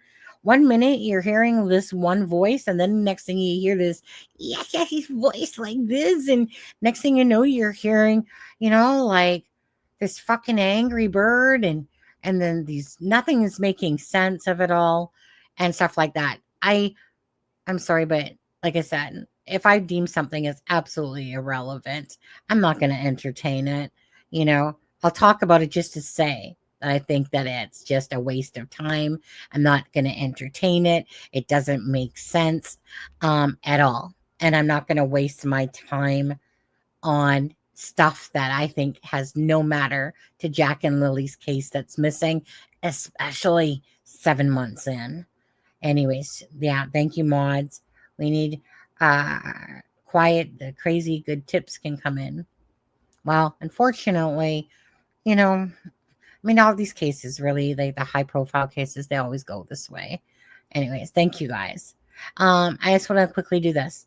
Wolfie, member for 1 month, then Sharmain came back with You Can't Catch Me, Wolfie, for a member for 36 months. Super chat by Wolfie for a coffee and justice for Jack and Lily. Jamie Dahl gifted 5 memberships, so that was very sweet to do that. It's like paying it forward, right? I always enjoy those. What's Up was telling me to read a comment. Thank you for the 279. And then, of course, It's a Crime and Shame. Thanks to YouTube, gives us 10 memberships a month to hand out to you guys, the viewers and stuff like that. And then when you are a member, you don't have to deal with wait times, just so you know. Like the 35 or 30-second or whatever I deem to put it as in there.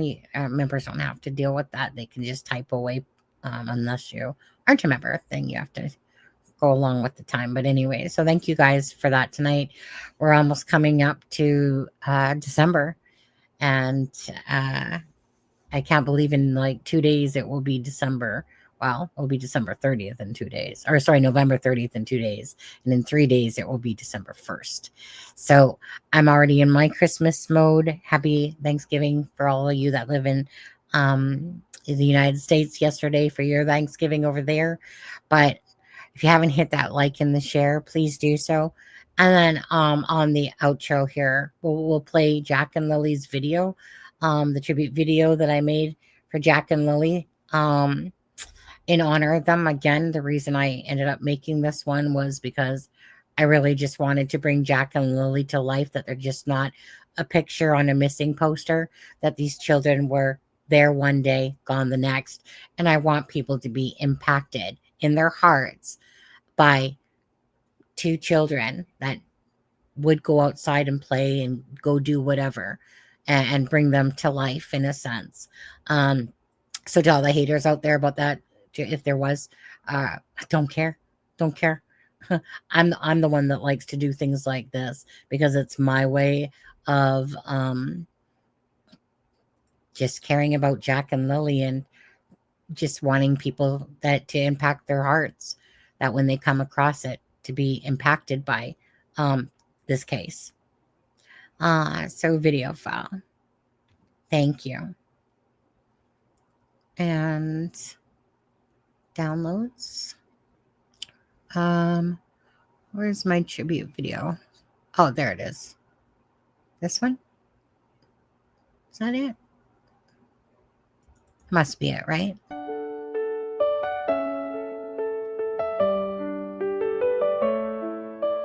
In the woods where shadows lay, Jack and Lily went to play. On a rainy May afternoon, now we whisper hope soft too. Echoes of laughter fill the air, but where are they? We stand in prayer. Oh, Jack and Lily, where have you gone? We'll hold on tight through this endless dawn.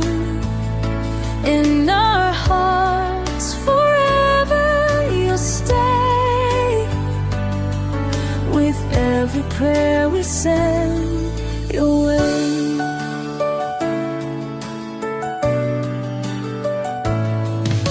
Hundreds gathered, hearts so strong,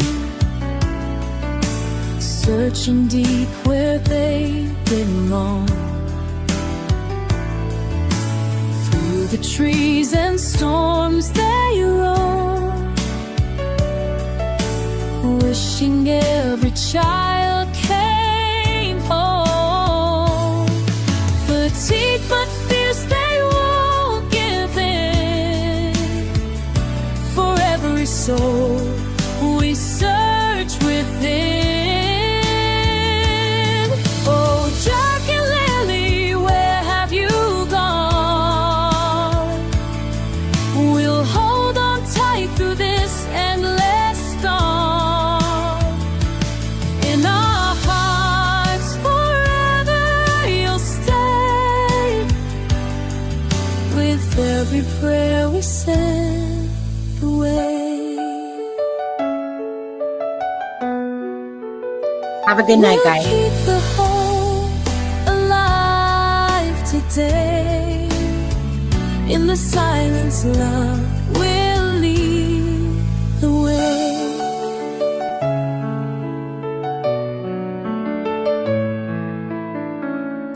Please help bring us home.